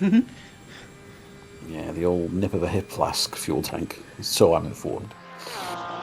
Yeah, I believe as I was talking to Stevie earlier, I think it's a 112-litre fuel tank in the Audi, so not the greatest, and that thing already drinks fuel as much as some other cars like the Aston and the Ford, so I mean, you've got to pay a price for looking that good. That's all I'm going to say. Yeah. I mean, if they wanted to look a bit better, they could have taken the Honda, but I think they wouldn't be sitting in P5 if they did that. You wouldn't be sitting at all. They'd be standing up in the pit lane, confused as to why the car's broken. Probably, yeah. Why the car's constantly trying to kill them? Who knows? You never know with some cars in ACC. So they're kind of their own mixed bag of marvels. I mean, tonight it's been pretty cut and clear of what car everyone wants, clearly because it's an enduro, but you got a few outliers that's making it certainly interesting. I feel a bit of rain would have spiced things up at the front, but sadly it wasn't to be, and I don't think it's going to change in the next 2 hours either. No, unless we can slip some cash somewhere to whoever's managing the server and just go, hey, bit of rain, please. Chuck a couple of commands in, surely. No, I'm just going for the commentator's curse. It hasn't worked for me in all the races that I've commentated on. Nothing has happened. It has been milquetoast with all the comments that I've made. So I'm praying for rain. I said to Car 67 I would get rain, and I'm still hoping. Yeah, fair enough. We could all kind of see that. Ooh, So that's a bit wide. Let's see what's going on. It looks like Benny giving out a stop go there. What's going on there, my guy? Not too sure what was happening there. Maybe just caught trying to fix the race for someone. I'm not too sure. I just saw the Matrix briefly, and that was it. Yeah, Benny, what's your AID? I'll send you some money. But we're kind of in this weird spot where we're like near the end of that like last little bit where people are maybe trying to extend those like stints just so they can have a nice full push for this last hour of the race, or maybe they're already starting to push. You never know. We can really see Thurcolini's still trying to close that gap to Johnston, so he's got quite a bit of way to go, but everyone's now just kind of trying to work their way up the field or increase that gap a little bit. Yeah, I mean, the end's in sight. It's I would say it's a bit of calm before the storm, and then everyone hits their last stop, and it's just all-out war. It's, the gloves come off. Everyone does not care what's going to happen next. Yeah, carnage. It turns into split red. Oh, let's not go too far. There's more gentlemen here. Yeah, true. I don't think we have certain drivers that I will not name, but yeah, I'm pretty sure you're well aware of who I'm talking about. That I mean, I'm not driving. You're not driving, so we're perfectly fine there. We don't have to worry about you doing your crazy dive bombs or anything like that. And Bob's not driving either, so we're fine there. Yeah, no, fair enough. Oh, there's pretty ominous having S death behind you if you're Michael Crick there. So I would be a little bit worried, but it looks like he's going to make it through that bus stop chicane. Yeah, poor Sasha. Their car getting caught up at an incident at T1, and they've just been kind of crawling their way back. And I've done it. Commentator's curse. You've cursed him. You've cursed him. Oh no. That is unfortunate for them, but it looks like they've been able to keep the car in one piece and get it back on track. So bus stop claims another victim there. So pop the cherry. It's great. I've done one. Sorry about that. Pop the cherry off the commentator's curse. Oh my days. It took you that long to get there. Slow and steady wins the race. Sometimes.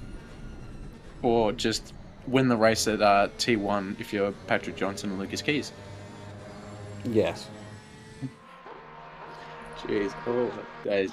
That is very unfortunate for Sasha there. Sasha's an absolute gun behind the wheel, but obviously just getting caught out there in the bus stop is not the greatest thing you probably want. Yeah, no, that's a hell of a lot of time that's been lost there as well. That's down to 17 seconds or something? That's yeah. Yeah, I think for most people that have unfortunately collided with that wall, they've gotten at least 10 to 20 seconds of damage there, so it's going to hurt them quite a bit, especially as they come into the tail end of this race. Yeah. Just hope that it doesn't throw them, and they can then get back on Ooh, bit of a slide there. Yeah, back on the rear bumper. Yeah, speaking of getting on the rear bumper, see, Brenner's now closed his gap to Ren in that disco ball, so we might have a little battle on our hands here in the coming laps, because those who saw Ren just have a little bit of a slide there, so maybe they're making a few mistakes in a couple of corners that's probably not doing the best for them. So definitely keep an eye out for those two. We might have something on our hands here. For sure, and both of them are flashbanging each other, because if you saw on that previous straight, the right hand side there was just flashing away in gold. It's just, oh man. Full disco ball hours here at night. Certainly. I think it'll be a proper disco ball if Ren starts like it's spun out or something. I'm not too sure. No, I reckon it'll be clean. Everyone's been pretty respectful. Like, I haven't seen any major incidents in this stint, and apart from Saxon and Car 67, I haven't heard of any other big incidents. So it's been good in that regard. Yeah, there's one a bit earlier in the race that I believe led to one of the RDs putting in the chat just a bit of a slight nudge about, hey, pay attention with blue flags and what you're doing. But I think it's so far been pretty good. The guys in the stewards box have had a little bit of work to do, but not quite necessarily sitting there with their feet up sipping pina coladas on a beach somewhere. So they get their work, but they're still able to relax. Thankfully, they're not having to have a panic attack in the stewards box. I think you're upselling them a bit too much. It's more like draft beers and some crates rather than pina coladas and a nice beach. Yeah, or some who knows what they're doing there. Could probably be beers, could be straight alcohol. Who knows at this point? We're getting into the night stints, and it's getting late depending on where you are. I know it's probably like 10 o'clock there by you in New Zealand, so certainly 12 past 10. Yeah, certainly getting to the later hours of the night. So some people are definitely going to be hitting that sleep deprivation stage by now. I don't know how many Kiwis there are in the races at the minute, or anyone past the Aussie times. I know Lele's not racing. I know good old Taplin's not here, so yeah, don't know how many Kiwis we've got. Yeah, I think it's a bit of a all Aussie battle, or all Aussie race here, just spread out across the country. So it's been a relatively alright one. I know some people probably didn't get the best of sleep the night before, so they've probably been crushing cans of Monster or whatever. So What absent of your stewards, according to Cam? Yeah. Oh, if you Cam, you've probably crushed at least a 4-pack of Monster by now, just to stay awake after doing what I believe was 5 hours in the commentary box. Yeah, so, that's a bit mad. Definitely props to Cam for doing that for the first half of the race. I think you've well earned your rest for the second half of this. I don't know about you, Chris, but I've already downed three white monsters just to stay awake. No. Coffee, my friend. No need for monsters. Nah, mate. If I have a coffee, I'd be sitting in the chair going, "I need a shit mid-stint." I mean, sure. we can't have that going on. No, but no. If you, it ain't gonna work with a monster for me. Too old for that. My liver would pack out. You abused it with too much alcohol, have you? In your young days? In my misspent youth, probably. Yeah. I think that's where I went on you. I'm still young. I've got a slightly better conditioned liver. I can probably abuse it a little bit more. And your stock in the Woodstock company is going to go up and up and up. Yeah, there's been a lot of Woodstocks consumed in the past 2 weeks, I will say that. Certainly a bit of a bonus when your local BWS has a very good deal on them. As you see now, I've got a replay. I'm not too sure what's going on. I believe that's one of the Porsches behind. I think that's Benny Vintner in the car there, so I'm not too sure. Yeah, it would be. Oh, yeah, this is in and out of the lane. Yeah, that's looked like Ren Ren went wide there, so that's how Brenner got past Ren there, so that's switched it up. It's a bit hard to keep track between these two because the cars look so similar at night. You just see two disco balls going around, so obviously they've swapped positions. Ren's still hot on the heels of Brenner and definitely not gonna give up at all. So said it was going to be between teammates. Sorry? There's a no love lost between teammates there. They're just gonna, Yeah, it might just be. I don't want to impede you too much. We're nearly the end of the race. I imagine the gloves will come off if it's in the last hour or so, and they do not care what the outcome is. But we can already see Ren just kind of sitting back, maybe just trying to keep the same pace, or maybe even just trying to save a bit of fuel in that Porsche. Yeah, no, fair enough. There's no point, no point going after your teammate, I suppose. And there's a chance, I suppose, that they can pick up a couple of places from Thurkelini and Bookerfield, because there's only a 10-second gap there. Yeah, certainly. I mean, obviously Thurkelini's got the 5-second penalty there, so I imagine they'll probably get served if they pit, which I believe might be soon, if they're planning on trying to do an entire stint for this last part of the race. I'm not too sure, but we'll see how we go.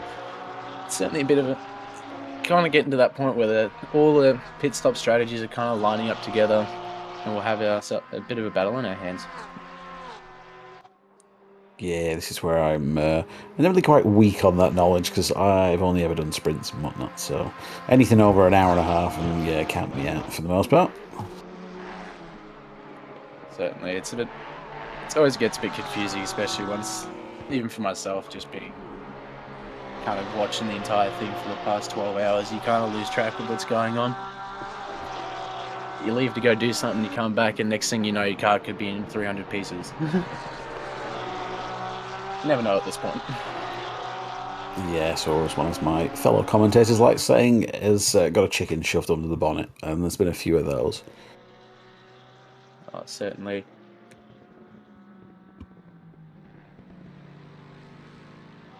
Who are we here? Oh, no, we're back to Thurkelini.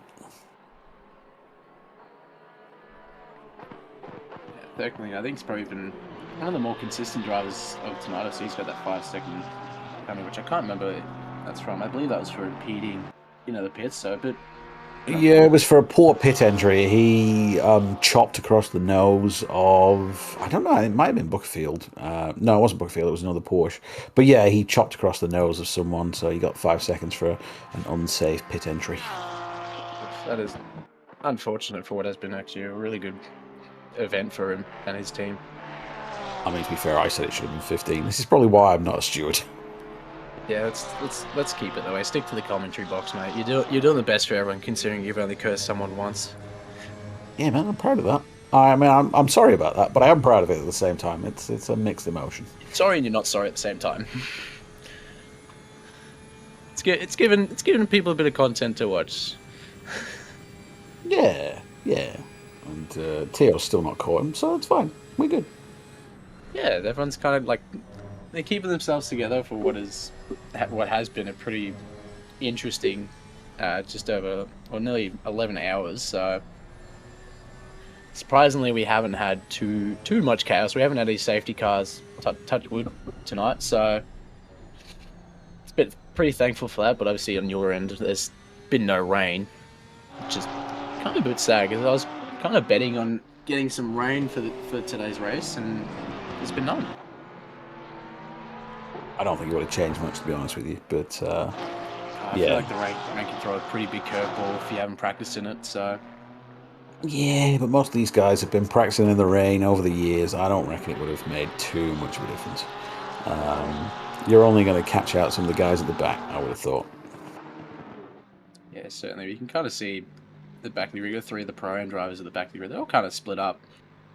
But Rick's been in that car, and he's super comfortable now, so he's happily enjoying his last stint for tonight, and I think I'll be jumping in after him to close out the race. So we've been thankful enough to not have any RTGs tonight, so Yeah, we only had one retirement. I don't know who's retired, but I was told there were 24 starts. So to have 23 at this stage is pretty good. Yeah, I believe that retirement was pretty early on. I'm actually not too sure when it was, but it's a bit unfortunate. We've still been able to keep pretty much the entire grid for tonight, which is absolutely grouse. I'm surprised good old Australian internet hasn't struck anyone down too hard. But there's still just under 2 hours left in this race. I don't want to jinx anything too hard.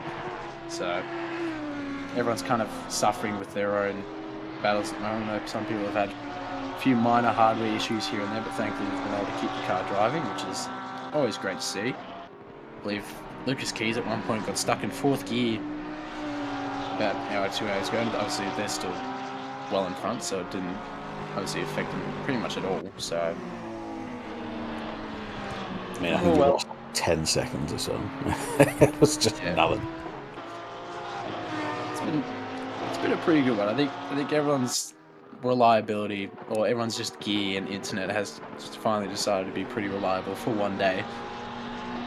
So props to the Australian internet that is pretty much third world for keeping itself together, and then just any sim racing gear that anyone has for keeping it together.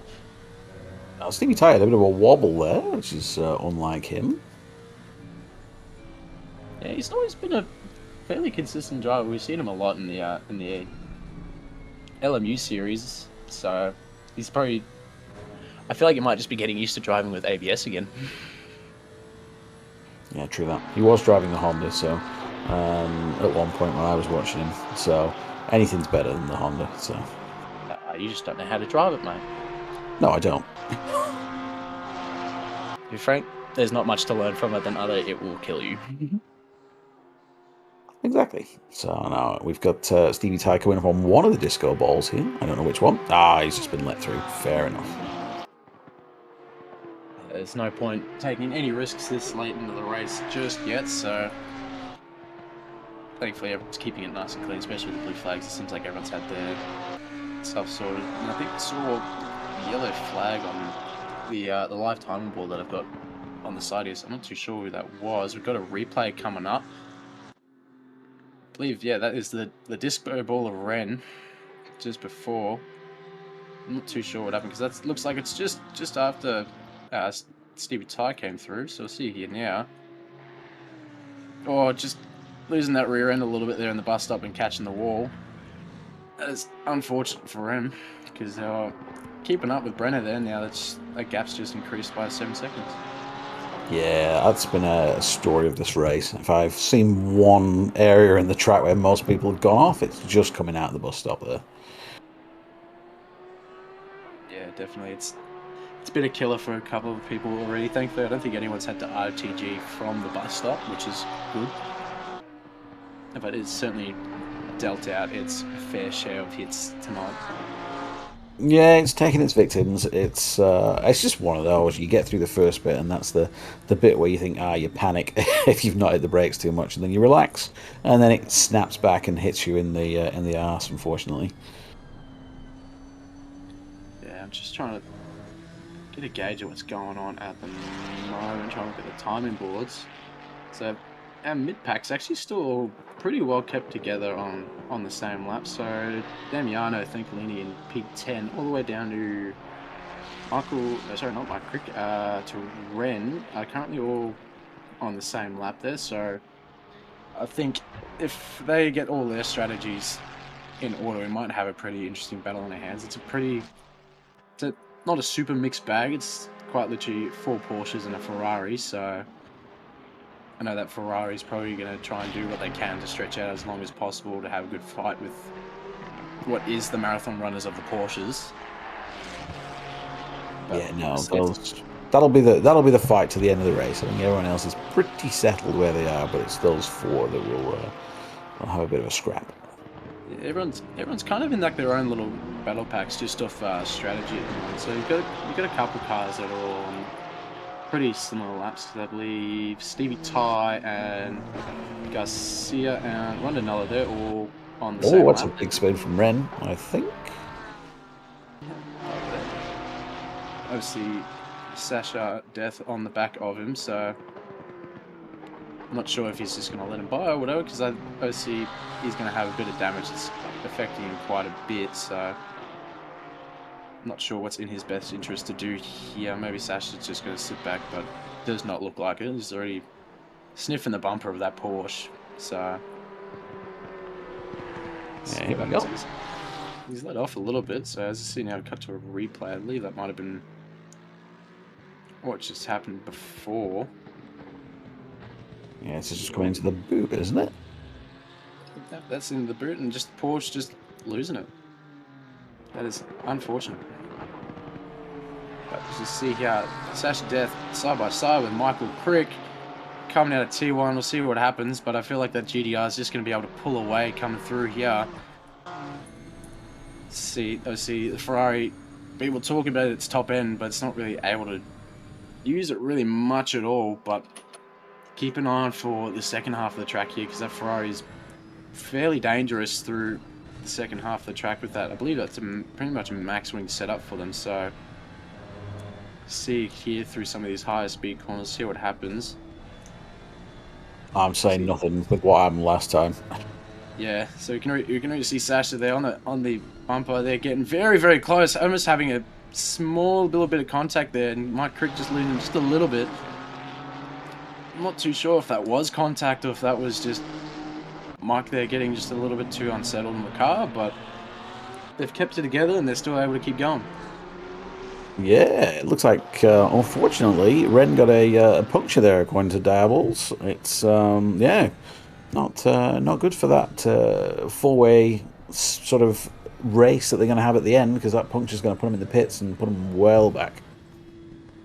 Yeah, definitely, and that's certainly going to spice things up for Crick and Sasha here. So they're all, I believe, I think they're a lap down from Ren, so let's have a look at the timing boards. Yeah, they're a lap down from Ren, so now that's given them an opportunity to catch up as well. But imagine it probably would have been about 15 to 20 seconds of damage for Ren there, so that they might even just go full tank of fuel, fresh tyres, full brand new car, and just send it to the end. Yeah, it's got to be disappointing though, because yeah, just that slight sort of. I mean, I don't know what's caused the puncture, but it's going to have a devastating effect. Unfortunately, this late into the race, it's not what you want to see. Mechanical issues causing problems as opposed to racecraft and. You know. Definitely not. So you can see that GDR is just pulled away on that long straight of. Yeah, but obviously we'll see Sasha definitely work her way back up to Michael here. We can already see Sasha closing that gap already. You can already see that right hot on the bumper, already having a bit of a look there. So certainly going to be showing no signs of giving up. Clearly the phase of what happened the last lap before. You can see they're absolutely sniffing the GDR, but just tucking back in behind. I see him come through the boot, sorry, through the heel up and through to the boot. So see if Sasha can get the run she wants, but doesn't look like it. As you can see, that GDR just using that straight line speed to pull away. I reckon it's going to be a couple of laps, see where Mike's a little bit vulnerable, and then bang. Definitely, it might be a bit of a, might be high time to start playing some mind games, try and force a bit of a mind punt. Ah, yes. Well, it's risky business this late in the day, but it might work. Everyone's tired. Everyone's been here a while. Sasha having a look on the outside. We're getting a little bit of contact there with the wall, but keeping it together. Just going to tuck back in there behind Mike. See if she's able to do anything with that slipstream. Getting very, very close there.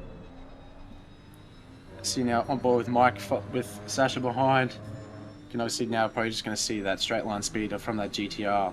Just slowly pull away here as we come up through turn 3 and 4. You can already see that gap's just built up again. So it's quite, this entire battle is going to be summed up in the second half of the track. Yeah, it's always quite demoralising just seeing someone pull away in straight line speed. Yeah, you got to flip the script as well. It's going to be a bit demoralising for Mike seeing the Ferrari just close up after the bus stop and just get closer and closer and closer, and then be in striking distance, and then Oh, it's certainly going to play with both of their minds quite a bit, just constantly seeing that back and forth of going a bit further, a bit closer, a bit further, a bit closer. So it might turn into just who can keep their nerve the longest. So not sure. It looked like Mike went a little bit wide. He's cut inside, and Sasha's gone on the outside now. Mike definitely not getting that exit out of that corner, but might be able to make something out of a bit of overlap. Maybe not. Unfortunately, having to tuck in behind that Ferrari now. Great move there, pulled off by Sasha. There's your mind punt for you. Yeah, I think that was quite literally the mind punt there, and Mike has unfortunately fallen for it, so he's going to have to flick the burners on now and try and catch up that pace. And bumping the wall is not the way to do it, Mr. Mike.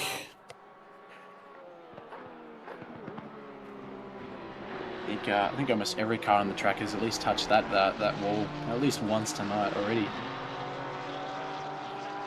I mean, it's tradition. If you're not touching the wall, it's like Bathurst going up the mountain, isn't it? If you're not near the wall or touching the wall, then you're not trying. Yeah, it's pretty much, except I think at Bathurst, if you touch the wall, you might as well just RTG, pack it up, go home. Yeah, right, fair enough. I don't like that track, so I just have to go with what I hear. Oh man, as Breno said in chat, that is distracting disco ball. I do feel sorry for Turab now. That is yeah. Yeah, I'm getting flashbang. I knew you guys were talking about getting flashbang by it, but I didn't really understand until now. And now that I see it, I'm The darker it gets, the worse it gets. Oh yeah. That's pretty much worse than catching the glare of the sun, I reckon. Yeah, but it's given me a few tactics if I was in sprints now. One way to win: if you can't fight fair, fight dirty. That's a way to put it. I imagine stewards might have a little bit of opinion to weigh on it. We'll see, but it might just be an unfortunate case of you chose to go for higher graphics and now you're suffering. Yeah, but until it's in the rule book, it's not against the rules. It's just unsportsmanlike. Well, I mean, F1's just all about finding loopholes in the rule book, so why can't we? Exactly. Be creative. I feel like F1 rewards creativity by going, yeah, no, you can't do that anymore, so why don't we do it? Yeah, so Mercedes fuel trick is this season's thing, I believe. Yeah, or I think it was like the fuel trick or the compression trick they had at the start of the F1 season. So yeah, something to do with not having the oil tested when the car was moving up to temp. I don't know. I'm not an engineer, but I think that was the Mercedes one. And hell, I'm a mechanic, and I still don't even know what the hell they were doing. I just work on Mustangs, man. That's it. Dirty 5-litre V8s. So we'll say it. They're an alright car. Granted, you sink a fair bit of money into them. They turn into money pits pretty quickly. Yeah, you're talking to the wrong person. I don't even change the oil on my bike, so what can I say? That's even worse. I know how high-strung motorbike engines are, and your poor bike, man.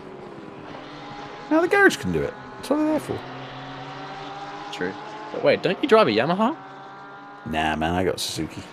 Okay. Oh. Slightly better. If I do say so myself, nothing can beat a Honda. But that's just me. Finest Japanese engineering, my guy. That's all it is. But we're not here to talk about motorbikes. We're watching GT3 cars.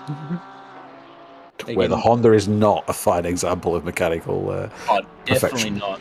It's all European engineering, but we can already see that the European engineering of Turab Bank in that Porsche has already caught up to Mike, and you can see Sasha's just pulled away. So increased that gap to 3 seconds to Mike. So clearly Sasha was able to do a lot better to keep that gap than Mike. And so we get flashbanged again by Turab. It must be a bit distracting for Mike just seeing a flashbang go off in your rear mirror every time. Yeah, I don't know. Every time he comes through there, I'm just thinking of the Cylons. I'm like, Jesus. Like you could already see now, Turub's now closed that gap to Mike, so gonna have an interesting battle here on our hands. But obviously that Porsche being better through the curves and that GDR being better at the straight lines, I feel like we might have a repeat of Sasha and Mike. I wonder if Mr. Crick hit the wall harder than we thought before, and he's got a bit of damage there. Maybe, or was there already see Turub there losing it a little bit there in the heel? Yeah, I think he was going for a mood out wide and just lost it. Might have been. It almost looked like he braked a little bit late because it almost looked like he was going to go into the back of it and just had to move out of the way. So certainly an interesting one. Let's see now as we're also looking down the grid. Another battle to keep an eye out for would be Johnson and Ruckerfield. It looks like Ruckerfield's closed that gap to Johnston. So sorry, Johnson, not Johnston. So we certainly got our little mid pack battles going on. You see now Ruckerfield in that Ferrari, currently leading the Pro-Am class, which is really good for them. They're already above a few silver drivers. So I'm not sure if they were sandbagging as well for when the licenses were given out, but it's certainly interesting there as you already see Turub Bank on the backside of Mike Crick, but obviously Mike's probably just going to be able to pull away a little bit here as we come through 3 and 4. So it's certainly once again going to be another battle that's decided in the curves. Yeah, he's pretty close, and I know Turub likes to be quite aggressive and send it on occasion, so I'd be worried if I was Mike. Yeah, certainly poor Mike's already suffered to 1-1 punt already, and I think Turub might be doing the same thing. I saw him show the nose a little bit there before going into bus stops, so hopefully Mike's able to keep it together and not suffer the same fate as he did before.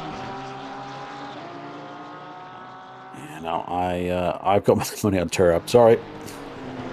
I don't blame him. We love Mike. We love the effort he puts into OOR, but fortunately, not everyone breaks sometime. So, right, keep it in, keep it locked in, and you'll be all right. But fortunately, Chris is rooting against you. Showing the nose again there, so he definitely knows he's there. Yeah, Turub making him well aware, and I imagine Turub will be able to keep going quite a bit longer than Mike. So, we'll see how we go. I think Turub also might be on fresh tyres than Mike, so he's certainly definitely set up. As you already see Mike getting a little loose there, so that's definitely opened the door for Turub. See him there having a little bit of a look on the outside, trying to get a bit of overlap. But I think that GDR's top speed. So he's had a look on the inside. The elbows are out. They've kept it clean, and Mike's still kept the position, but he's probably going to keep it as we come through the S's. There we go. He'll keep it into the bus stop, but it was 0.34 last time round, and now we're down to less than 100th. Yeah, I feel like that might just be getting a little bit to Mike there. You can already see Turub having a little bit of a look there and probably not getting the best run through the bus stop there. Obviously losing quite a bit of time. Oh, he's absolutely blown it going through there. That's back up to 3/10, 4/10, I think. Yeah, certainly now as we go to, I believe that's Bryce Davies. Oh no, that's Jason Teo there in the Ferrari. Can't remember who's following him. Oh no, that is, I believe, Bryce Davies following him. So definitely another little battle we got here going on at the back of near the back middle pack. So we'll see what happens. Bryce Davies definitely known to definitely be a bit aggressive in terms of attacking, but we'll see how this McLaren goes. I've had a few struggles throughout today's race. I believe poor Darryl had the car stuck in the 6th, I believe, near the start of the race.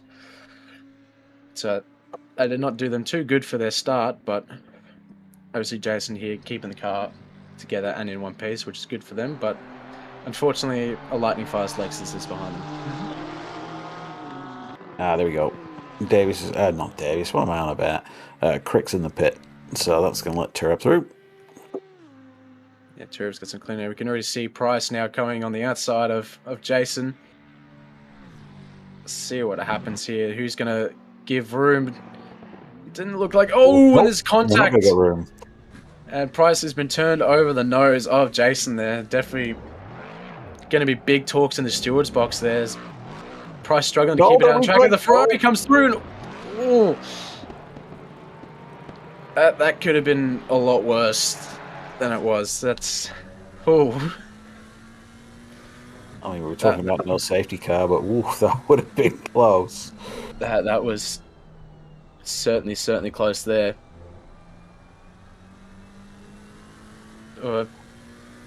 Jeez, that's definitely gonna go have a big talk in the commentary. Certainly the commentary in the stewards box there, and certainly got some work to do. So put down the absinthe, Ryan, and maybe start looking at the replays. There we go. It's Benny Vintner. Yeah, Benny Vintner in the pits. Yeah, so I imagine they might be trying to stretch it. As we now come to the replay of what just happened before from the POV of Jason. So he had it, but ooh, that was a weird one. That looked. Did I see the brake lights come on there on that Lexus? Yeah, you did. He chopped across the nose and then hit the brakes. He was going a bit too quick through it. I don't know who you blame on that one.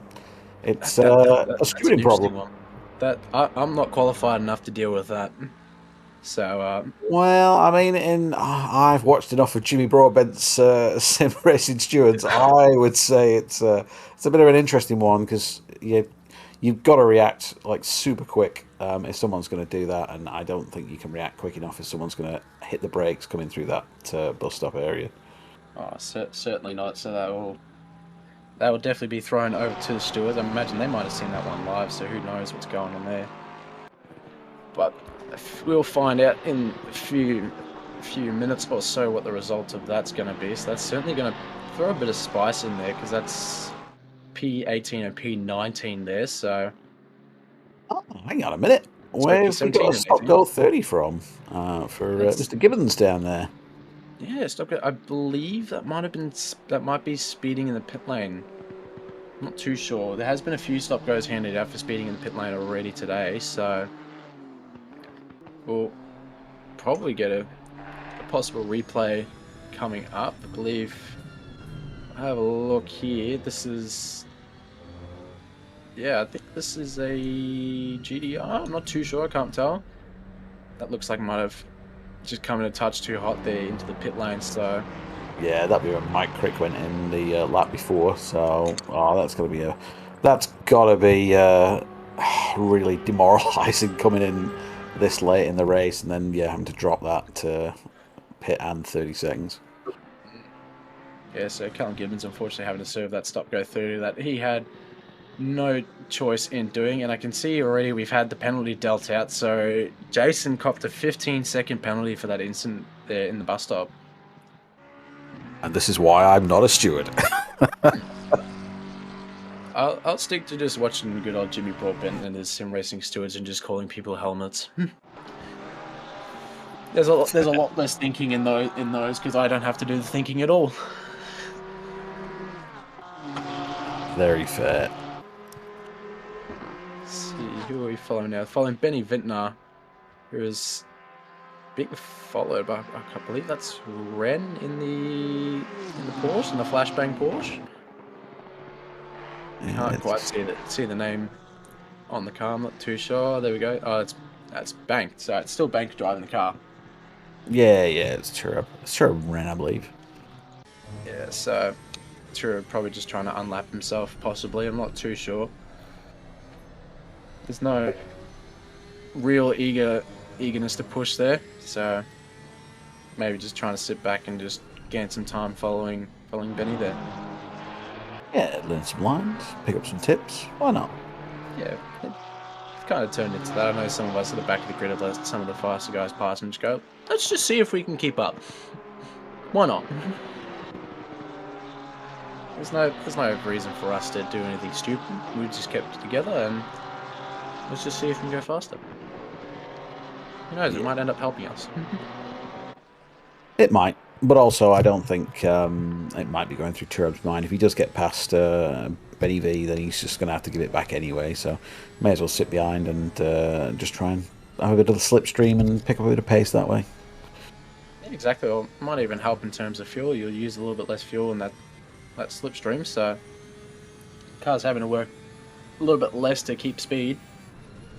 So it might be handy for them as we're push them. Yeah, as we're nearing the getting closer to the final hour of tonight's race. So, but we're slowly getting there. So all the strategies are starting to line up. Everyone's starting to pit, starting to get themselves in for their last stint. So probably a lot of these Porsches are already in for their last stint. So, or who knows, they might do a splash and dash to keep it interesting for the rest of the end of the race. But we'll have to wait and see. Yeah, it's just a shame that that penalty came out for Teal there, because that could have been a bit of a race between him and Bank, I believe, but we'll see. Yeah, I mean Teal and Price Davies. So yeah, sorry, it's late, man. It's 10:46. Yeah, I forgot you Kiwis are two hours ahead of us. So it's certainly definitely not the result they wanted out of that ordeal. Obviously, they probably would have liked to keep it nice and clean, but we'll see how we go. But looking down the grid, just for like the mid-pack and stuff, so everyone's still keeping themselves relatively together. Obviously, we've got following Benny Vintner now, sitting happily in P8, and he's well ahead of Thurcolini at the moment, with a nearly 50-second gap to Thurcolini. Obviously, Thurcolini's still got the 5-second penalty for impeding on the pit entry, but going a bit further down the grid, it looks like Gibbons and Jones having possible upcoming. Gibbons in the GDR after he's now served his stop go 30, so that's obviously cost him a little bit, but it's now obviously brought Jones into possibility of getting another position now, so might have to keep our eyes out for that one there. But everyone's been keeping it nice. Obviously, Carl Johnson's just seeing himself into the future. He's nearly 3 laps ahead of Godfrey and Bishop. So Godfrey obviously also a lap ahead of Bishop purely because of, I believe this is Sakanius's and Jack Miller's small tussle they had a few stints ago. I see Layla Bell's happily sitting in P4, Stevie Time P5, and Rondinella in P6. Garcia, Vidna, your P7 and 8, Thurcolini, and Britt rounding out your top 10 already.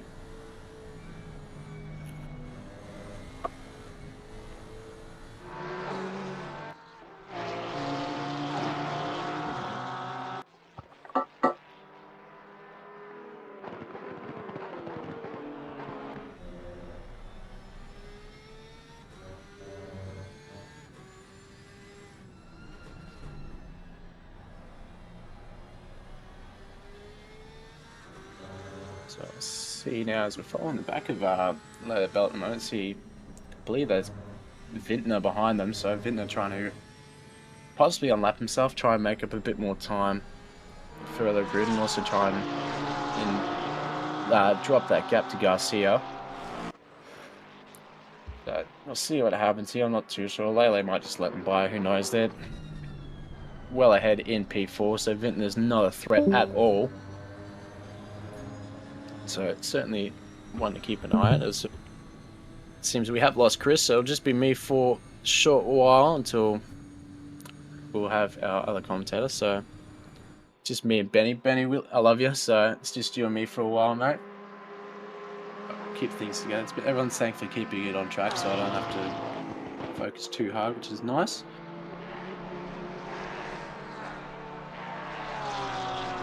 But obviously, as always, as we're kind of nearing the end of this race, everyone will be fairly sleep deprived, but it's always a bit of a good time in these later ends of the race. Probably talk about some of the stuff that we have coming up in OOR. So thankfully all the registrations have opened up, but I think it might have been cut off now because it looks like Sasha might be having a little bit of traffic there. Oh no, thankfully not. But thankfully after this we'll have all of our registrations for open the next series available. I believe everything but iRacing and ACC Academy is up. So if you want to drive in LMU in the WEC series, they've got the hypercars, they've got the GT3s going for all of that. So if you want to sign up, definitely go have a look at that. Same for ELMS. They've now also moved to the Tuesday nights along with the LMU Academy, which I believe has also been announced, but registrations aren't quite open up for that yet. But the ELMS has changed over to the LMP2s and the GT3s as well. So sorry to all those that enjoyed driving the LMP3 cars or people that wanted to start driving them now that there's a free LMP car in LMU. And obviously sprint registrations are open for both split red and yellow, so maybe if you're watching this and you've obviously been racing tonight, or you're an academy driver, or maybe some other things, you can go for it. Take the leap, why not? There's always room to learn, and obviously the ACC Academy is there for anyone that's maybe a bit new to sim racing and they not quite sure where to start. Definitely jump in ACC Academy. I've been in there myself. It's definitely a great place to learn and get used to racing side by side with some other drivers. So if you're ever unsure about where to start, definitely jump in there. There's obviously a Academy series for LMU, so maybe ACC isn't your game of choice and you want to stick to LMU, then definitely go for that. I believe they'll have the LMP2s as well in the Academy series, so there's a bit of multi-class action there if that's your cup of tea. So definitely go and jump in on sign-ups for that if you want to. So they're all open at the moment, so if you want to go sign up, go do it. Oh, apologies about that. What happened there, mate? That is why I do not allow my cat, when I'm racing, to be in the office. Pulled the power cord? No, jumped on the power button and then started a Windows reset. Ah, lovely. Well, Windows update, so yeah. So it seems internet isn't the issue, it's your cat. Yes. He's now very happy with himself because he got loads of attention for a brief 2 minutes while I shooed him away. Classic. I've been fortunate enough to keep my door shut, so mine hasn't been too annoying. So, Well, you see, I thought, what harm could he do when I'm not racing? And this is the thing I get. yeah, I think I'm a bit fortunate enough that my cat doesn't like to jump up on my desk. Well, lucky you. What did I miss in my brief 5 minutes absence? Nothing, mate. We've been just letting everyone know that all the new seasons for the Sprint series and work in ELMS and Academy series are now open, so definitely jump in on those. And obviously I know you're definitely tossing between doing WEC or Academy, so you've still got time to pick. Clean myself in a P2 and see how many times I can put it in the wall. That'll be interesting. Just a good old flat spot simulator for you then? Yeah, pretty much. That's always how it kind of ends up being in a hypercar or a P2. But Let's I see think how we do. I've more just been putting a bit of time into the P2s just because of some of the special events that are coming up. If only I had the time. You can make time just by not sleeping. That's how I see it. Yeah, no, fair enough. I thought Lucas was going to have a bit of a wobble there, or should I say Patrick, but no, went through, fine. The cameraman teased me. Thankful there as we see Ben and Vinton now coming into the pits for, I believe, will be the last time, so they're coming in for their last little pit stop for what is nearly going to be the start of the last hour of the 12 hours, so certainly going to be an interesting way to round off tonight's Enduro. Now, and Thurcolini's got another pit to do, hasn't he? I believe so. I think they might have set themselves up for a little splash and dash at the end, so they might be just chucking in a little bit of fuel and some fresh tires and just going full bore. Fair enough. I thought Benny V was pretty safe in his position. Oh, we have a replay. believe that's one of the disco ball Porsches, if I'm not wrong. Oh, just losing it there. I think that's just after the outer loop. It's getting hard to see what's going on at night now. The chute. There we go. That's what it's called. Fair enough. It was a little bit of an odd one. That must just be fatigue on the car and the driver. Nice. Yeah. So obviously everyone's getting to that sleep deprived stage. So certainly going to be possibly a few more mistakes coming out as we head into this last hour. That must have been a blue flag. I wouldn't see James and Ollie give up a position like that.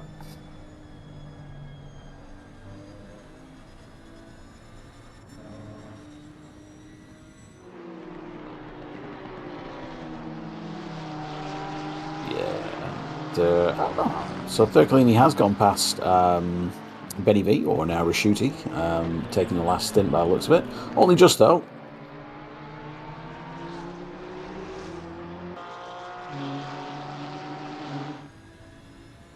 Yeah, if he's going to do that one more pit stop, then there's no way it's going to stay ahead with just a 15, nearly 16-second gap, unfortunately.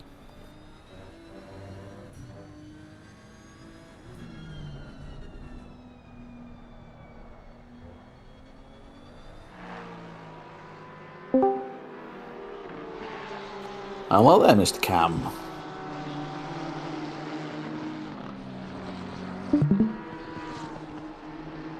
Hello. Interrupting anything, I hope? No, I do not know where my fellow commentator has just gone. I thought my speakers had broken for a second.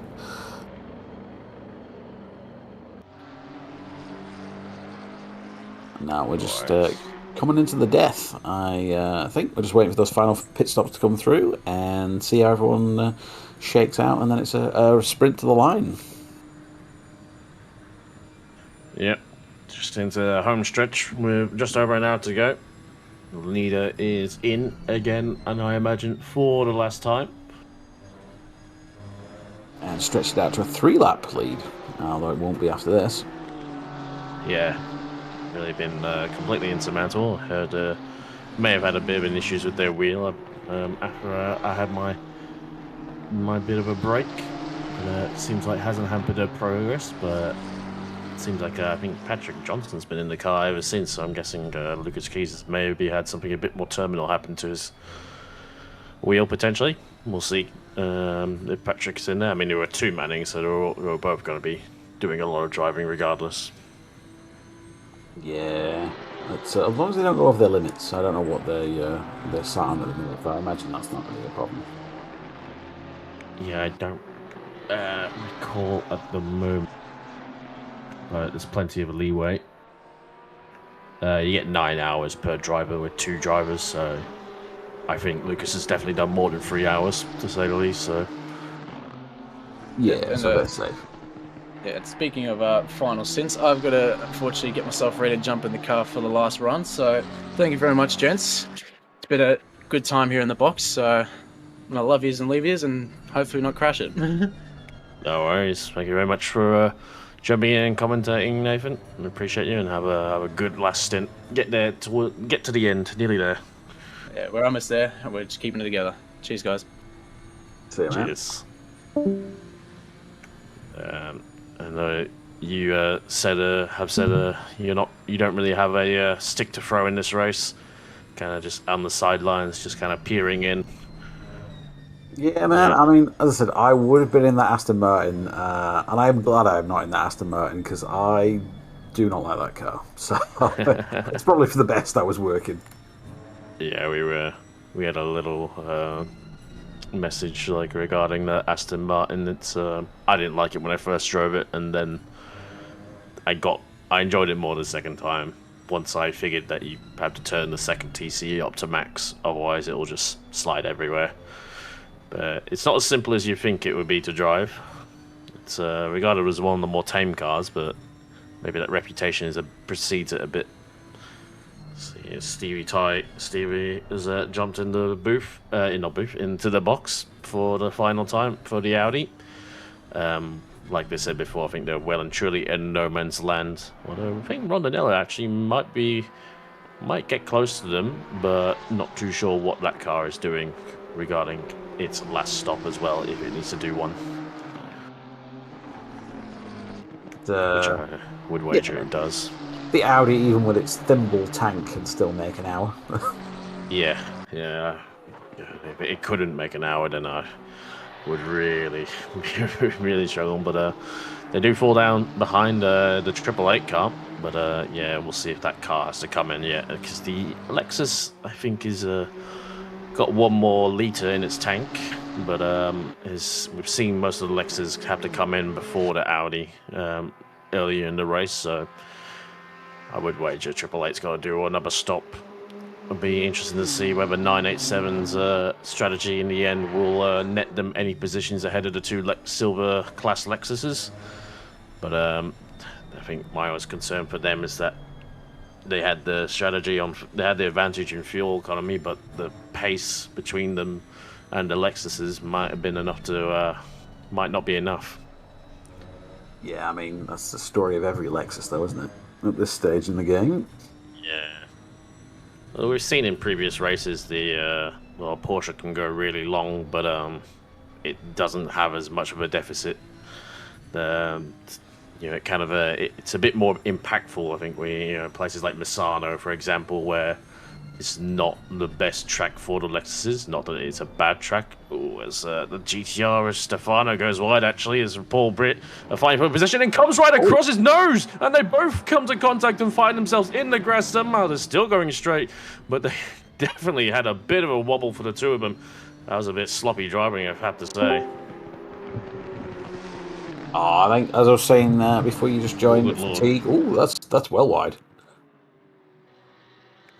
1 hour to go. Stores Stefano in the white GTR in the front, just go a bit wide. He's there on the exit. Paul Britt on the right-hand side. And I feel like Stefano just came across his nose and, oh my goodness, managed to just about stop it from going fully round. But I think Paul Britt will be rightly quite aggrieved with that one. Yeah, I think that's probably just not showing up on the radar. A bit of tiredness in the dark. Yeah. Yep. Welcome back to the booth, Mr. Hayes. Thank you. Is this my allotted time, or am I going to get more sass from Neville and the others? This is your allotted time. I was thinking to myself, it's 2 minutes past. Where's Saxon, the tardy wee fella? Oh, well, I can't be tardy if you said I went 57 minutes past. Were you not on time for your stint? To the second, I found. I wasn't too bad. Some would say he was waiting in the chair, fingers hovering over the button to jump in. I'm not gonna lie, as soon as my stint was done, I didn't even watch the stream anymore. I had to just turn off and play, just distract myself. After quite a long stint in the first half of the race. You did 5 hours, wasn't it? That's quite the achievement. Yeah.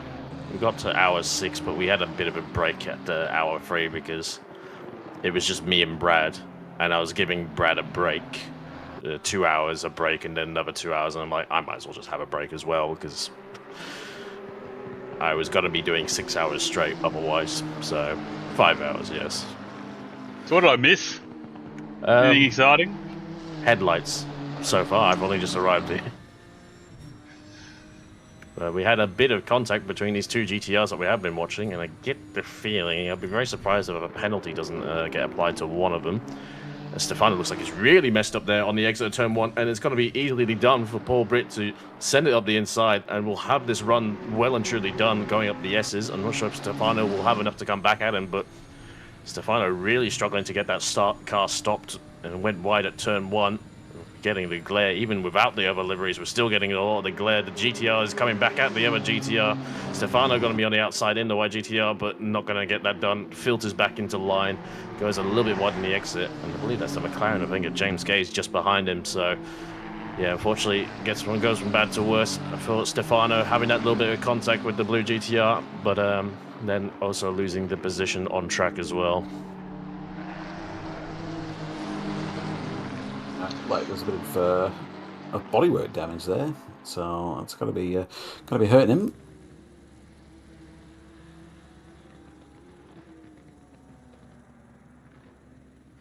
So As we was, see, that's going to be the replay that we just pretty much like. Oh, okay, I just came back into that. That's. Yeah. I now get the reference for essentially Rashudi to get a big old slap across the wrist. Yeah, I don't think, not to play devil's advocate, but I don't think Paul Britt did anything wrong there. Oh, Safari with a big wiggle as well. Really struggling right now, and I think Gaze will want to get past him. I wonder if they'll come into the box if they're right at the end of the stint. I've seen a few drivers. I haven't been watching too much of a stream. He's been hit! He's been hit by Gaze! Oh, no. Oh dear, and he's perpendicularly parked on the exit of the last corner, in the middle of the corner. He is reversing, and hopefully Chris Taylor thankfully comes around, saws the yellow flag and did slow it down. And thankfully the GTR gets going in. I think they were coming in the pits and got hit by the car behind. Yeah, they were coming in to serve the drive-through that they got from taking out Britt earlier. I just registered that, yeah. Did they filter into the lane? Like, I'm pretty sure they did. Like yeah. I saw him come across and go into the lane. I think it's just taken Gaze by surprise, and yeah. Yep. So I think if they didn't, they probably would have been deemed at fault for that one. But we'll see. We got a replay. Thank you very much. So that's the big slide that we saw coming out of turn 11 through turn 12. Gaze obviously has got a lot of pace, and this car's been struggling, so he wants to get past. And going to the end of the line, he doesn't filter. Yeah, I think that might be more. Yep. If congrats, you won the penalty jackpot, Ricciuti. Unfortunately, and that might turn a top 10 into a not one, to say the least. Jaden to show off as usual, flashing his lights. I think that's just because he's got his pit limiter on. That's all true. set for everyone. Although I would love to send the Wolf's on to Loopty, I think I'll give him a free pass for this one. It's out of his control. To be fair, I haven't really seen too many pit stops at night for a while. I generally don't, so if we got the cars to flash as they're on the limiter. So I wonder where he is going to come out. So obviously the Audi of Slady goes past. We saw on box a few laps ago, but I think they'll have a bit of a lead over Rondinella, to say the least. Griffiths is coming through into the last corner now, and this will be pretty close. Not too sure what this car's situation on fuel is going to be like, but I think they're going to get the AAA. If I can count my multiple hands that was given to me from being Tasmanian born, well, I'd say you'd still have another 5 seconds in that jack before he starts moving. There we go. Yeah, he's well cleared him. I wonder if it's still Mr. Loopdy behind the wheel for the last stint. But yeah, actually, who's driving that car? It's it's a 5-man. Clark. 4. Mr. Dink Donk made no appearance. Ah. So you had Daniel Clark, Mike Rosser, and Noah Reinhardt, and then Jaden Rondinella finalising it out. And we'll see. Looks like Noah's going to send him home. Noah has been rapid throughout the day. I have seen him pretty much nearly get into the 44.9-ish, which should be enough to start coming back at Blake. And you've got 50 minutes on the clock. Plenty of time. I wouldn't say we had rule out this 888 car. Maybe as he's not showing there, as he kind of got a little bit lost on the track and had to really pull her up. But if he can get into a rhythm, I could say that one might still be up for grabs. Yeah, I wouldn't disagree at all with that one. But I'm still not too sure where that 455 car is at. Whether they've just boxed or if they're still yet to come in, which might make that battle sadly a bit of a non-strategy almost. But we'll see. Reinhardt's been so quick, having driven against him in the ELMS season in the LMP3s. He's been properly quick. Not too surprising. He is doing a good job out there. How was the tyre warm up in these conditions? If you actually when was the last time you actually drove today? It's been a while for you. cheekily did all my stints early, so I didn't have to worry about the nighttime stints. But with all most times there, most of your ducks get you within the range. As long as you've got enough PSI planted in the tyre, you might just, instead of doing an out lap and being good to go, you might just have to do an out lap and a half. It's not going to make too much a difference. The good thing about like Watkins is because you've got such high speed, long corners, there's so much force getting put through the tyres that it shouldn't matter too much. The only thing is I'd say is if some of the cars, like say with a Porsche, where you've got to have the rear ducts, so the rear brakes quite cold to kind of mitigate that overheating of the rear tyres.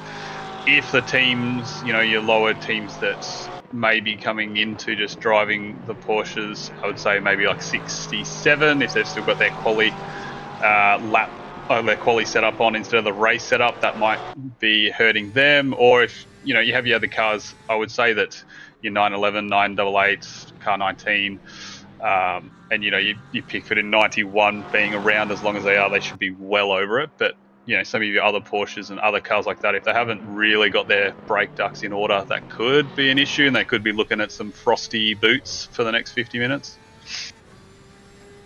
Yeah, you would imagine if they did run the quali setups, they would probably be a little bit better in these conditions, just due to quality setups are generally a bit marginal when it comes to temperatures.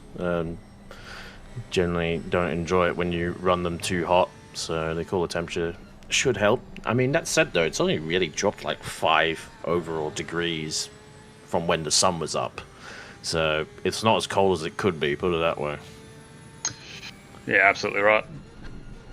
As you see here, Thrill Bags is just sit up behind Noah Reinhardt, where he's kind of just getting those tyres up to. He'd probably have about half a lap, I would say, before they're up to, and we'll kind of track the time between Reinhardt and Griffiths as we come into this point. But, oi boy, holy flashbang.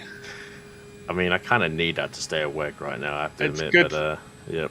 I'm not sure the other guys caught it in chat. But, retina damage is not service related, just FYI, commentators. You ain't getting any benefits. I just want to know how the drivers do it, like getting away with this, because we're looking at it from a certain angle. Surely that also the driver I hope they're driving a cockpit view is getting flashbang as well.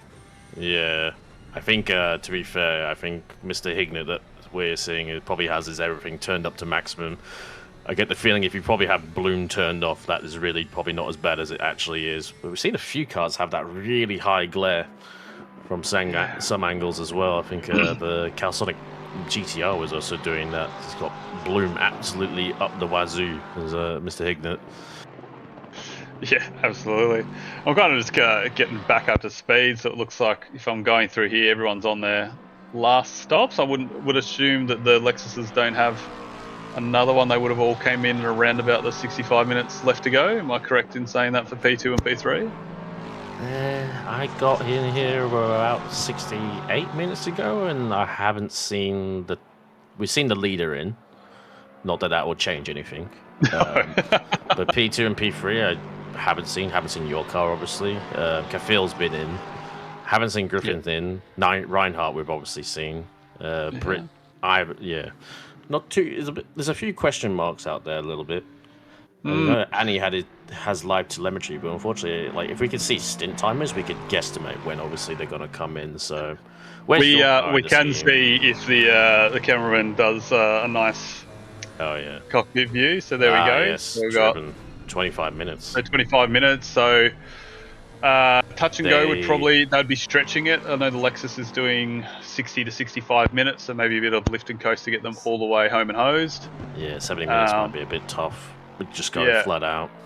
Yeah, so there might be a splash and dash there, but as I said, if you're lifting and coasting enough, you might be able to get away with it. But I just don't think you have that type of hand in the pocket, because Reinhardt came in with the perfect time to go, so he's going all the way to the end. My car, the 987, we're able to do 80 minutes a stint, so that will be us. So Liam will be in there until the end. So that's why I was kind of hoping in regards to P2 and P3, because depending on how far car 14's up the road, they've got another pit stop that might pull us back in to contention with them. Lucas, we don't have to worry about. If anything, he could serve another 2 pit stops and probably would then start needing to stress. Car 4 or 342 have been putting on, from my time there, an absolute stint and a half, and they've got up into second, so props to them.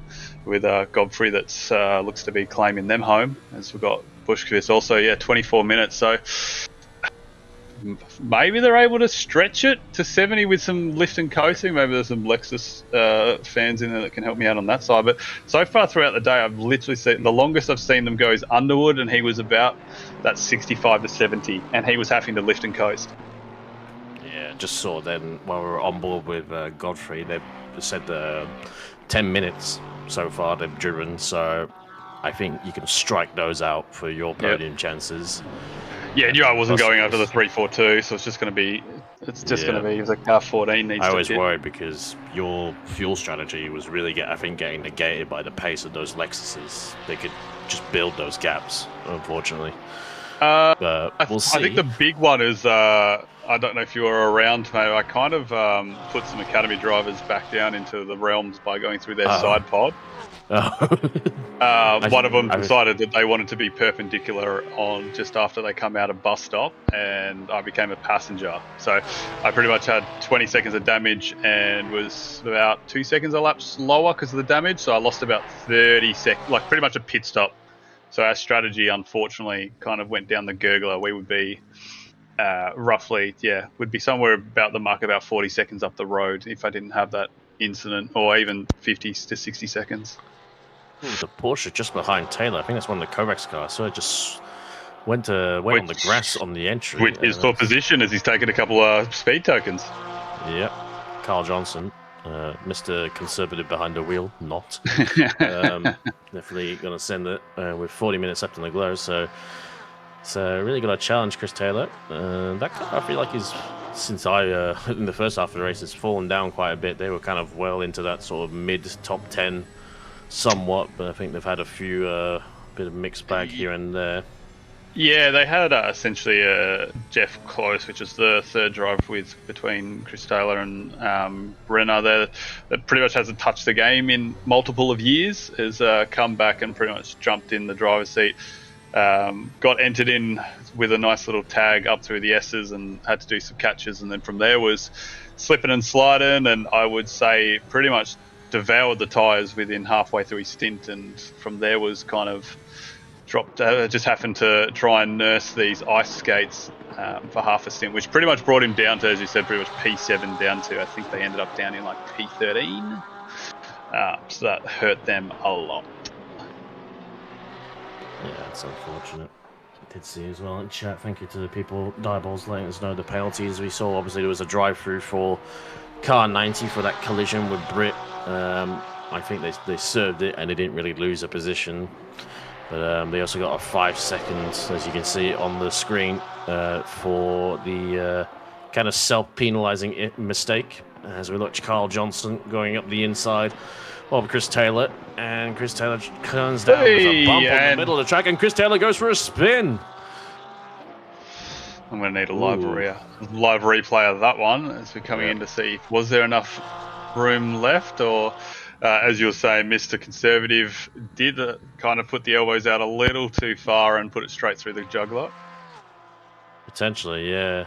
I was worried about a little bit of the angle that Chris Taylor was coming down, or whether he was turning down with enough space with the car already there, because I think Carl, they were definitely side by side going into the corner, but obviously got a little bit too close for comfort. I'm sure Ben will give us a replay. Thank you very much, Ben, on cue. So we're going to replay here. Going down the straight, really good run from Carl off the last corner. Draws alongside, pretty much even keel between the two of them, going into the braking zone. And Carl's maybe a little bit wide up the apex, if you were to say, but Taylor also made, that's... You need kind of that angle did help the entry aspect of it. You'd kind of need to see what the line comes through, because it does, as you said, does look like Carl does go deep in, but how deep is the question? Yeah, that's always tricky because the inside car does kind of dictate the corner. But then if you're the car on the outside, if you give them all the space in the world, you might as well you're just giving up the position. So you need to hang it tight as possible. And I found a bit like this. You kind of have to predict when that car is going to turn in. So if they don't hit that apex, it can really catch you out somewhat. Well, if you're going to leave the door unlocked and open, don't be surprised if someone comes to burgle you on that one there.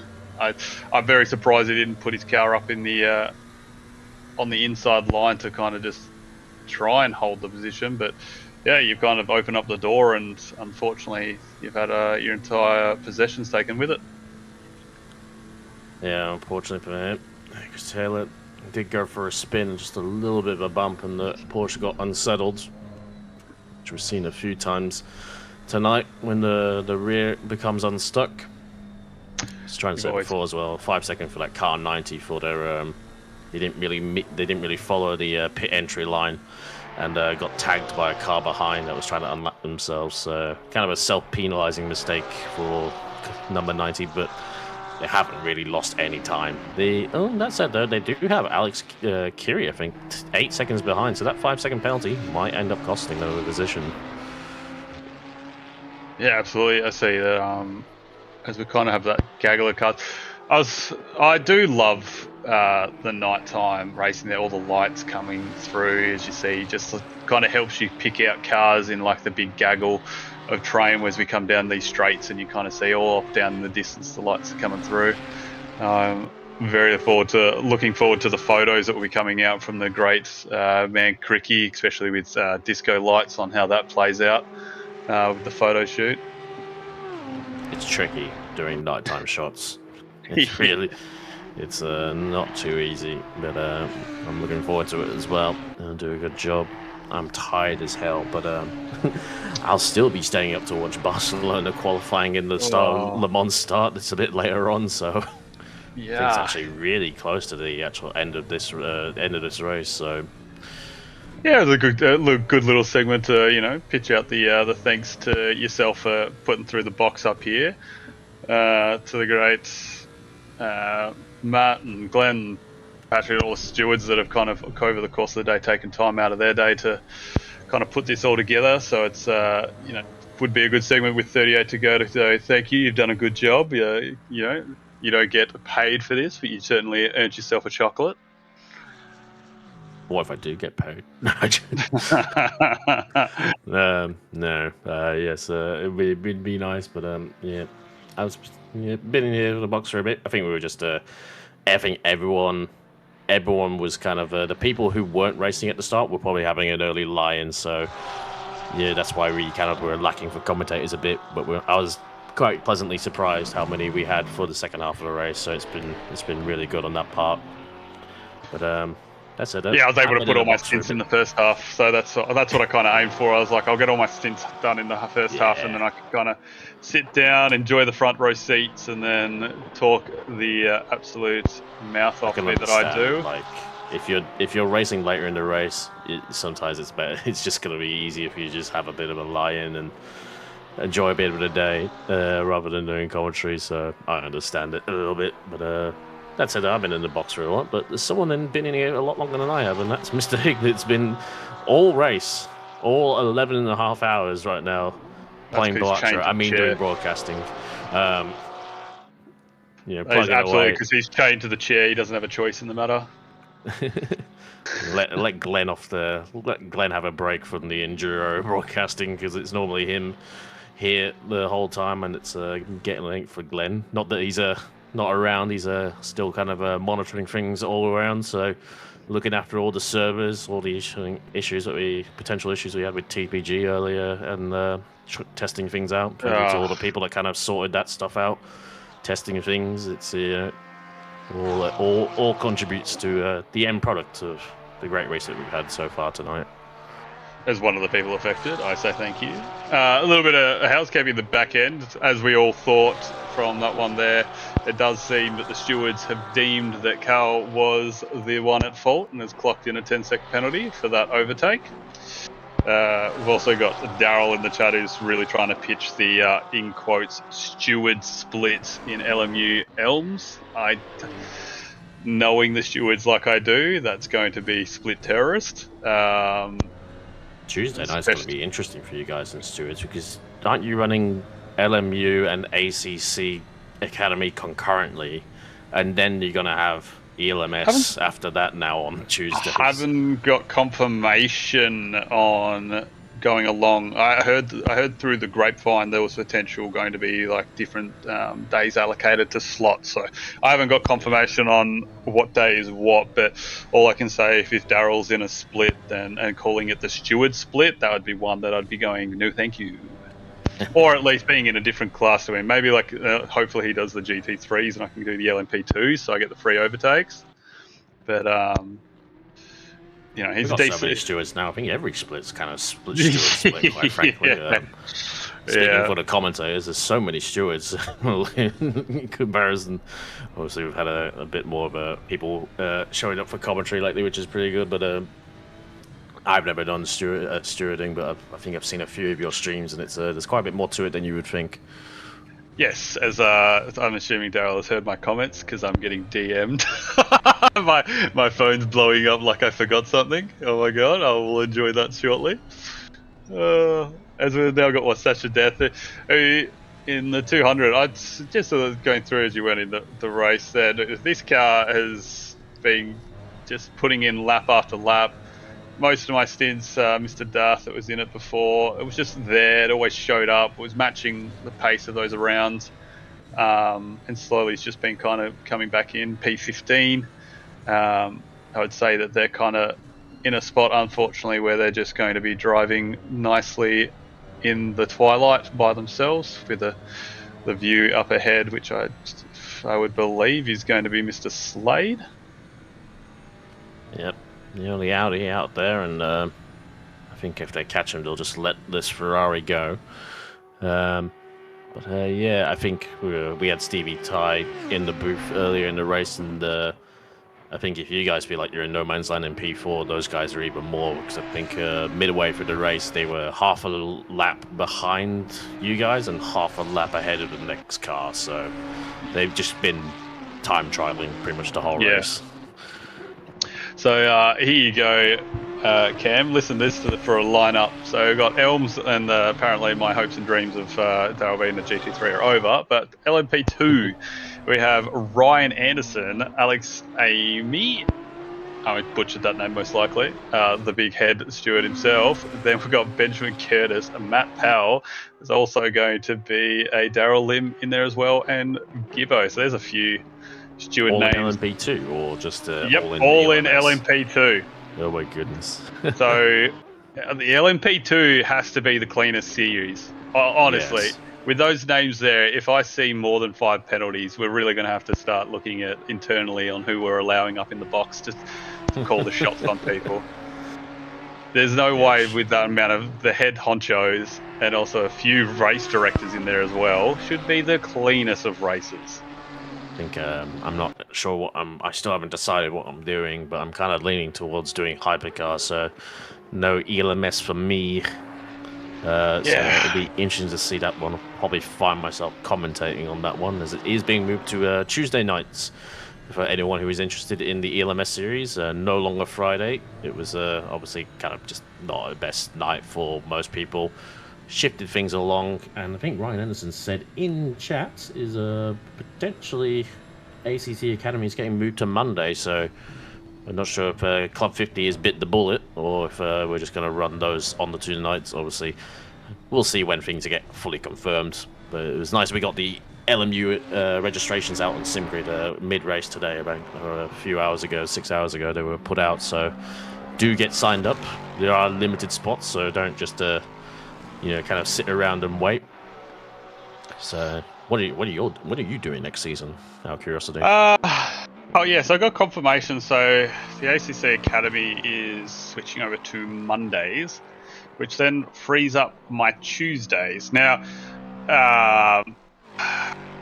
being the academy there and go through the race directing and all type of things, it's a little bit of a run-up is going to be probably my last one as the RD for ACC. A kind of few things in the background of life is kind of putting a hamper onto how many nights I can avoid or essentially have hobbies that are away from my lovely partner. But I'm still hard on the fence on LMU or iRacing. I think I won't do what others do and do both series. I feel as though like I just don't have that time. They are easier to bounce between, say, ACC to LMU. Split per week, like it's too much. But yeah, so iRacing's great fun. IndyCars really does type of IndyCar's those really open wheels, just as I will say. Something a bit different. Maybe I'm a bit out of the curve from everybody else, but I'm slightly getting towards a bit more of like a GT3 fatigue. Because that's all we drive. So, series like Indy and LMP2s, like the Hypers as well, all those type of things is where my headset is for like where I want to go to, but it's just going to be whether I commit to iRacing or LMU. LMU at the current stages, as you would well be aware as the connoisseur of LMU that you are, that it's still got some issues that do grind my gears. Yeah, there's no perfect sim, sadly, but yeah, it's got a few things here and there. I guess also as a steward, the whole penalty situation with LMU is not ideal either. I know that's a bit of a limitation. As Club 50 is still going ahead, so just thank you, Ryan, to confirm that one. Concurrently with old thingy. Oh, Buscobus is in. Sorry, not to distract thing, but I know. Well, that's I'll get my answer on whether we're close or it's pipe dream. What do we got? It's going into the heel. I think you got to get him. Oh, that's going to be... He's yet to stop. He's still rolling. Get out of the way, Porsche. Come on, Hamilton. Go, you good thing. This actually has to be close. If I'm going through, they're already He's only just gone up on his jacks. I think you're gonna have some margin. Come on, go, you good thing. I'm literally watching. I don't know if I've got left eye on their pits, Jack. Right eye is on Hamilton. Yes, let's go. Yep. I think you're gonna have some margin, so Liam needs to keep on it, but you got some wiggle room out there. There we go. But Buscovich with the splash and dash and the Lexus on how fast it is. I mean, looking at it going through, what's about 10? If I'm going to take a gander, that'd be at least 10 to 15. So maybe we got it home and hosed. But as I said, it kind of just goes along that I'm just trying to look to where car 14 is on the track. How far? Oh, they're nearly a whole lap. So, yeah, if we didn't have that incident beforehand where it cost us nearly 60 seconds, maybe even there was the P2 for contention. I doubt it. The three of those guys were just pretty much stellar across all their stints. Kind of got to give it out to, I think Underwood was doing 44.6s at one stage, which was absolutely flying. So maybe we wouldn't have been able to grab that car, but it would have been a lot closer. But I'm happy that we've been able to at least through the strategy of saying, like, just letting the Lexus go goodbye. It's a P3. I will say May. I'm not putting all my eggs in a basket just yet. There is still a lot of racing to be had. I think it might work for you. I think Buscovich is only just ahead of Godfrey, so he might have to get blue flagged actually. P4 might have to get blue flagged to P2. That's how things have gone. That's how the field is spread out. But that will hamper Buscovich's progress, that's for sure, potentially. So I think you're looking good. I did notice that 455, the transmission car, did end up boxing. Comes out P7. Did lose that position to 888 in the end. We did kind of think that was probably going to go that way. Not too sure the gap between those cars, but I get the feeling it's on the larger size. Yeah, 455. Yeah, they're half a lap behind. So I think that's going to cement P6 and P7 for those respective cars. Yeah, which, you kind of got to go through the 888 car. They've been putting on a stellar show. They were initially started it. Actually, I thought this car was going to go longer, but guess not. Yeah, I generally thought they had enough there, but I still don't think we're going to... He's definitely in the box way earlier than what Calford is, so I don't have to really worry about that.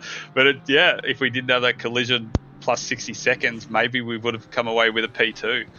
Yeah. You guys are gonna. I think he's gonna be rolling soon. You guys are only just going through the boot now, and he's been up on his jacks for 10 seconds at least. Won't even be close. But it was nice to know that if we didn't get in that unfortunate incident, P2 could have been on the cards, and there would have been fruits to our labour on driving in map 4 the entire race and trying to do something. You're in chat right now, I have to say. Well, look, as I said, I have absolute faith in the high quality of stewards that we generate through OOR. And yes, I don't know if you know about this. Cam was in Academy, the 2-round split there. I didn't tell the other stewards that I had sought approval for the second race to be a full reverse grid. And so all the drivers knew. So the drivers knew about it, but I didn't tell them, the stewards. So then essentially when they lined up for Quali 2 and I started doing the briefing, they were all like, sorry, what? And there was a few collisions to go along, but if any of the members from 455, I see Griffiths is riding there, walk me through. You were ahead for the last 3 hours from car 888. So walk me through how that's come about. I thought you had it cleared. Was there any incidents, or potentially like maybe I was a bit out of the loop with your pit strategy? Yeah, not too sure. I think that Blake's been sailing all race. They're just kind of winging it, quite frankly. So they've definitely had a few moments early on in the race, kind of getting through the field, because they didn't qualify the best. Blake did admit early on, so they kind of got caught up in the traffic. Sometimes the Lexus is not enough against some cars on the straights, and this is sometimes have just enough to keep them at bay. And you have to be the whole. I imagine the inner loop, the bus stop, is really a point of contention in the steward's booth. Yeah. As I'm still getting told relentlessly that there's no quality stewards out there. To all the ones that have done the 12 hours and have done very diligently, please don't listen. I've got your full backing. All right, we are all quality people here. Also, how was... I think you're going to have to pull up Blake, Cam. Came in, blew out our G rating stream, just 3 words of profanity. Pretty much nearly clocked up a DT worth of profanity, to be fair, on that one. We nearly had to silence and send them away, but yeah, just G ratings, mate. You got to clean this up. You were the head honcho on this one. You know, how are we going to get through this stream if we're now going to have to start putting disclaimers about coarse language? I think I caught you, so you were dropping the F-bomb earlier on when I was listening a little bit earlier, so I think... I don't drop F-bombs, man! With all the tapes. It's... I don't mind if there's a few slips out there, we're all privy to it. I don't know about the first please 6 keep hours. sponsoring us, Thermal Take and Simrix. I wouldn't know what the first 6 hours are about, but all I know is that there was a very heated play from some comments that were mentioned from Liam Hamilton. I think I might have caught a bit of that actually when you. There was some knives being thrown verbally. I recall. Yeah, I went from keyboard warriors to full frontal voice abuse up in. We were just trying to do our jobs, and we just got invaded. It was quite scary, to be honest. I mean, you guys sometimes need taking down a peg, so... It wasn't even me, it was Liam! Both you represent the same car. Guilty by association, wow. We're all going to act like we don't throw shade at all of each other anyway half the time. So. Oh my god. That is diabolical. For Cam. Oh, bring it on. Yeah. Absolutely diabolical. As we're kind of going through, we're still on essentially the car 455 as we go through. Car 9 still with a 5-second penalty. There is, as you were rightly saying, there is a Ferrari 0.6 behind. That will be for position, but it doesn't really matter because that 5-second penalty is absolutely making sure that does stick, unless we have some further commentators. Kirsten now brought it up, but hopefully not. Gap down to 0.3. as we're coming up to the back end point. But GTR, just like the Lexus, down a straight, will say goodbye. Your only real chance to close it up and force a mistake into these tight corners, but I don't know how good you are, Cam, but I'm not good enough to make those stick. So we'll see how that one unfolds. Yeah, we've seen a few rare cases, but we haven't seen too many overtakes that haven't involved basically the first sector. We've seen a few here and there, but they are very hard to do. That little run down the back straight in the boot section you can sometimes get a run, but it's pretty difficult at times. I have to say, I was a couple. That's very wide, Kiri. Don't give yourself a track limits. I know that's a bit far out. He was well past the curb, so I think he's had to back off immediately as well. And Kafil Slady, what are you doing at DT? Oh my Free god! Track limits. Oh, Stephen Ty was saying this earlier. It's just like Kafil is a track limit merchant, but it might have been. Oh no! Where is AAA? I think they're gonna get away with it. There's been some immediate responses from other stewards there that there might have been a cursing from Ryan Anderson. There was some very quick messages being written in response to that. I thought there was. Yeah, I thought it was. Everyone was being good racers, and I got us up to 3 in our car. But apparently Kafil takes the cake for going across that last little line for a DT. Also, before I let you jump in, I've absolutely set both of us, Cam, or I believe you set me up. We were a lap down from car 14, so even though we passed, all we did was unlap ourselves. Yeah. It was all for the commentators, but none of it was actually factual. We are still people. Oh no. Oh yeah. No, you were ahead on track. I swear we saw. I might be. Yeah, we passed the track, but we were unlapping ourselves. We were a lap down, apparently. I swear you guys went ahead on the timing board, but no, you guys didn't. Yeah. I've absolutely just been jumping for joy in my seat that we were getting on the podium, but it's actually fully wrong. To be fair, the timing board kind of doesn't help things to know who's, because it changes each sector and everything like that. So I blame archaic ACC timing, but yeah, that's so disappointing. Was it you? I can't remember if it was you or someone else. Someone was saying at the start, like, it's the race of the Porsche fuel tanks, and it's really not done anything for you guys, to be honest.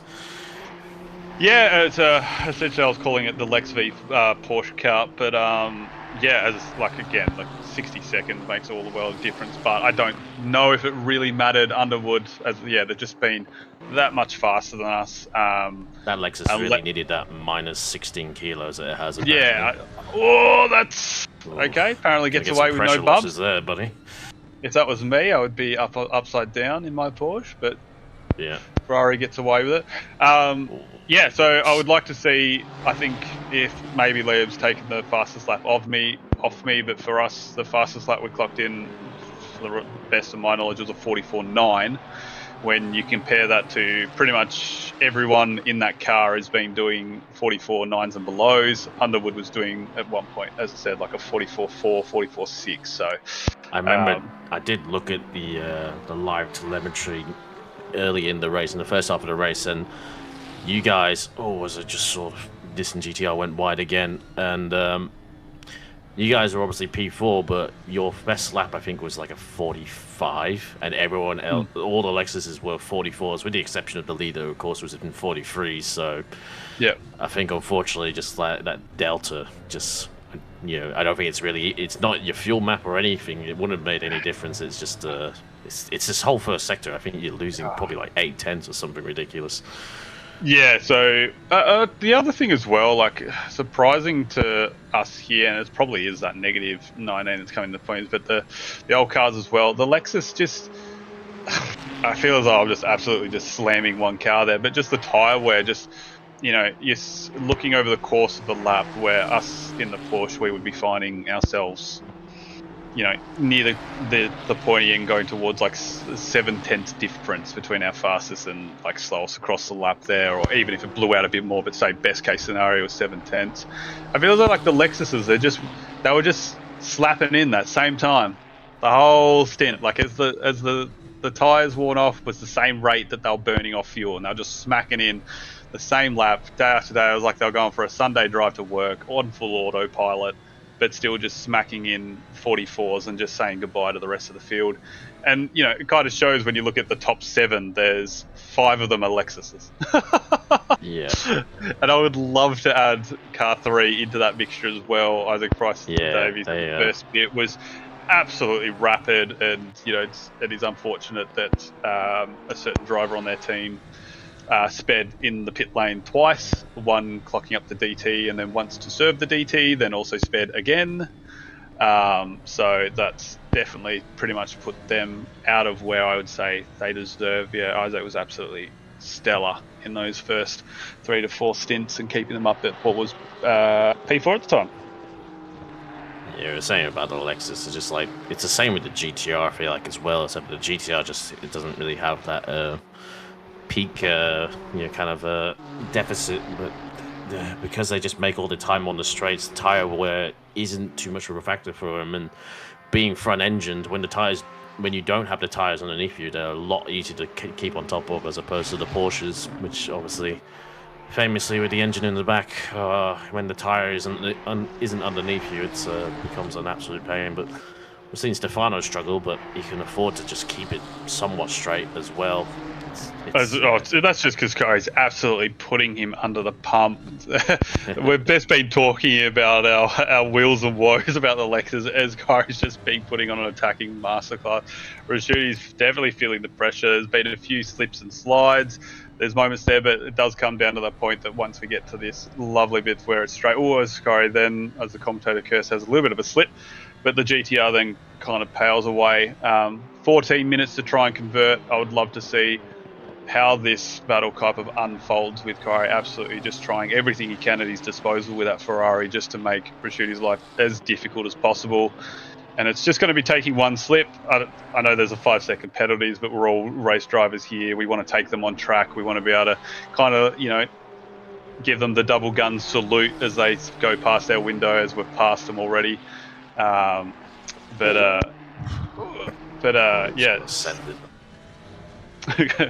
As we go along, there's now a bit of a gap going back, and he's going to have to go back under the drawing boards to close up on him. But there is that clear pace differential, so shouldn't be too much longer. I'd say it'd just be another sector 2, and we should be right going in. As maybe I should stop talking about Kyrie, because out of nowhere he's starting to slip and slide everywhere.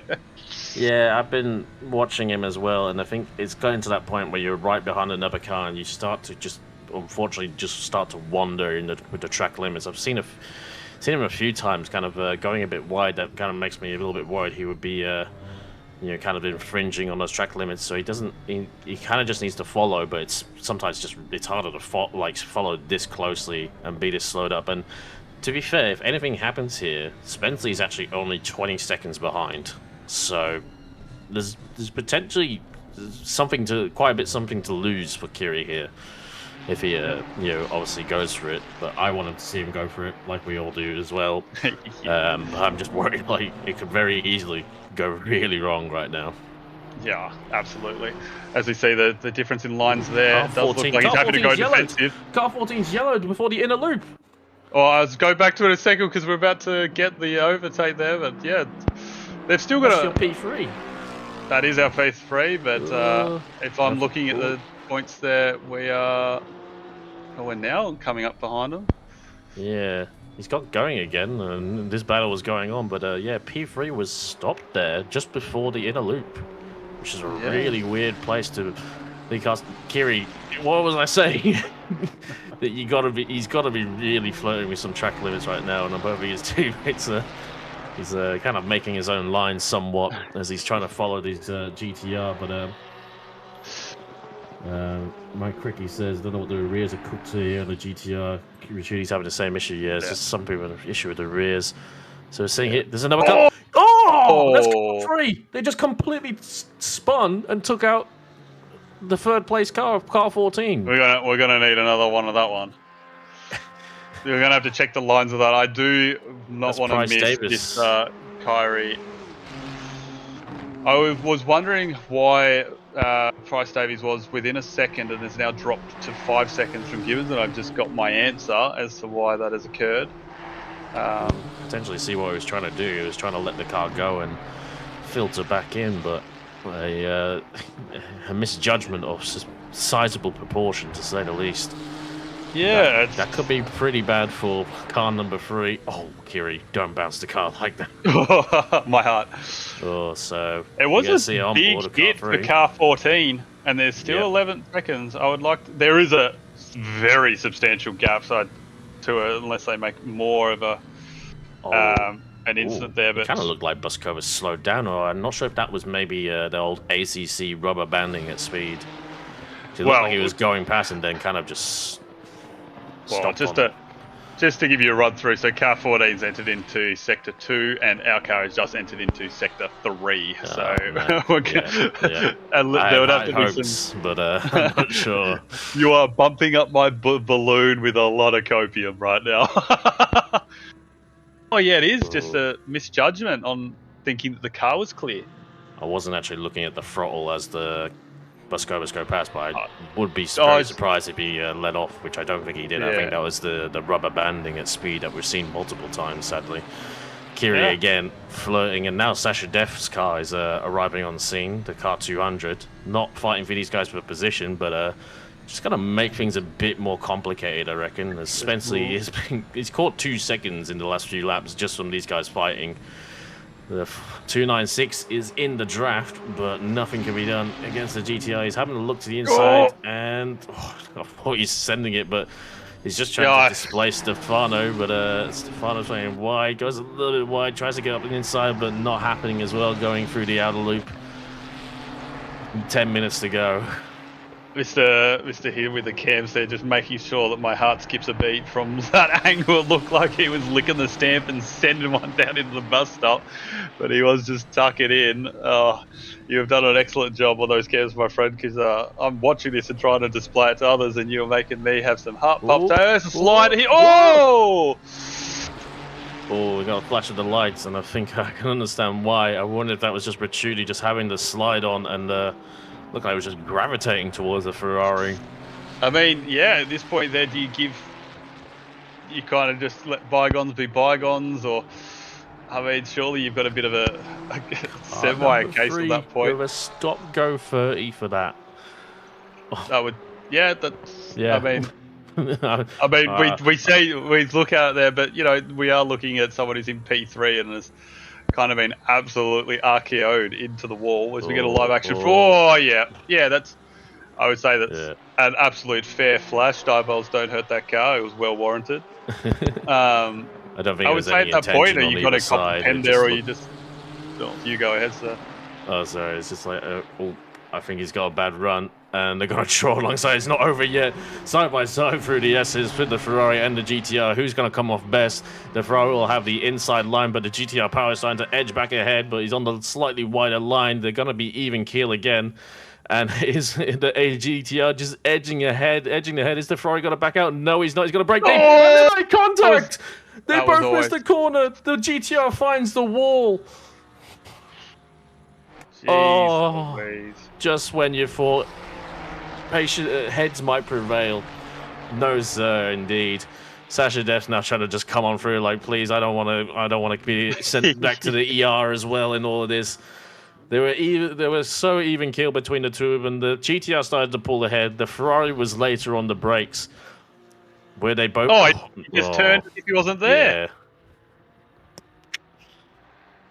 Yeah, I know how I feel about that. Like the other ones. If I was looking at that from the steward's perspective there, I'd say that if you looked at it, maybe Ricciuti was thinking that this is the third, fourth incident, iteration where Kyrie's up on that that inside line, but just kind of pulls off. But he just maybe unaware that Kyrie was absolutely licking the stamp this time. He's had enough on sucking in that exhaust pipe. Maybe caught him napping, but yeah, from that angle, it just looked like Ricciuti just decided I'm going to turn as if he wasn't there, and he's come out second best. Yep. and I wanted racing. I'm not sure I wanted that. No, absolutely not. I think, given what was on the line for some of those guys, I'm not sure it was all that worth it. But I'm surprised. We've seen a few times that, you know, you can go side by side through that corner, but both of you pretty much have to give up any kind of speed to make it happen, and so someone has to falter going to that one. And I think it was tricky because the GTR was slightly ahead on the outside, and we have seen it happen from the outside. But I feel like you needed probably be a bit further ahead. But I mean, the angle we saw, it definitely looked like Stefano kind of just turned in. It's tricky to say whether the Ferrari was actually going to make it because he had that very shallow entry on the inside. But I don't feel like he's gonna. I don't think that's gonna go the way of Kiri being at fault in that one. It might just be self-penalizing, quite frankly, as well. And you know, I don't want to be that person to pick this out here, but you got the 5-second penalty anyway, right? That whole move, that point there, has not only cost you the 9, has now essentially you've lost P10 because car 911 is through now. Oh yeah, didn't even register that, of course. So you've lost 2 spots for essentially what you know at this point here, that if he holds behind you, you've lost the position anyway. That's it's a costly battle. Yeah, I get there's the end of the race, and you kind of want to fight things, but given it was always going to have that position, whether it's behind you or in front of you. Quite frankly, as James Gay's trying to unlap himself, I think, from lapping one of the Aston Martins. But 10 minutes ago, we still got a lot of action, and that particular number 90 GTR it's not the first time it's actually been in that barrier as well today. It, unfortunately, at the start of the race, did find itself there, so it's been really yo-yoing up and down the field. They are going to fall down to P11. I think they'll stay ahead of Carlos Johnson. Johnson's got a penalty anyway. They're 25 seconds behind, but they've got a bigger penalty, so they'll have P11. I think some people won't be too impressed from some of the contact. I think we've yet to see whether. I think the stewards are probably still deciding what to do about that incident at the loop. So obviously, Price Davis got that stop-go 30, which realised they came in to serve that, and they didn't. Or if they got another one. They sped and thought that they... That's not even the first time this race that they've been sped or doing a stop-go 30. Yeah, so they thought that stop-go 30 wasn't enough of a penalty, so they've self-nominated themselves for a second stop-go 30 just to really show that they were sorry about the incident. It'll never happen again. And they felt like the stewards were probably a bit easy on them, so they've gone for a second one. You know, bless their little cotton socks. Oh my goodness, Lucas Keys just went for a small flight there on the exit of turn 7, catching that little bit of grass as he arrives on the back of the quite sad-looking GTR after that it crashed into the plastic boards, which are held concreted down. Done 405 laps, and we're still going to keep trying to send it for the fastest lap. So that kind of just tells the story, doesn't it, there? Oh... To be fair, I think the Ferrari didn't make the corner just from the contact, if anything. Yeah. But, yeah. We saw what happened, and one lightly used GTR for sale post-race. Gozard's never been thrashed. Yeah. As Lewis still slipping and sliding around, mate, you've got 2 laps in the bag. Probably trying to do more fastest laps, knowing Lucas. Yeah. You're 2 laps in the bag. Stop showing off at this point. You know, 44 last lap, best of a 43.6. So interesting that they haven't gone faster in the colder conditions. Always the case where it has a cutoff, isn't it? 43 from the early part of the race. I could be wrong on that. 43.7 when it was about 19 degrees. I feel as though like the cutoff point is about that 16, 17 degrees, and then it's kind of like when it's too hot. Yeah. It's the same type of thing where it gets too cold and you're just sliding a little bit. I think it's a bit of a There's a lot of cool down in the early part of the lap, I imagine, down to that straight. So maybe the tires are kind of peaking up and down, and obviously you're okay through this middle section right now. Hmm. But Yeah. to Blake out there. Fastest lap times are 43.7, I believe. Good luck and Godspeed to Garcia. Yeah. But they are Finnish. But look at them, 43.7. Their best lap. So they're pretty damn close. Is not too sure which driver set that, but they did a 44 last lap, but they've done a 43.7 as a car 455, which is only a 1/10 off Lucas Keys' the 777's best time. So the core 55. Yeah, so car 455 is in a 20 to 25 minute splash and dash.